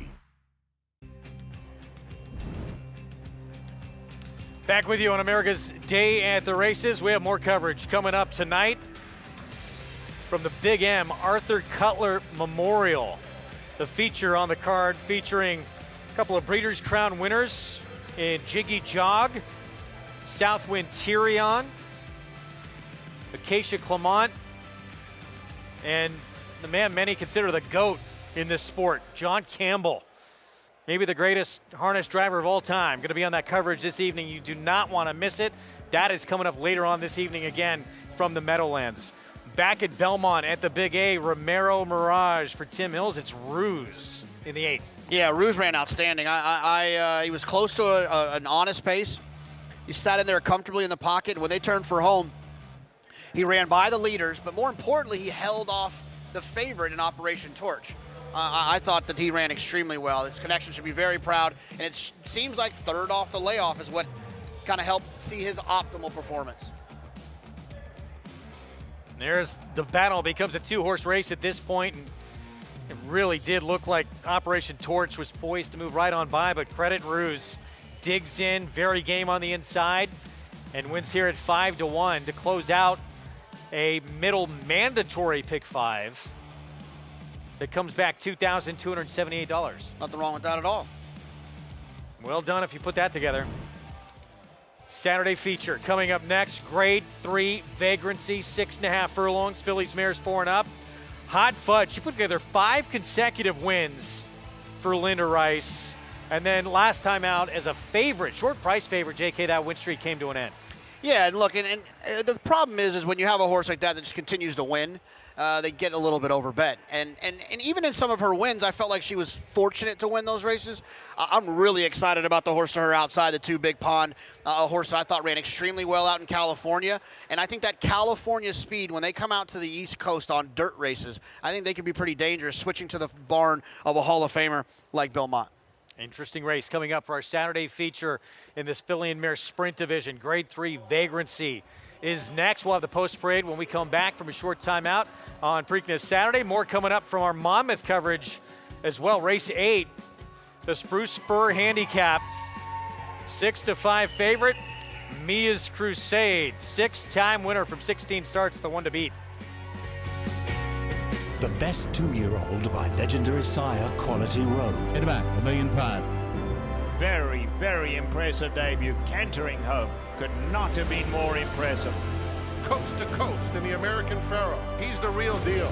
Undefeated and unchallenged at 2. He's just too good. He wins the Breeders' Cup Juvenile. Corniche.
Back with you on our Saturday coverage on Fox Sports 2, America's Day at the Races, as we take you back to Oceanport, New Jersey, race 8 at Monmouth Park coming up. Spruce Fir Handicap, fillies and mares, 3 and up New Jersey breds. And as we went to break, we were talking about Mia's Crusade briefly. Turf back to dirt for her 5-year-old return. We'll get to her in a moment. We start with the Tiger Lily. Yeah, the Tiger Lily is a horse that has a little bit of speed from the rail, which could be a weapon that you want to make sure you have. 7-1. Next door, I Can Run. 3-time winner. Yeah, it can run, but not really that much early. Doesn't have a lot of early pace. Odds on Dusty Miller. Fernando O'Hara, been off since July of last summer. Yeah, did get involved in a pretty quick pace last time. Like horses that can get involved in paces and stick around. Mia's Crusade, 3-time winner from 10 tries on a fast dirt track. Yeah, these are all Jersey breds, but that race 2 back and the race 5 back are absolute standouts against this type of group. Here's Bel Pensero for Anthony Margata. I'm starting to think this one might be a better turf horse. That big performance 2 back was on the grass. Girl Trouble, 9-2 Sam Camacho for Butch Reed. Yeah, I mean, this one makes a little bit of sense. She's right there. Not quite as fast as the 5 Mia's Crusade, but she is still faster than the rest of them. It's going to have Uncle Heavy, of course, in the Preakness. And Sadie Baby for Patrick McBurney on the outside. Yeah, I guess maybe needed that last race. It wasn't really indicative of what this horse has normally done. Much faster. Look at this horse take another step forward. The one to beat, current 6-5 favorite. That's Mia's Crusade. And as you pointed out, 2 starts back. She's been off since October, but her last start was a turf race. Before that, 2 back on dirt. She produced this performance, which anyone in this field is going to have a tough time trying to catch her if she can do this. Yeah, absolutely. And look, you got to think about it. It's for Jersey bred, so you're not going to have nearly the amount of a full crop to pick from. So if you get a horse that's running 80 type figures, and everyone else is running 65 type figures, they're a standout. And it's just they just happen to be a special type in this group and in this crop. And that's what I think she is. I mean, look, horses like this get beat all the time, but she just. It's not even close. She's better than all of these other horses. If she runs her race, she wins. She is coming in off the bench. That a concern at all? Not really. She runs well. She runs well fresh. If you look in that race on May 20th, 2023, where she ran a fast number in a big race, she was coming in off a break since September. So it's very similar to what we're seeing now, coming in off of a break since October. She actually runs her best races when she comes in fresh. And doesn't really need a setup either. She tactically can be very close. Let's go to Paul for more. Yeah, guys, when it comes to this race, look, Mia's Crusade is going to be very, very tough in here, just because when you look at her record, she's 6 for 12 here. She's got blazing speed, and I would think she's obviously going to be one of the horses to catch in here, and that's why she's the price that she's at. Now, she's going to have to get stung by somebody else in here to get included with some of these other horses that might be coming from off the pace, but it seems like today you really can't come from too far off. Now, you know, when it comes to the 5, definitely the one to beat. I'm giving the 2 a chance on the cutback here at 6-1. That would be my other play in here. And the Robert Reed runner, the 7, you know, his horses run well here, and this is a horse that is 2 for 4 lifetime here at Monmouth. So, like, the 5 definitely the one to beat here at 4-5. But I think Girl Trouble might run a big race here, the 7. And I think the 2 could be the surprise here at 7-1. There is this 2 horse I Can Run so off since February at Laurel. Coming in from Maryland, but now 3-5. And she does appear to be a fairly big standout here. And as you said, she's run well off the bench before. Yeah, look, if it's not the 5, the only one I can kind of wrap my brain around would be the 7, Girl Trouble. But I just think the 5 is just better than these horses. There she is, middle of your screen. About to load for Chuck Spina. Last time she was on dirt, she was dominant in a state-bred stakes race here at Monmouth. 5 for 12 record in Monmouth.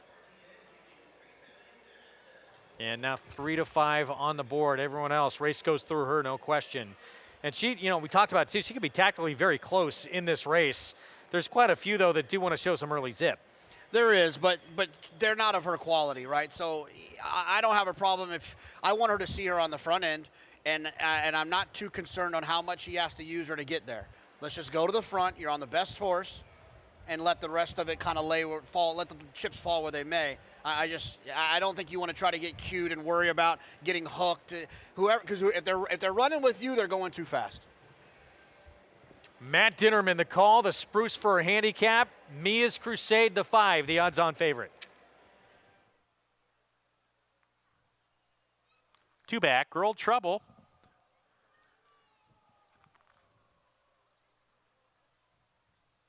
Sadie Baby to the outside. Here's Sadie Baby. We're ready to go in the Spruce Fir handicap. And they're off. From the inside, D-Tiger Lily sent out of there hard, caught an okay beginning, and is right there battling for the lead. Sadie Baby on the far outside as Early Lick. Bel Pensiero in that group as well. Bel Pensiero between horses. Sadie Baby on the outside. D-Tiger Lily down at the rail. A half length off the aforementioned duo. A length further back to Girl Trouble. Mia's Crusade racing 2.5 lengths off the lead in midfield. A gap of 4 to the gray. Odds on Dusty Miller. And I Can Run is at the back of the pack as they approach the 4-turn run. Bel Pensiero into the turn, the pacemaker. A half length in front. Sadie Baby there to the outside. A gap of 2. Mia's Crusade sent along from the 3rd position. Tries to reel in the top pair. She's getting closer now. Mia's Crusade as they approach the top of the lane. D-Tiger Lily is next. Girl Trouble under pressure. Swings wide for the stretch drive. Here's Mia's Crusade. Mia's Crusade on the outside of Bel Pensiero. Sadie Baby struggles between horses. Mia's Crusade in front, having to take up late Sadie Baby. It's Mia's Crusade. Bel Pensiero has the ears pinned back. She's determined. Mia's Crusade with the nose lead now. Mia's Crusade gets it. The defending champion wins the Spruce Fir handicap. Bel Pensiero with a solid effort in 2nd. Has to settle for that spot today. And 3rd was Girl Trouble. Mia's Crusade off the bench, and the class prevailing here to pick up the 7th win of her career. Look, I thought it'd be a little bit easier, but nonetheless, she got the job done. She was just better than these other horses, and it's pretty simple, in my opinion. And like I said, she had to work a little bit harder than I think that, I thought she was going to have to work. But nonetheless, she did get up and proved to be the best of this group. Bit of a wide trip, too, that she had to overcome. And she gets it done as the odds-on favorite. Joe Martora, Chuck Spina, Mia's Crusade. 5-year-old debut, a winning one in the Spruce Fir. As we get back to Belmont at the Big A, we're going to take a timeout. Our feature coming up next, Grade 3, Vagrancy and Big Pond. Moving to the Belmont Barn. Big winner out on the West Coast 2 starts ago. Moving east. In this sport, it takes just one special horse and a lot of people that believe in him. By Champion Arrogant from the family of Broodmare of the Year, Better Than Honor, rose to prominence in the Grade 3 Peter Pan, displayed power in the Grade 1 Belmont, cemented his 3-year-old championship in the Grade 1 Travers, defeating a champion 2-year-old, Kentucky Derby, and Preakness winners. And the Eclipse Award goes to Arcangelo. Arcangelo, standing at Lane's End. Experience the adrenaline-pumping, suspense-filled action of the Sport of Kings no matter where you are with Naira Bets. It's fast, easy, and secure. Download the app today and start winning with our lucrative weekly promotions, thrilling handicapping contests, and a one-of-a-kind VIP rewards program. Don't just watch horse racing, be a part of the action with Naira Bets.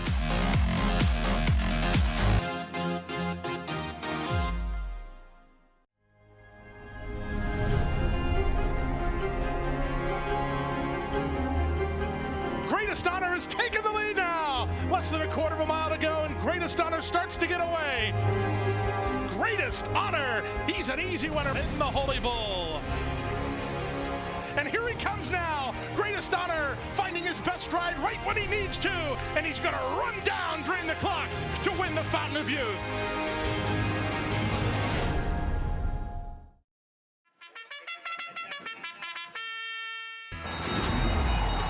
Monmouth Park's 50-cent Win Early Pick 5 is one of the country's earliest Pick 5s, making it the perfect way to get your wagering day started.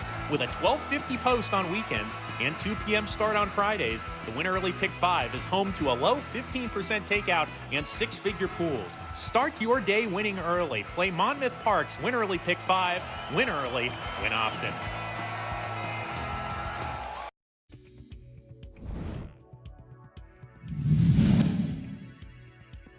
Early voting takes over. Early voting burst away with 1 furlong left to go. Epicenter, Rail Run, coming with each and every stride. Secret Oath out the center of the track. Creative Minister right there in that battle too. But it's early voting clear. Epicenter trying to gain late with a 16th to go. Early voting shifting over to the rail. It's early voting to take it from Epicenter. Back in 2022, that was early voting in the Preakness. In just his 4th career start.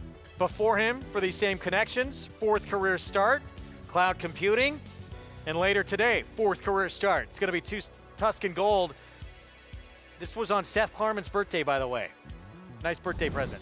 Yeah, we'll see if Chad can get it done without the red and white silks, right? He's got Tuscan Gold the 2 times he's won the Preakness, both for Clarvin Stables. But I will say this. This is Chad's move. He's kind of gotten good at this. He did it with early voting. He did it with Cloud Computing, and he almost did it with Blazing Sevens. Skip the Derby, run in the Preakness. Tuscan Gold, skip the Derby, run in the Preakness.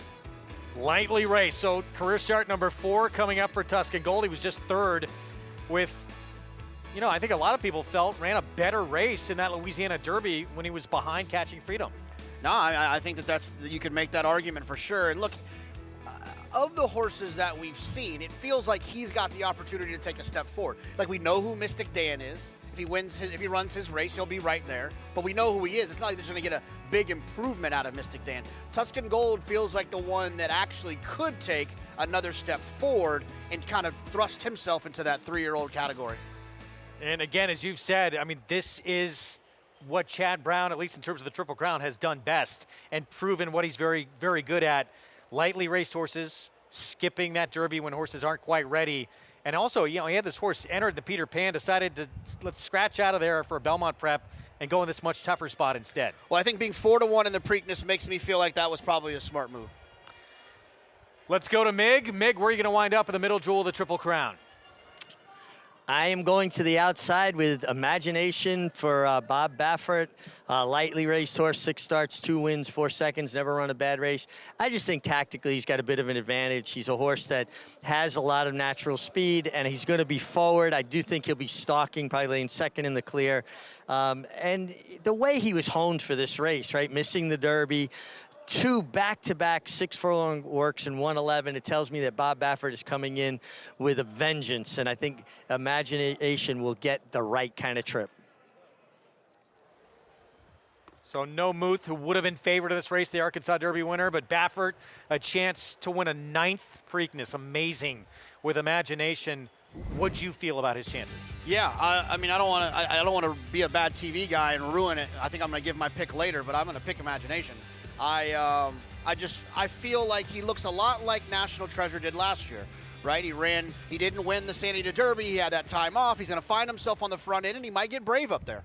Grade 3 Vagrancy feature back here at Belmont at the Big A. We start with Hot Fudge. Yeah, the 5-race win streak was snapped last time. I like the horse to the outside of her too much. Big Pond moving to Hall of Famer and reigning trainer of the year, Bill Mottbarn. He'll have Junior Alvarado aboard. Yeah, really looking forward to see how this horse runs here. Had some big races back in California. Monra coming off a victory for Saffie Joseph Jr. Interesting to see what Paco's going to do in this situation. Does have some speed, could make things interesting to the 2 horses to the inside. Big step up in class for asset purchase for Chad Brown. It's funny, her figures are kind of going backwards from her debut. If she can run back to her debut, then maybe she's kind of in the mix a little bit here. Leave No Trace. Phil Serpe comes in off a win. Leave No Trace, the surprise winner at Saratoga a couple summers ago. She's another one that's kind of rounding herself into form. And Beguine has run some of the fastest races of anyone in this field. Last time out was not great. She went to the bench off that Gallon Bloom. 8-1 is entirely too large of a number. I do love the 2 in here. That'll be my pick. But, man, the 6 is some absolute value, a horse that I would definitely use in exactas. 8-1 on Beguine, who was 2-1 morning line. That is strange to see. Big Pawn, this was her big moment. 2 starts back when she was in the Tim Yachtine Farm out at Santa Anita. Yeah, Wolfie, I'm a big believer in when our East Coast turf horses go out west, we dominate, we have an edge. I do feel like when the West Coast dirt horses come out east, they have an edge. There's so much emphasis on speed and the way that they train and they run in California. I feel like the dirt racing horses from out on the West Coast tend to do well when they come out here on the East Coast. And no offense to Tim Yachtine, I mean, he's an outstanding trainer, but he's not a Hall of Famer like Bill Mott, and there's an opportunity for this horse to possibly even improve switching to a Hall of Famer like Bill Mott. She's the 7-5 favorite. Mig, how does Big Pawn look? She looks great. I mean, and honestly, the whole field looks sensational. They're trained by top horsemen. They're top flight fillies and mares in their own right. Can't falter a little bit. I'm going in a different direction, but could not look any better. Big Pond, Hot Fudge looks great. I'm a big Hot Fudge fan. Heck, who doesn't like Hot Fudge, right? Monroe was interesting. Paco Lopez left the pony, went to gallop off, and he had to pull her up. It looked like she was going to get away from him. He went to the outside fence, regained control, and then take 2 went on again. The 5, Leave No Trace, making a really nice impression here. Comes off a big win. She's never run a bad race sprinting. You know they have to stretch horses out, give them a try to go a bit further. She ran well in the Breeders' Cup Juvenile second that day. She's, grade 1 winner, grade 1 place. Phil Serpy does really good work. He's a terrific horseman. She's trained well over 1,000 winners. Leave No Trace. Big price at 9-1. I think the 6 Beguine, 5-year-old gun runner mare, she'll be my top selection. I'm a big fan. I think she looks great coming up the layoff.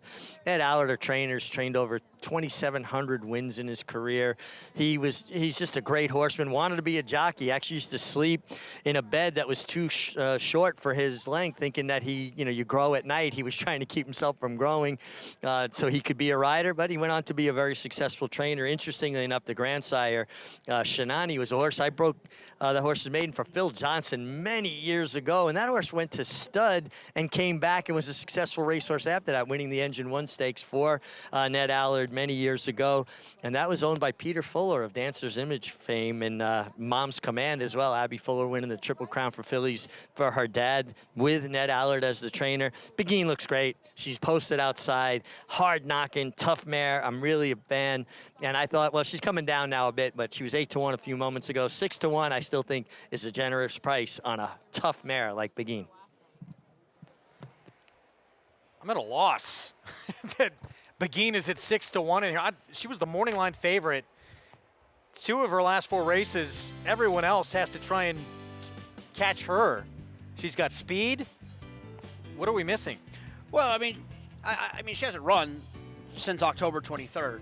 It's not the easiest spot to show up in off of a break like that. She's run well enough fresh, but let's see. From December of 2022 until May of 23, she ran extremely well off of a break. Basically, a similar break to now. So it's not that she can't do it, but she does have to do it coming in off of a break. Yeah, I guess maybe some concern. She was off from, July to October, and then even though it was a grade 2, she came back in.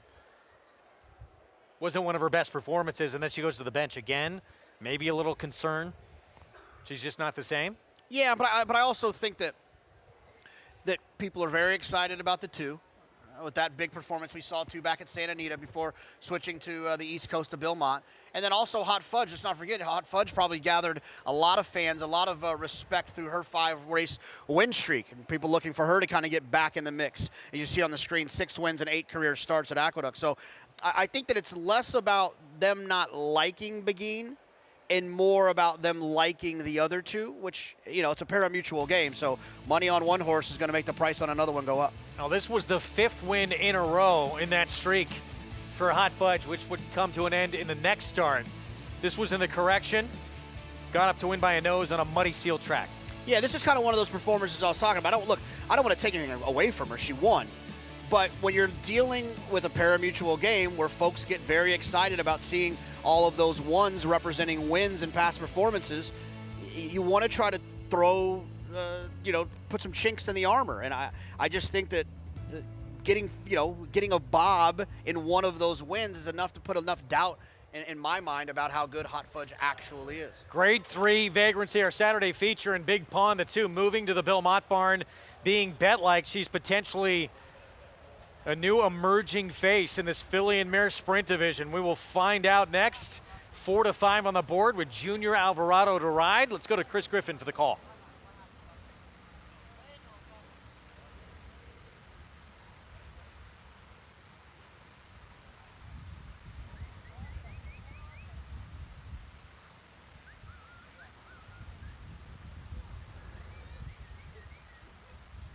Leave No Trace. Just a little reluctant here. Now moving forward, Jose Lezcano aboard. Is now in the gate. Beguine. Beguine to the outside.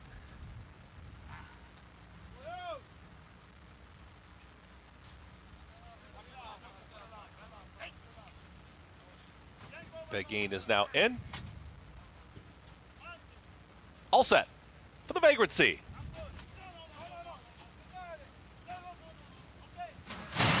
And they're off.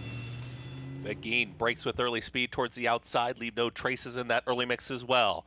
Hot Fudge is at the rail, and here comes the run from Big Pond. Imanrez to the back end of the field is the early trailer as Asset Purchase starts to move forward. Wanted some forward position, is now sitting in third. The leader is Beguine. It's Beguine who's in front with Leave No Trace stalking from second. Asset Purchase is looking for room, wants to move towards the outside here. Manny Franco is looking around and now moves towards the outside here of Leave No Trace has taken that stalking presence from third. Imanrez getting the hurry up 22-1. For that opening quarter mile, Beguine is the target. From the back, Big Pond is starting to rally second to last, and Hot Fudge will have to pass them all is the trailer as they get set to reach a quarter mile left to go. Beguine is doing it very easily so far. Beguine gets set to reach the top of the stretch. Leave No Traces in full pursuit. Asset Purchase is chasing as well. Big Pond has got some ground to make up. As they reach the top of the stretch, Beguine starts to tire a little bit, and here's Leave No Trace. Big Pond is just rolling from the back, only has a furlong left to go to catch the top two, but is making up with every stride. Leave No Trace has got the lead. Big Pond is trying to time it perfectly. Leave No Trace is almost home. Big Pond, Leave No Trace. Leave No Trace wins the Vagrancy. It's Leave No Trace over Big Pond. Then came Hot Fudge, Imanra, and Beguine in 1 minute 15 and 4. Quick final time, and they were flying early. Well, I should say Beguine was flying early. 44-3 to the half is very quick. Leave No Trace with the win. Phil Serpi, Jose Lezcano aboard. Yeah, look, and she was pretty close, Leave No Trace, to that fast pace. If I'm not mistaken, sat second basically the entire time. So I don't want to say that she didn't, take a little starch out of her being close to that pace as well. Big Pond got rolling late, but just a little too late. Was never really going to get there. I think that it right about here, it looked like, oh, there's a chance, but Leave No Trace was still running. Beguine ran well, considering how fast she ran and considering the pace, but I think the money was right on her. I don't think that was the real Beguine today. Big Pond is never usually that far back. Yeah, I don't know what it was. I don't know why. I mean, the pace was quick, so I guess that could have something to do with it. But, the interesting thing about her is that, you got a Hall of Famer like Bill Mott, and you got a rider like Junior Alvarado. I'm sure Junior will come back and tell Bill some things that he might not know about the horse, and they'll probably rally back. And I think she's going to be an interesting horse on the sprint division for the females in New York throughout the rest of the year. Leave No Trace picks up the 4th win of her career. Filly who would, back when she was a 2-year-old, she was the runner-up of the Breeders' Cup Juvenile Fillies behind Wonder Wheel. Yeah, I mean, she was. It's helpful when you have a horse like this, a mare like this, who's got those accolades to just get these stakes wins. Grade 1 winner as a 2-year-old as well in the spin away, and they've been patient with her, and now comes up with another graded stakes victory. Jose Lezcano, a couple of wins today on the card. Leave No Trace at 8-1 as we go back to Monmouth Park, and the 9th on the card. 5.5 furlongs sprinting on the turf. First allowance condition race coming up. As you get a look at the board, on the payroll, Queen Ollie both taking support from the inside. It's the 2 who's favored, who we'll see here in a moment for Jorge Delgado. Blinkers going on the 2 Queen Ollie, who was last seen actually here in New York the Belmont and Aqueduct meet in mid-September. The 8 taking a little play as well. Shangzi. It was a good States debut at Gulfstream for the 8. Absolutely. Arnold Delacour does an outstanding job as well. And it, it seems like a horse that, some of her best running was a little bit later in the race. Getting that extra half furlong here, the 5.5, might go a long way for her. They make the turn. So here's on the payroll. Anthony Margata, Sam Camacho, and Speed Inside with the 1. Yeah, you see those 1s in the past performances, but not really the turf sprint speed you're used to. Be curious to see if on the payroll can make the lead from down there. 5-2 favorite next door, as we said, blinkers going on Queen Ollie. Yeah, definitely makes sense from a final speed figure standpoint, but I'm not crazy about closers in 5 and 5.5 furlong turf sprints. Yeah, blinkers going on. She came from way out of it to just miss in her States debut. Here's right up front for Jimmy Toner. Yeah, a horse that seems to be improving for Jimmy Toner, but I think the 5.5 or the 5 might still be a little bit too sharp for this one. 99 is going to shorten up in distance. Yeah, just not fast enough for me against this group. C Maiden at 25-1. Yeah, another one. Doesn't seem fast enough even on her best day. Amazing Grace's Joys, 0 for 8 on the grass. Yeah, interesting last time. Ran okay, but that pace was slow. I know she made the lead, but it was a slow pace. Shangzi, the 8, we talked about, Fernando Hara. Yeah, I'll be interested to see if that extra half furlong helps. I'd like to see this horse stay connected, stay close. Yeah, tactically can be close. Showed that in that States debut. Definitive Diva went by at 8-1. Here's the 10, Madeline's Grogu. Yeah, getting back on the turf. If you look, last time was running for 40, was beaten 4 that day, but did get a nice speed figure in a wide tripped race. All right, let's go to Paula Duca. Paula, you'll get to this Monmouth race in a moment. First, we want to know who you like in Baltimore.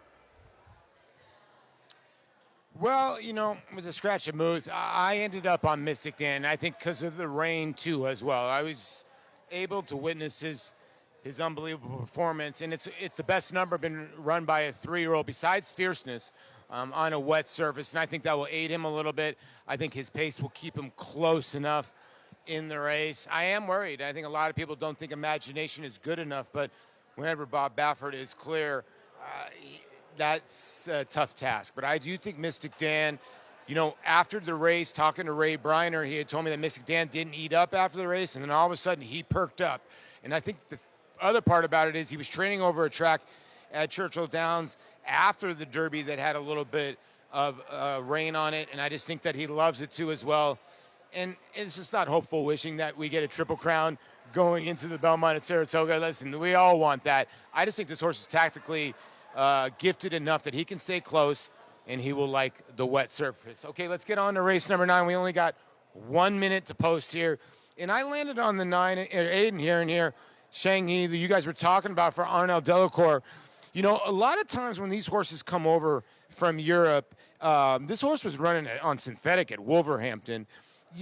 A lot of them don't break from the gate, and it's usually a play against for me when Europeans come over here as sprinters, especially 5.5 furlongs. And this horse did not break away from the gate, but she was very, very quick to break right in the stride and get right on the pace. Now, second start in the U.S., Arnold is very, very good. I'm hoping that maybe she breaks a little bit better. I don't really love the 2-1 from 10-1, so there's always that worry that she might, not break well again. The 2 in here for Jorge Delgado already had a winner on the card. He had a winner at Pimlico a little bit earlier, so he's on a little bit of a roll. I think this horse have a look.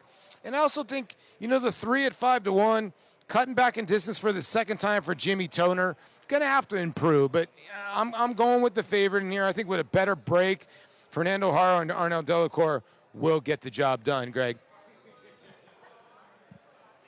All right, Paulie. Thank you for that. As we get set for this 9th here coming up, going back to the Preakness, we haven't even had a horse win 2 legs of the Triple Crown since going all the way back to 2018. Wow. And Justify. Yeah, I mean, it feels like prior to that it was happening all the time, right? California Chrome, Big Brown, I'll Have Another. Animal Kingdom almost did. Oof, almost did. Ran well in the Derby, ran well in the Preakness, lost to Shackelford. I'm trying to think if I'm missing one. Yeah, but it felt like it was happening often. And then, obviously Smarty Jones. Had a lot of chaos in the Triple Crown the last few years, like we've probably never seen in its history.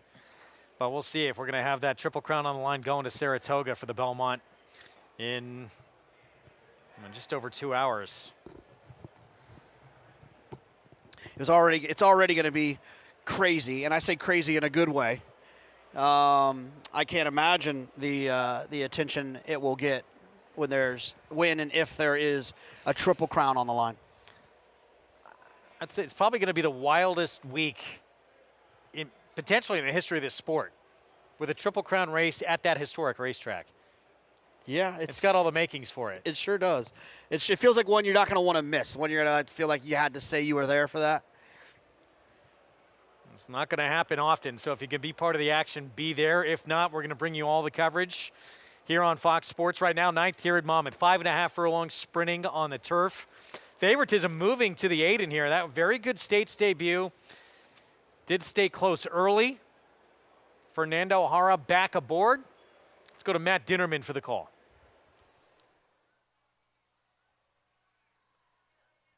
Two back, Discreet Diva and Madeline's Grogu to the outside.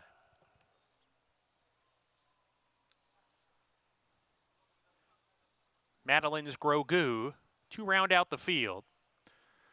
The first turf sprint in which we run out of the 5.5 furlong chute here at Monmouth this meet. A field of 9 allowance filly and mare sprinters. We're ready to go. That's the 9. Definite Diva, who was acting up a little bit in the gate. Samuel Marin hopped off, climbing back aboard. Looks like we're ready.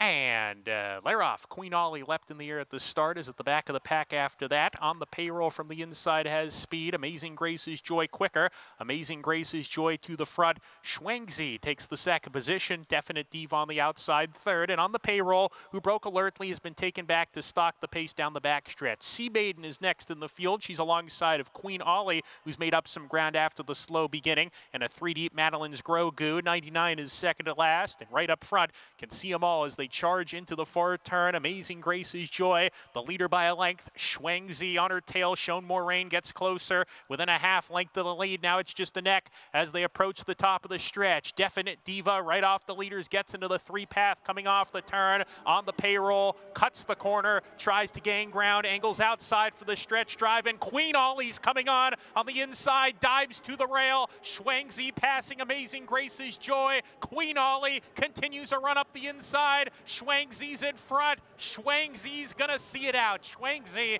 over Queen Ollie right up front for the back of the field, got third. Amazing Grace's Joy checked fourth. Schwangzi, the win, second start here in the States. The victory with Fernando O'Hara. Really give credit to Queen Ollie. She did not break well at all. Far back early, she winds up second. Yeah, Schwangzi was great. She ran extremely well. She took another step forward. All the things you want to say. Queen Ollie ran a heck of a race. After breaking as slowly as she did, and then showing that courage to kind of run up the inside right when they kind of split where the stretch and the chute kind of mixed together, where they kind of come to open air. I thought she ran extremely well. But the winner also took a step forward, second time in this country.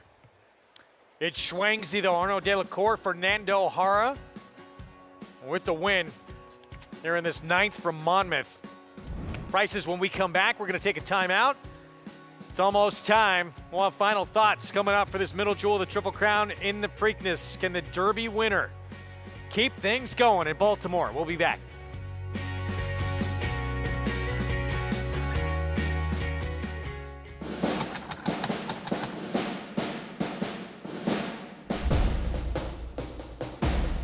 Down to the wire, Verstappen. Here's the finish, Ancient Roll. War Bomber's won the King Edward. SEAL Team has won the Twilight Derby.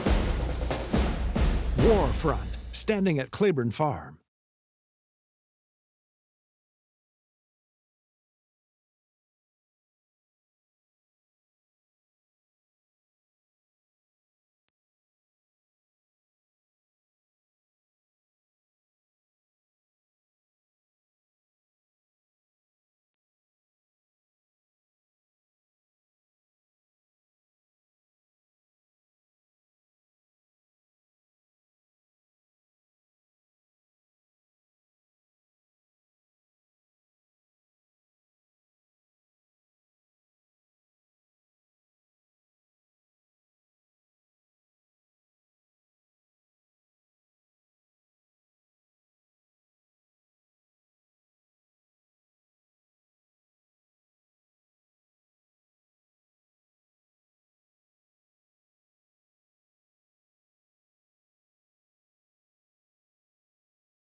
Back at our Fox Sports 2 coverage. A couple hours away from the Preakness, and then it's on to the third and final leg of the Triple Crown. History made last year. First ever female trainer to win a Triple Crown event. History already is going to be made this year. We know that, with the Belmont being held for the first time ever at historic Saratoga Racecourse. Look how nice it looks. Such a fun place. And it's exciting because, like, a lot of people haven't really, like, felt Saratoga in June. It's always this July, August thing. So that's going to be exciting. What an incredible preview of the summer to come for that Belmont Racing Festival to be held there. And will we have a Triple Crown on the line? Potentially. Our ABR Race of the Week, 149th running of the Preakness. These are current odds. It is Mystic Dan, your current favorite, the Derby winner with Brian Hernandez Jr. Look, I think Mystic Dan is a likely winner.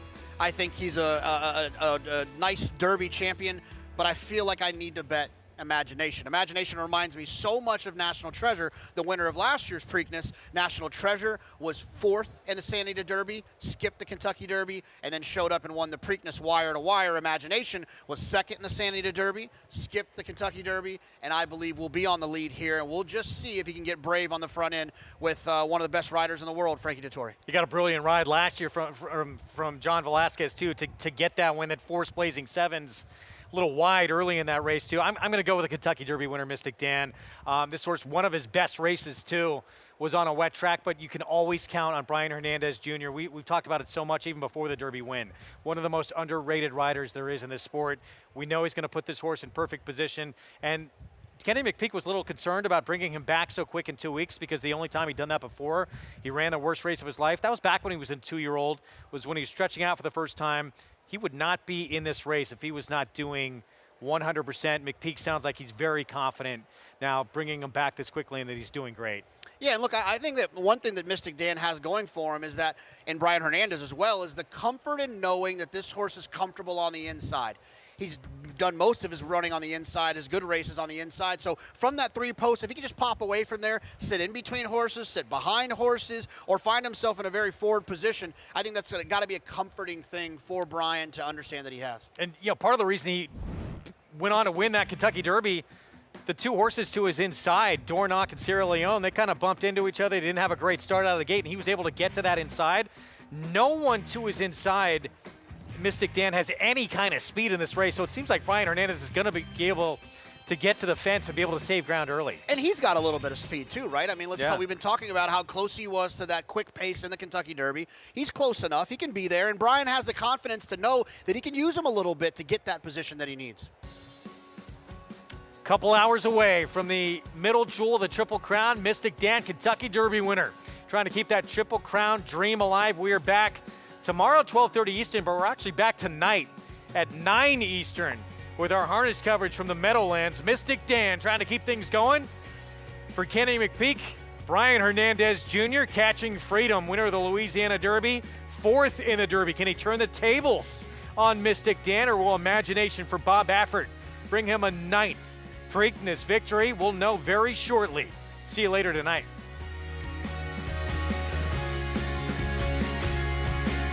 War Dancer, New York's leading turf sire again in 2023 with standouts like Barrage at Saratoga. Here's Barrage with a final surge. Barrage got him. Warsaichi dominant on the dirt at Finger Lakes. Warsaichi has scampered well clear. Warsaichi all the way with the top spot. And Danzig Queen on the tap of the surface at Woodbine. And Danzig Queen